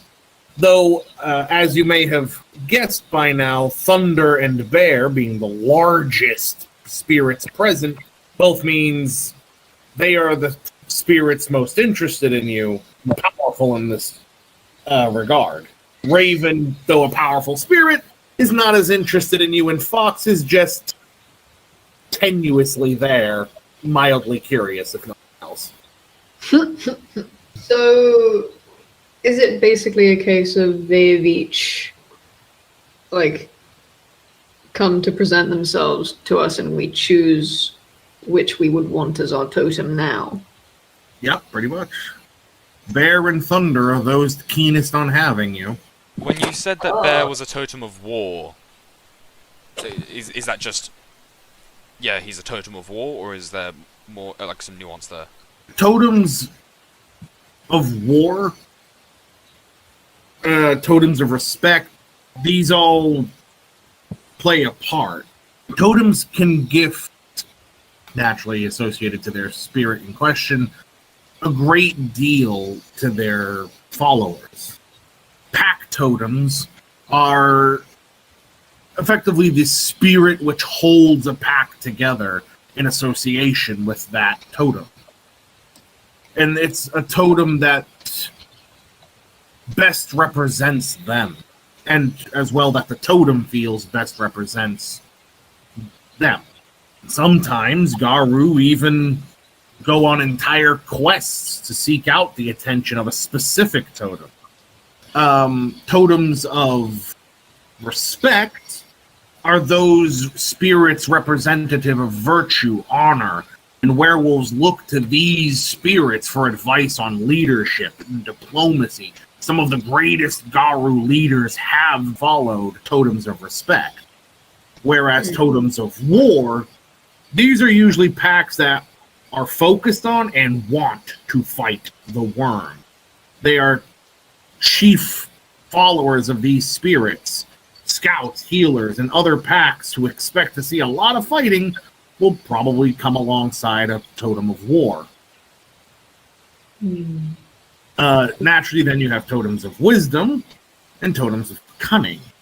Again, each totem, to a degree, describes the benefits you might be expected, how it complements the pack, as well as it shows how the pack approaches things to other Garu. A fun fact is, for instance, if you do follow Grandfather Thunder, more often than not, Shadow Lords will follow your activities with interest, meaning you probably have some brownie points with them by default. Whereas Bear, yeah, considering his kind of relationship among Garu, yeah, it's... However, each totem asks of its followers certain things to be respected. For instance, Grandfather Thunder, yeah, you do not give your peers or your rivals more respect than they've earned through their actions. Being a sycophant goes completely against Thunder's nature. Is there, like, consequences to turning down spirits or totems, potential totems? Potential totems? Not quite. Most of the time, it's, hey, they're showing up saying, hey, I'm interested in you. You turn them down, you turn them down. Such is life. But yeah, you can potentially upset spirits. Again, they are capricious as shit most of the time. Darren's gaze does not move from the bear's eyes. As the bear pulls his snout away from you, allowing the warmth of this glen to wash away the cold and weight of what has been burdening you for a time.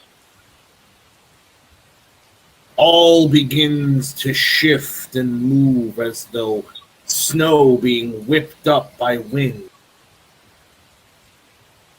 First fox fades, then raven, then thunder with a clatter shatters the skies as it all turns into a flowing white wall, bear being the last thing to fade before you are back in the snow of Canada, where you return to your task, now followed and empowered by the spirit of bear. Darren, his chest, now no longer full of holes, rolls his shoulders forwards and says, half under his breath, mostly not, "Oh, God, thank Gaia. Dave's back stinks." Dave would turn and sniff himself. Oh, man, I feel like I could feel like I could jogging and I can move without feeling like one of my tendons are gonna break. Oh, let's go. Yeah, I feel stronger too. Totem of war. Right. Now time to put it to good use. Let's boogie. D's bouncing back and forth on his left legs and then right legs over and over again as he shifts from Hamid to Hispo to Lupus, then back to Hispo. Do we have any food? Tara literally just tosses her bag to Darren and then shifts into Lupus and keeps moving forward. Anyway, everybody, perception primal urge. Sorry, just one sec. When Darren finally comes out, you see him having used the beeswax to zhuzh up his hair. So now it's very nice looking and out of his face. Tara gives you the most exaggerated, obvious eye roll you have ever seen in your life. He just winks at him. Oh my god. You are able to make substantial progress, though occasionally as you move to push forward towards the mine, you get this strange sense of... It's like when you walk into a room to get something and you can't remember what you went to grab. Something is very much trying to conceal itself, even from your memory. Oh. Yet you manage to progress forward, seeking out the mines. Tara, whose memory is so acute, she is able to lead beyond the threshold the rest of the way to the mine, out of character sparing you having to re-roll because she got just enough successes. But also, the Wendigo did tell us to essentially, what was it, like mark a trail or use a sense. What Snarls would have done on the way is kind of, considering he has animal musk, rub his fur to try and get his scent stuck on the trees as they go to the mine. Reappearing on the ridge of the mine, you can see that much of the destruction has been cleared away rather quickly, considering everything that was done. However, all the workers are within the pit of the mine, working probably around the clock. The Fomori have kept their numbers, though with a notable decrease of maybe a single patrol's worth. Secondly, it is quite evident that natural barriers have been felled. Trees, the debris, etc., to create artificial barriers around in layers of the mine. The patrols are tight-knit and constantly moving. And it looks like there is also some construction happening at the site. Can we tell what kind of construction? Perception and alertness. While the construction seems to be for maybe something about the size of a small barracks, a living space of some sort, it's very sturdy, the materials they're using. They're not skimping out. This isn't going to be cheap by any means. However, Snarls, you can tell additionally, whatever they're building as a habitation space has no manner of windows or easy access. It is effectively a completely dark box to allow in no light or outside elements. Where is it situated? Approximately near where the yellow cake storage used to be, slightly to the right of it. Like, how large is it? About the size of one of the old barracks, slightly shorter, suggesting it's not meant for many people. Snarls would look at very very focused. He seems somewhat annoyed. What do you see? I mean, I'm just thinking it's not going to be easy to get in there or do anything really with it. There's no clear entrance or exit and no windows. If we were to go there, that would be like a suicide mission. Where does it look like everyone in the camp is? If they're not unearthing the Narthless, they're working on that habitation. Any sign of the black spirals? No obvious one. Okay. Can I see a good vantage point? You're at the best vantage point. You're at the top of the ridge. Okay. Is the North still in the middle of the mine? Yep. A big black shape. Have they received a new truck yet? No. Darren's keeping an eye out for that big bastard. Tara just kind of like looks back the way that they came and along the ridge, and just seeing that they are like not being watched or that they are alone. You are for the moment, though how long that will continue is anyone's guess.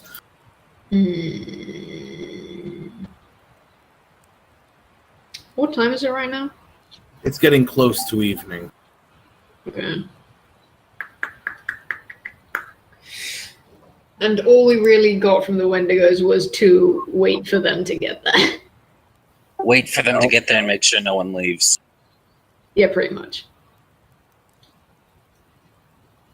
If it looks like someone would leave, where would they do so from? The road. The road.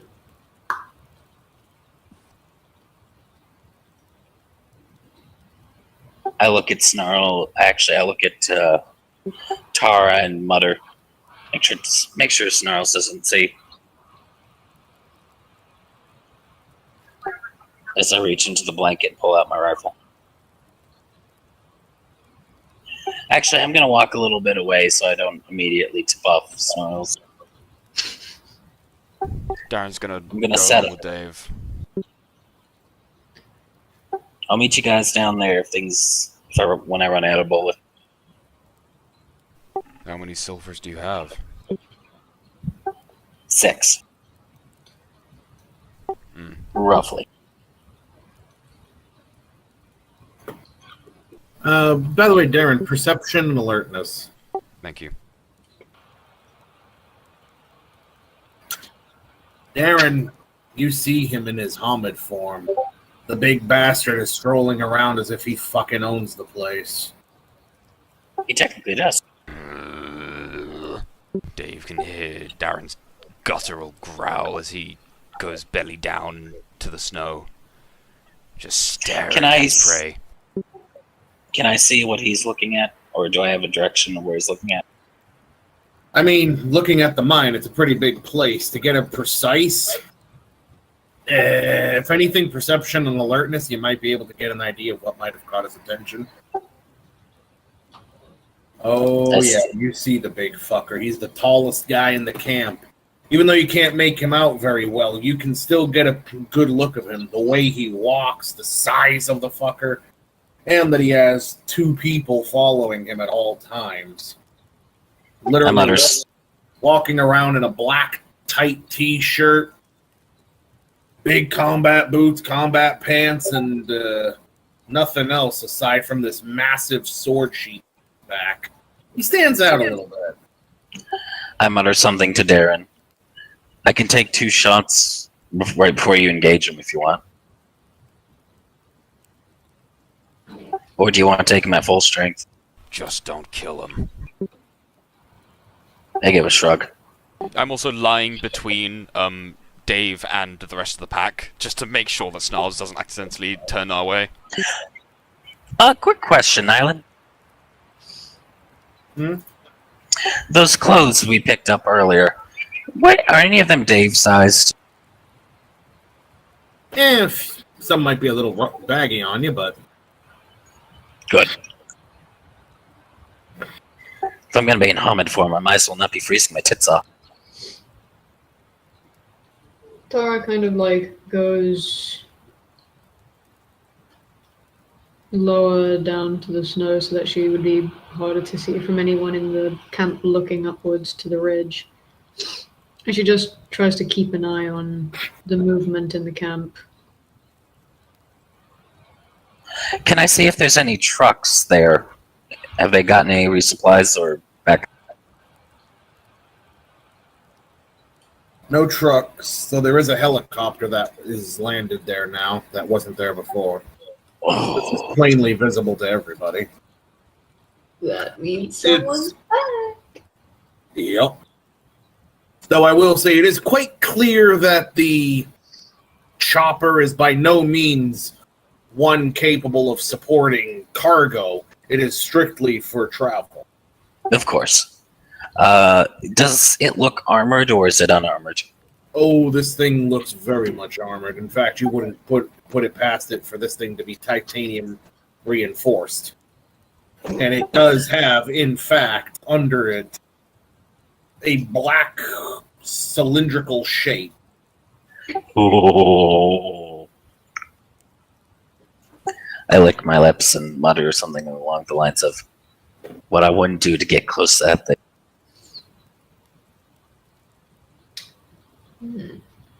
Snarls would, similarly to Tara, lower himself, chest into the ground, so that he wouldn't be noticed. His sight is mainly focused on ensuring no one leaves. If we... Are there, like, the truck isn't there, but are there any types of vehicles there? Other than the helicopter? Snowmobiles. Which there's some of being used for patrolling around the edges of the mine. Yeah. Further out, naturally. Mm. Those closest to the mine are on foot. I mutter something along the lines of mutter something to Darren. Those snowmobiles should be our highest priority. Take those out so they can't escape. Darren would just scrape one claw down the snow hard. Dave, you think he needs to pee? I mutter something along the lines of me too. Eyebrow raised, looking back at the prey. Snarls would, without being too loud, kind of tap with his paw the snow by his side and whisper, "Stop talking too much." Darren's eyes are still fixated on the rune. As you watch the mine, you do see lights starting to break from the south as a large 18-wheeler starts pulling into the camp. Massive white, red truck. The truck being red, the rest of it being just white. It comes, pulls to a stop, and turns itself off. Behind it, you see a heavy box van coming to a similar stop. Out of the back of that, some 6 or 7 people, all carrying heavy equipment. Do these look like cargo trucks? The 18-wheeler is an 18-wheeler. Yeah. The box van, well, it can certainly carry cargo, but looks like more it was meant for bringing whatever the fuck those guys are carrying. Yeah. How many people are there around in that truck? At the moment, a little over a dozen. I look to I look to Darren and mutter something to ask him. See if D can go over and pop the tires of those trucks. Make sure they can't get out. Snarls. Something's wrong. Oh no. Some things are watching you. Good. Could I try to look around to to see if I can see anything watching us.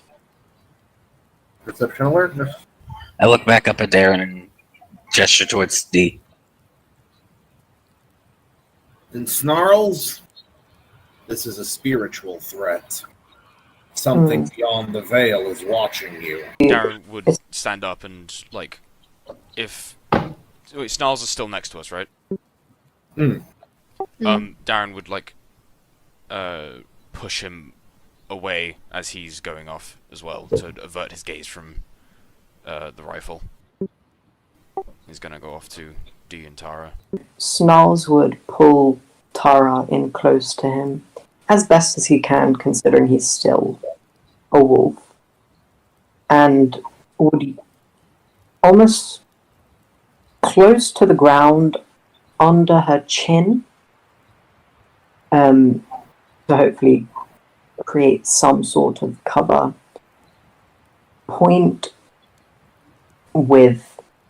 Almost point with his paw up to her chin and slightly lift her head to kind of suggest that, something's watching. And then afterward point to the camp to almost make it seem like he's talking about the camp, not the Banes. In case they do see. Out of character, do I understand what he's getting at? Wits and empathy. You vaguely get the impression that something's wrong. Darren would tap Tara, point to the truck with the with his paw and scratch in the snow. Can I tell what he's getting at? Same roll as before. Yeah, you get what he's getting at. What are you getting at? Destroy the truck.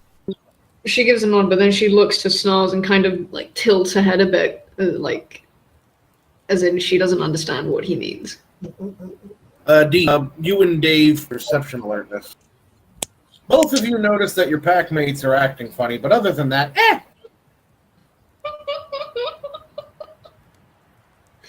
Does the coast look clear to take a pee? Oh my. Yeah. Okay, I'm gonna wander off for a little bit. Don't even. Don't. Darren, would I see this? Because I'm pretty sure I would see this. Considering the form you're in, you'd probably hear the crunch of snow. Yeah, I'd turn, just go over to him, like, still crouching down because we're near the ridge, and just, like, stop him physically. Ah, so you're biting his pant leg. I'm more so, like, swatting, like, forcefully stopping his leg with my paw. I look over and get the message. Darren just glaring at him. I'm gonna say to Snarls and looking down into the camp, you thinking we're gonna have a fun time like the last time we were here, or more like when we were in town? Snarls just stares at you. Gnarls, that bad feeling is getting a lot worse. You feel like your stomach is twisted into knots, and the air around you is hot. Something bad is about to happen. And Snarls would, considering that D seems to be the most focused on not letting anyone leave, he would give a little kick at him and kind of nudging the group to follow him, as he seems very almost tense as he does so. Darren, wits and athletic. Darren, just as you begin to turn to follow Snarls, you are looking at a pair of heavy black combat boots, and they have kicked you down the ridge as the Arun stands in the center of the pack, a twisted grimace on his face, big wolfish teeth and furred hands, and his semi-repaired clave in his grip. Fuck. What's so fun? And for the record, The veil around you is getting mighty green as the Banes are trying to get through. What? The only fucked thing here is the goddamn Arun. We're kicking its ass. The Arun starts by stepping off the edge and falling after Darren, changing into Krynos. Do I see this as I'm tumbling? Oh yeah, he's coming for you. I have a wolfish grin on my maw. Meanwhile, the rest of you hear a growling cackle as their Galliard steps out behind all of you, the Wendigo clave in hand.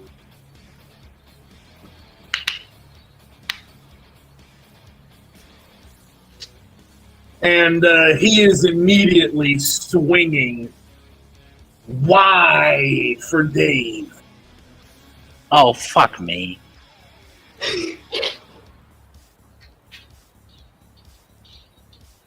So what you doing, Dave?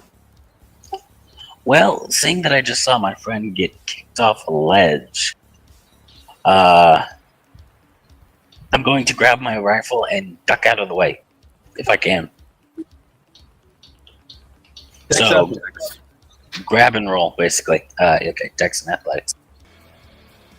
You watch as the edge of that blade comes almost contact with your eye when you and the rest of everyone realize he was fainting, drawing the blade outward to his right before stabbing straight for Tara's chest.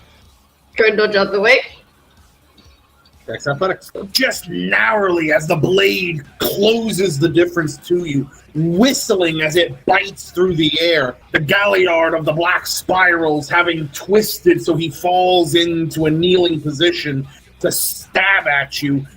You yeet backwards, your entire upper body lurching up so you're on your rear paws as you step back away from the blade.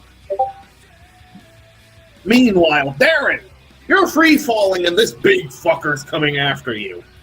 I'm going to insta-shift into Krynos, sharpen my razor claws into the rocks as I'm falling, to both break my fall and obviously have razor claws, and grab my pack. Roll a strength and athletics.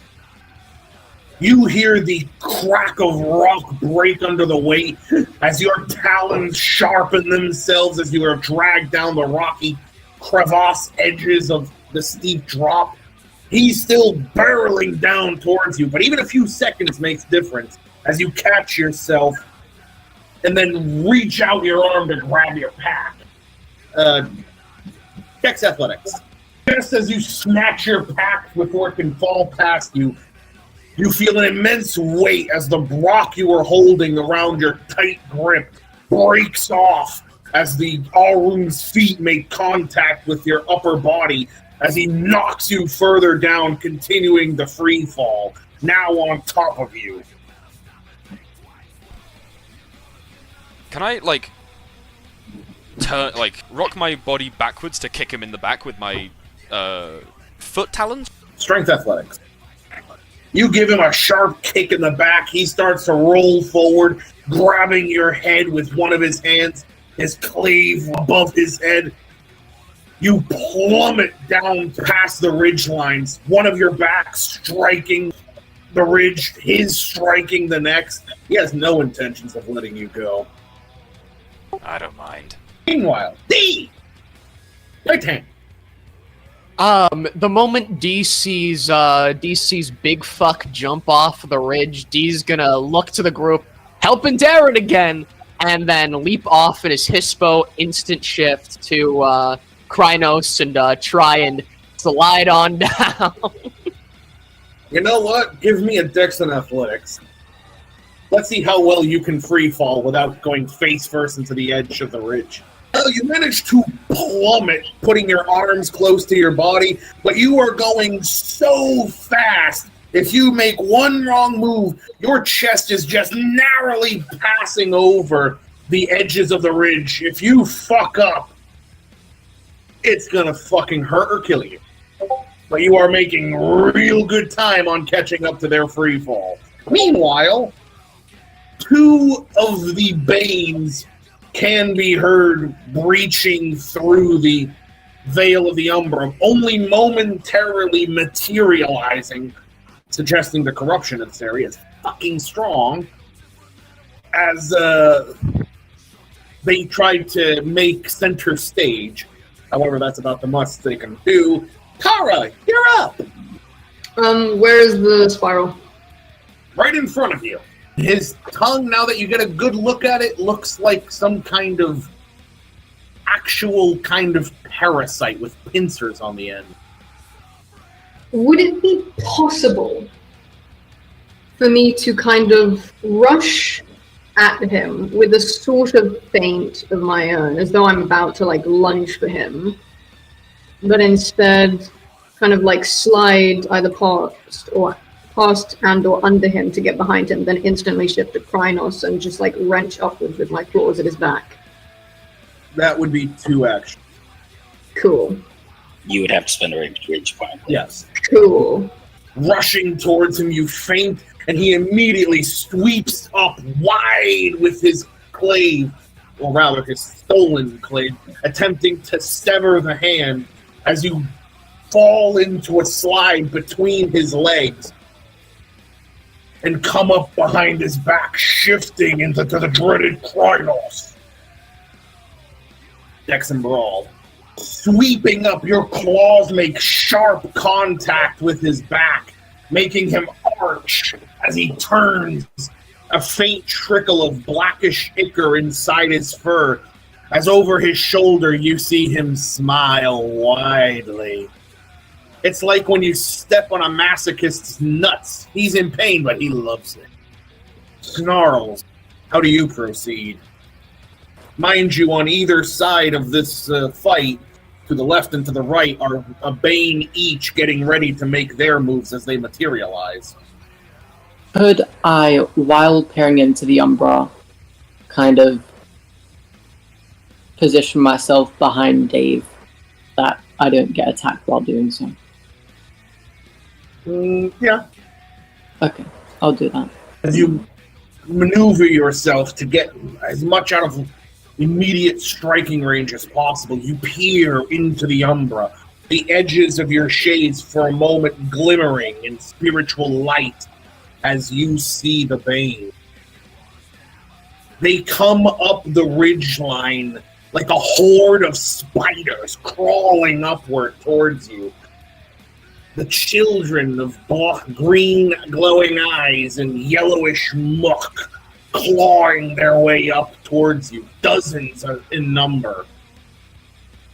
And from the center of the mine where the Narthalis lay, you can see a neon blue light merging with this green emanating glow. Nulls, being behind Dave, would very quickly whisper, in a very urgent tone, "Danger." Okay, I have 2 questions before I do anything. I'm sorry. First question. This guy's within 5 feet of me, right? Easily. Okay. Second, we're at the top of the ridge, aren't we? Yes. Okay. So, I'm going to take my rifle, aim it directly at this fucker's chest, and unload 2 silver shots into it. Dex and firearms. As you fire with the rifle,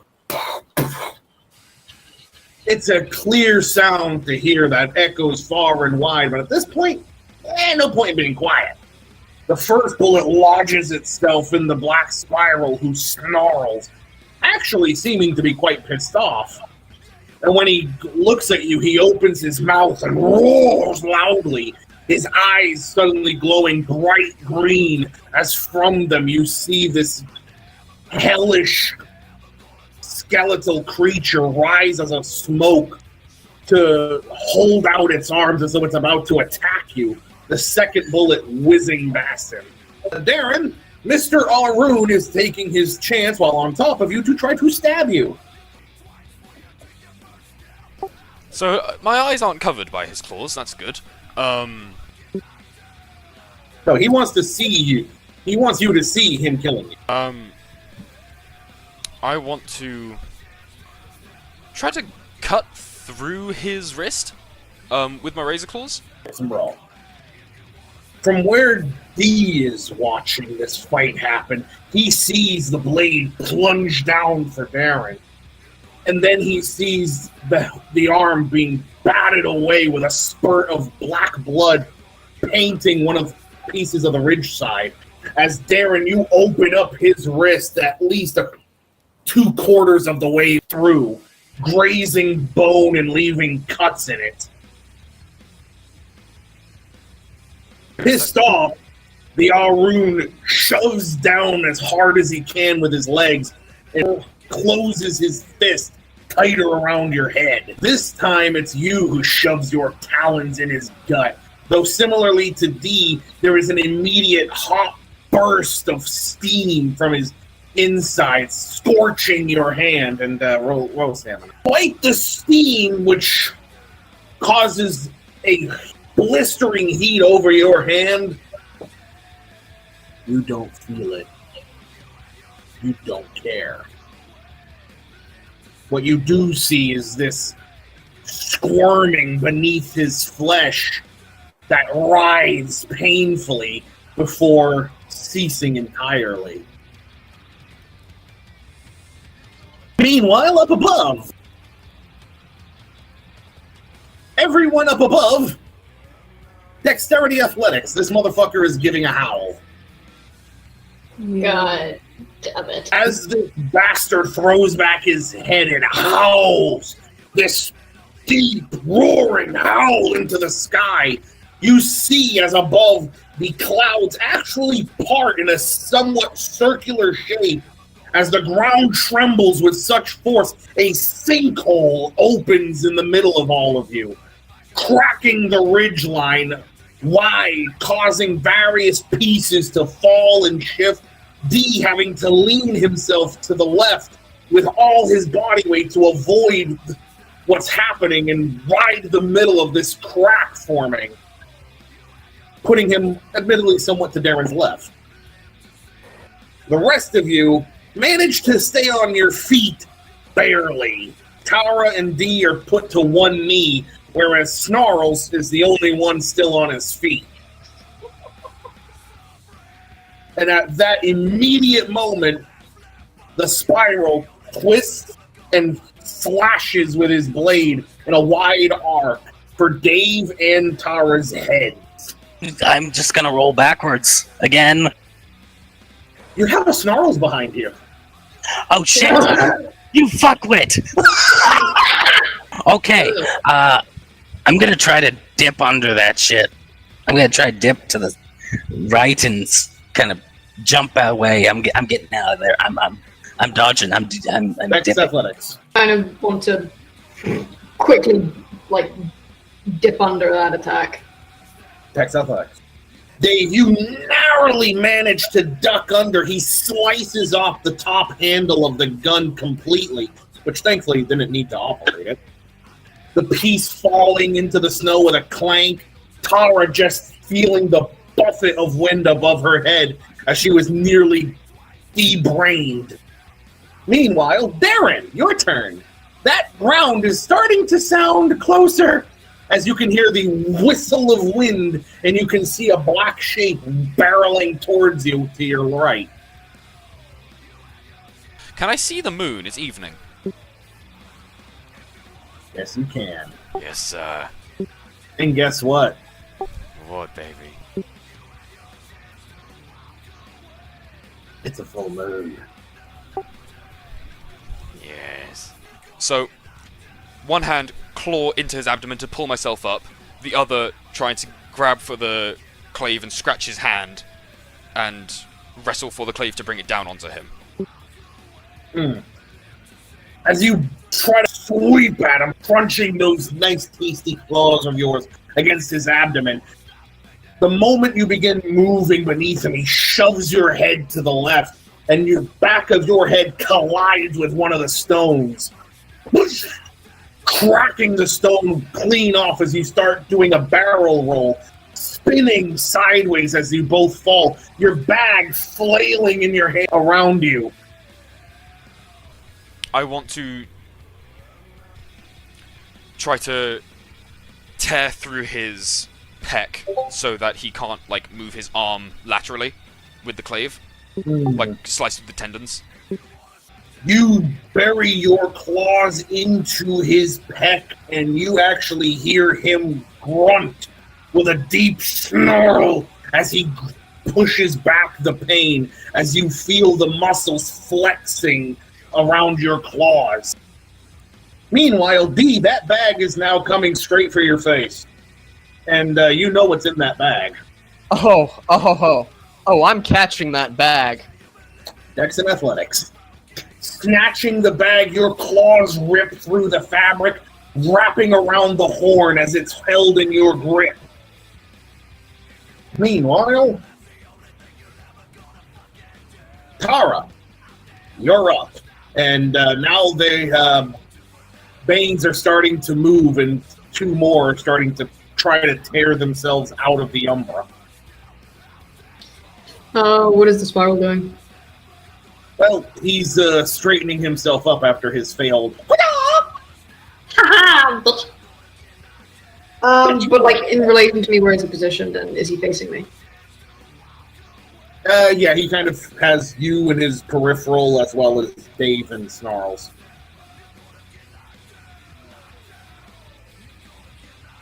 So we're at his side. Yeah, you're kind of on the edges of...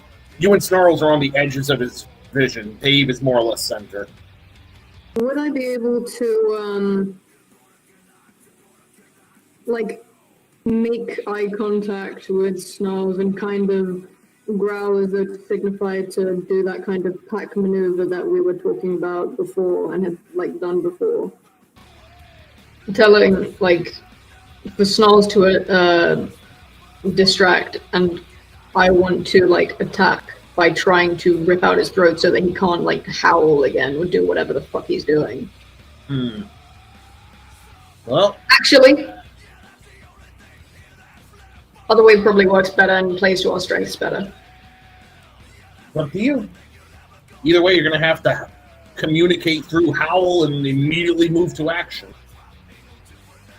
Yeah. Yeah, I think I'm going to do that. Alrighty then. Could I also, like, preemptively spend a point of rage to do another action as well? Yeah. Manipulation and performance. Snarls. Dex and Brawl. As you attempt to distract the Galliard, and then feint to the side as Snarls lurches in, swinging his claws, he puts out his own hand and jerks back, raking his talons of the free hand across your gut. However, you immediately see the front of his throat be gorged open by Snarls, causing the black spiral to spit a spewing line of black blood.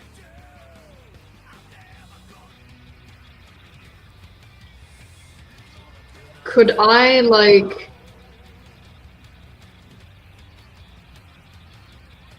as I'm, like, rushing past him, use my momentum to sink my talons into his arm holding the clave and, like, rake my talons through it? Yep, Dex and Brawl. Your talons rake out, reaching his wrist. He twists his arm up, battering his wrist against yours, knocking your hand away. Immediately, you feel the small clawed hands of the Bane behind you attempt to wrench you back.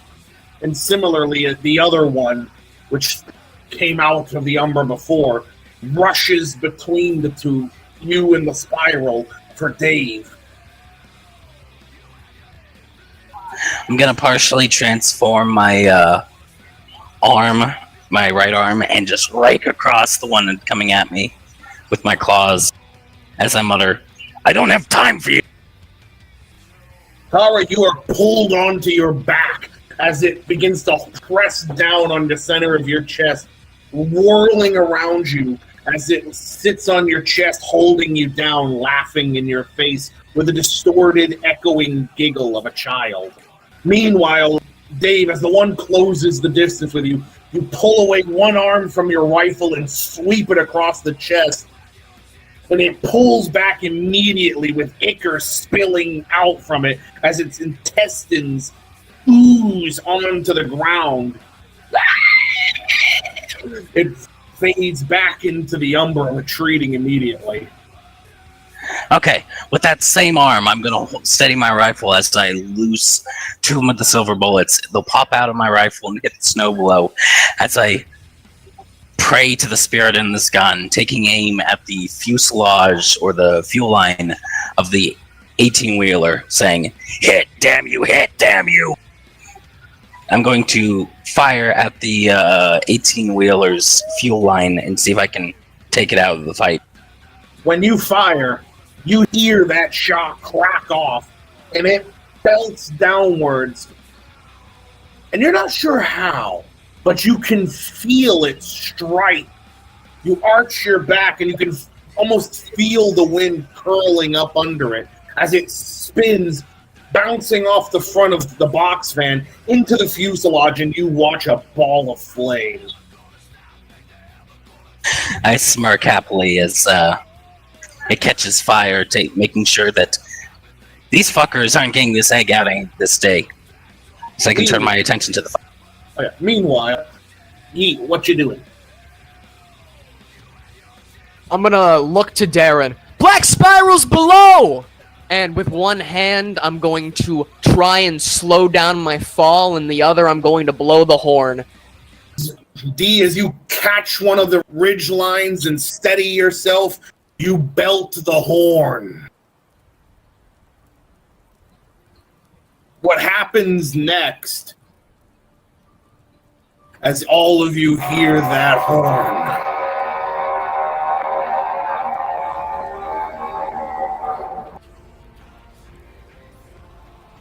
Darren, for whatever reason, you feel a lightheadedness as you make full force contact with the ground below. The spirals closing around you. The Umbra wrenches open its maw around the rest of the pack as the Banes begin to gather in force. And then, Darren, you get up. All of you feel a sudden weight released from you as the first pack enters your bodies and lends you their strength. And with them through the Umbra as the Banes squeal in terror, every Garu legend starts hacking them down. Peering from the Umbra, they storm the camp, wreaking havoc. Nothing can slow them. No wall can stop them. No enemy can fell them. As Darren, you stare the Arun in the face as he takes 2 steps back, afraid. This is so cyclical, because the first time we were at the camp, I called on my ancestors to make Fenris watch, and now I am Fenris. So, Darren, you're starting off. And now you have the Arun afraid. His ears are flat against his head. He's stepping back. His eyes are wide because all he sees in front of him is the ultimate Garu. I'm going to use Horde of Valhalla. Just spending rage and gnosis.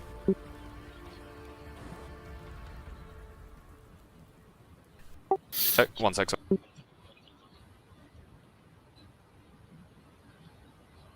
Hang on. So, I spend as many points of rage and gnosis as desired, then roll charisma and animal ken.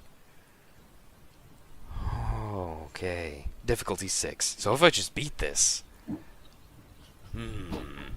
how many get it down there? So it's going to be. So 1 was up there. 1 is on me. So that was 6, so 5, 4 below me. I'm going to spend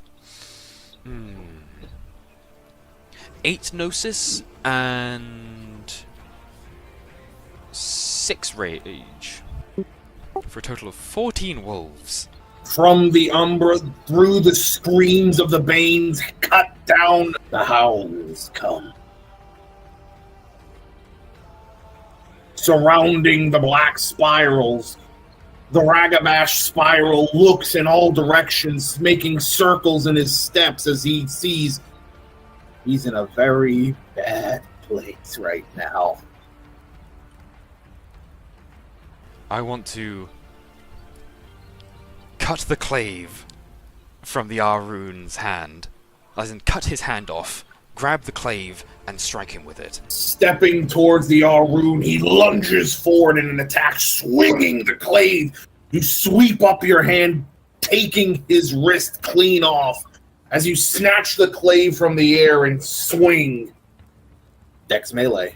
As his head is taken from his body, causing him to collapse to his knees and then fall forward before you, the snow parting as his blood burns under his flesh. The clave beneath you clenches tight as one of the hound spirits leaps towards you. You instinctively raise out the clave and watch as its shape morphs in your hand into a grand clave marked with the Getz symbol. One of the other spirals turns to flee, only to run into the hounds. You're not here with them. They're here with you.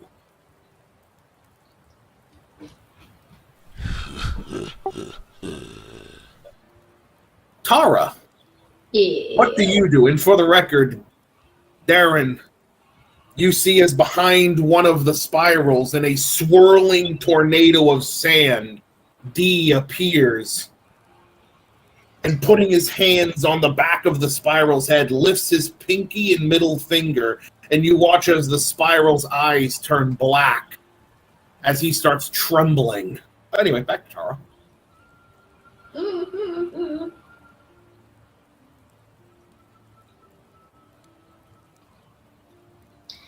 I want to use the gift Fog on the Moor, which would transform Tara into a ghostly outline of herself, allowing her to pass through anything except silvers, though incorporeal.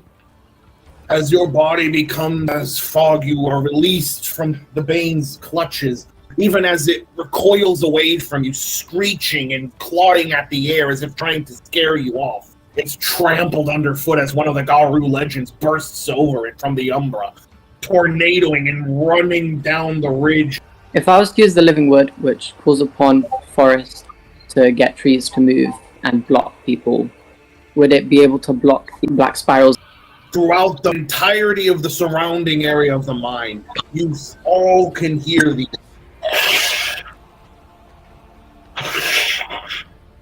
as the trees crawl on their roots towards the surroundings of the mine. The road almost instantly is overrun by the trees, cracking pavement as they cross. Dave. I'm going to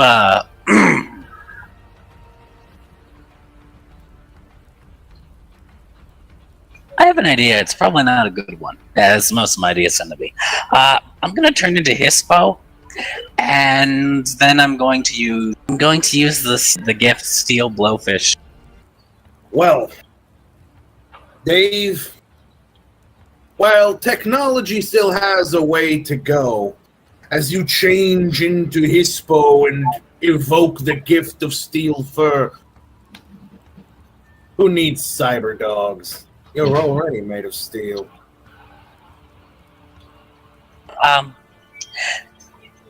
You said there's a split into the abyss, or some sort of split down the ridge, correct? Yeah. I'm gonna ram my body into his legs and see if I can push him over. In the future, Next round, do this stuff ahead of time. before. Yes. I'll be nice. Okay. Go ahead and roll your strength and brawl. As you barrel towards him, he is still trying to wrap his head around what is happening. As he turns, he slashes and claws back at the coming Garu spirits from the Umbra. As you pound into his leg, his left leg bending, he twists, snarling as he falls back into the pit. Oh, no. But he does manage to catch himself with the clave on the edge. Meanwhile, Darren, what are you doing? I'ma just split him down the middle. As the spiral bats off one of the wolves and steps back, his hands spreading out as he gets ready to attack the next one, 3 closing in on him from all angles. He goes rigid before you see the 2 halves of him split and fall to either side.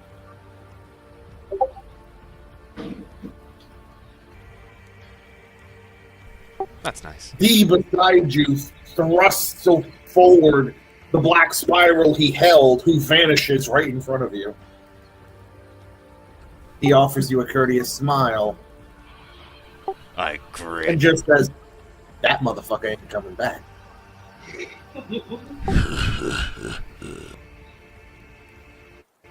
Kara. Yes. What This you is Galliard. Where is he? using the clave not to fall down the sinkhole. So in relation to us, is he like... He's a few feet ahead of you, using the clave buried in the earth to not fall. I want to use a point of rage to do multiple actions, where I want to walk to the edge, slice my claws through his hands, grab the clave, then jump down after him as he falls to thrust the clave into his heart. Dex and roll.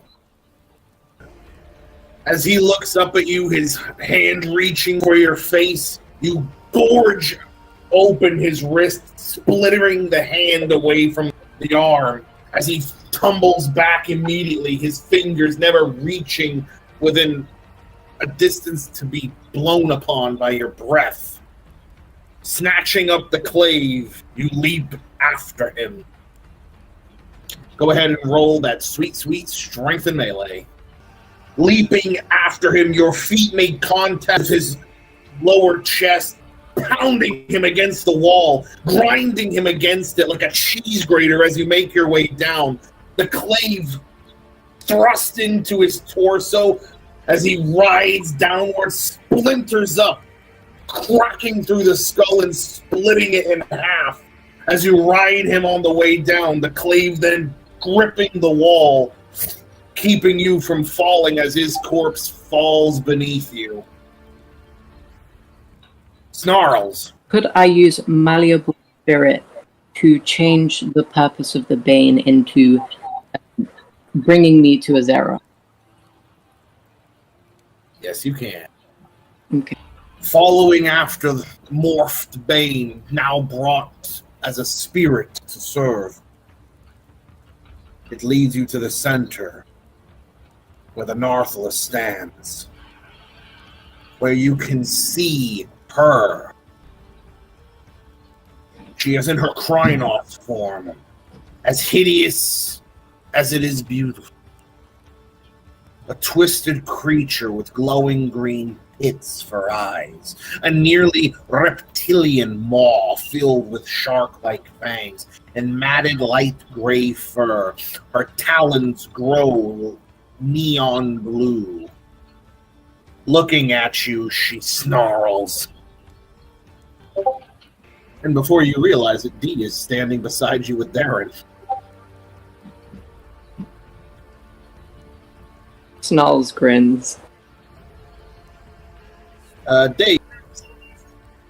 I'm going to summon a net spider. Yeah, you see that satellite dish over there? Yeah, bad things are going to happen to this cam.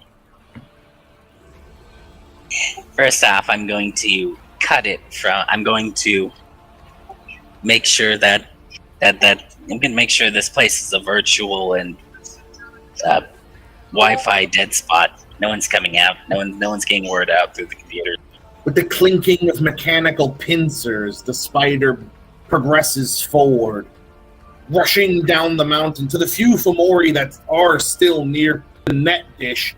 This thing suddenly vanishes to appear out of the reflection of the glass beside them, opening up with the P90 in one of its pincers. It mows down the Fomori as it clambers on top of the satellite, resting its thorax on it. Yeah, you know all the funds that this place was getting? Yeah, I'm taking control of those. D appears beside Tara. D appears beside Dave. All stand before Azera. And taking a step back, this bitch is about to try to run. Is this the part where we start harrying? Yeah. I mean, yeah, why not? Character would, first of all, I'll do a howl calling the pack to hunt. And as the pack rush forward to, well, essentially begin harrying, I want to use Bridgewalker to essentially appear instantly beside her, harrying her into one direction. Everyone. Dexterity. Athletic. I will also say I would have used the gift Halo of the Sun, which basically will terrify the living hell out of her. As you harry her, a cone of light focusing down on her from the heaven. The sounds of the cries and roars of the Garu of legend ripping this place to pieces. The Narthalis, unable to do much more than sit there, look fucking pretty, have a coconut smile, and shut the fuck up. You harry. You bite, you claw, you terrify, you run this bitch out of the mine, nearly sending her over a couple of times. She's hitting things, twisting ankles. You chase her out of the mine, from the camp, nearly into the damned sinkhole, until she's collapsed in the snow. At the feet of the Wendigo coming, who can't help but stare in wonder of what the fuck has happened. As one by one, you close in on this bitch, pinning her to the ground. The only Wendigo able to act at what they are seeing, being the Arun Elder, steps forward, holds out his clave, and after drawing all of your hands to it, plunges down, ending the night.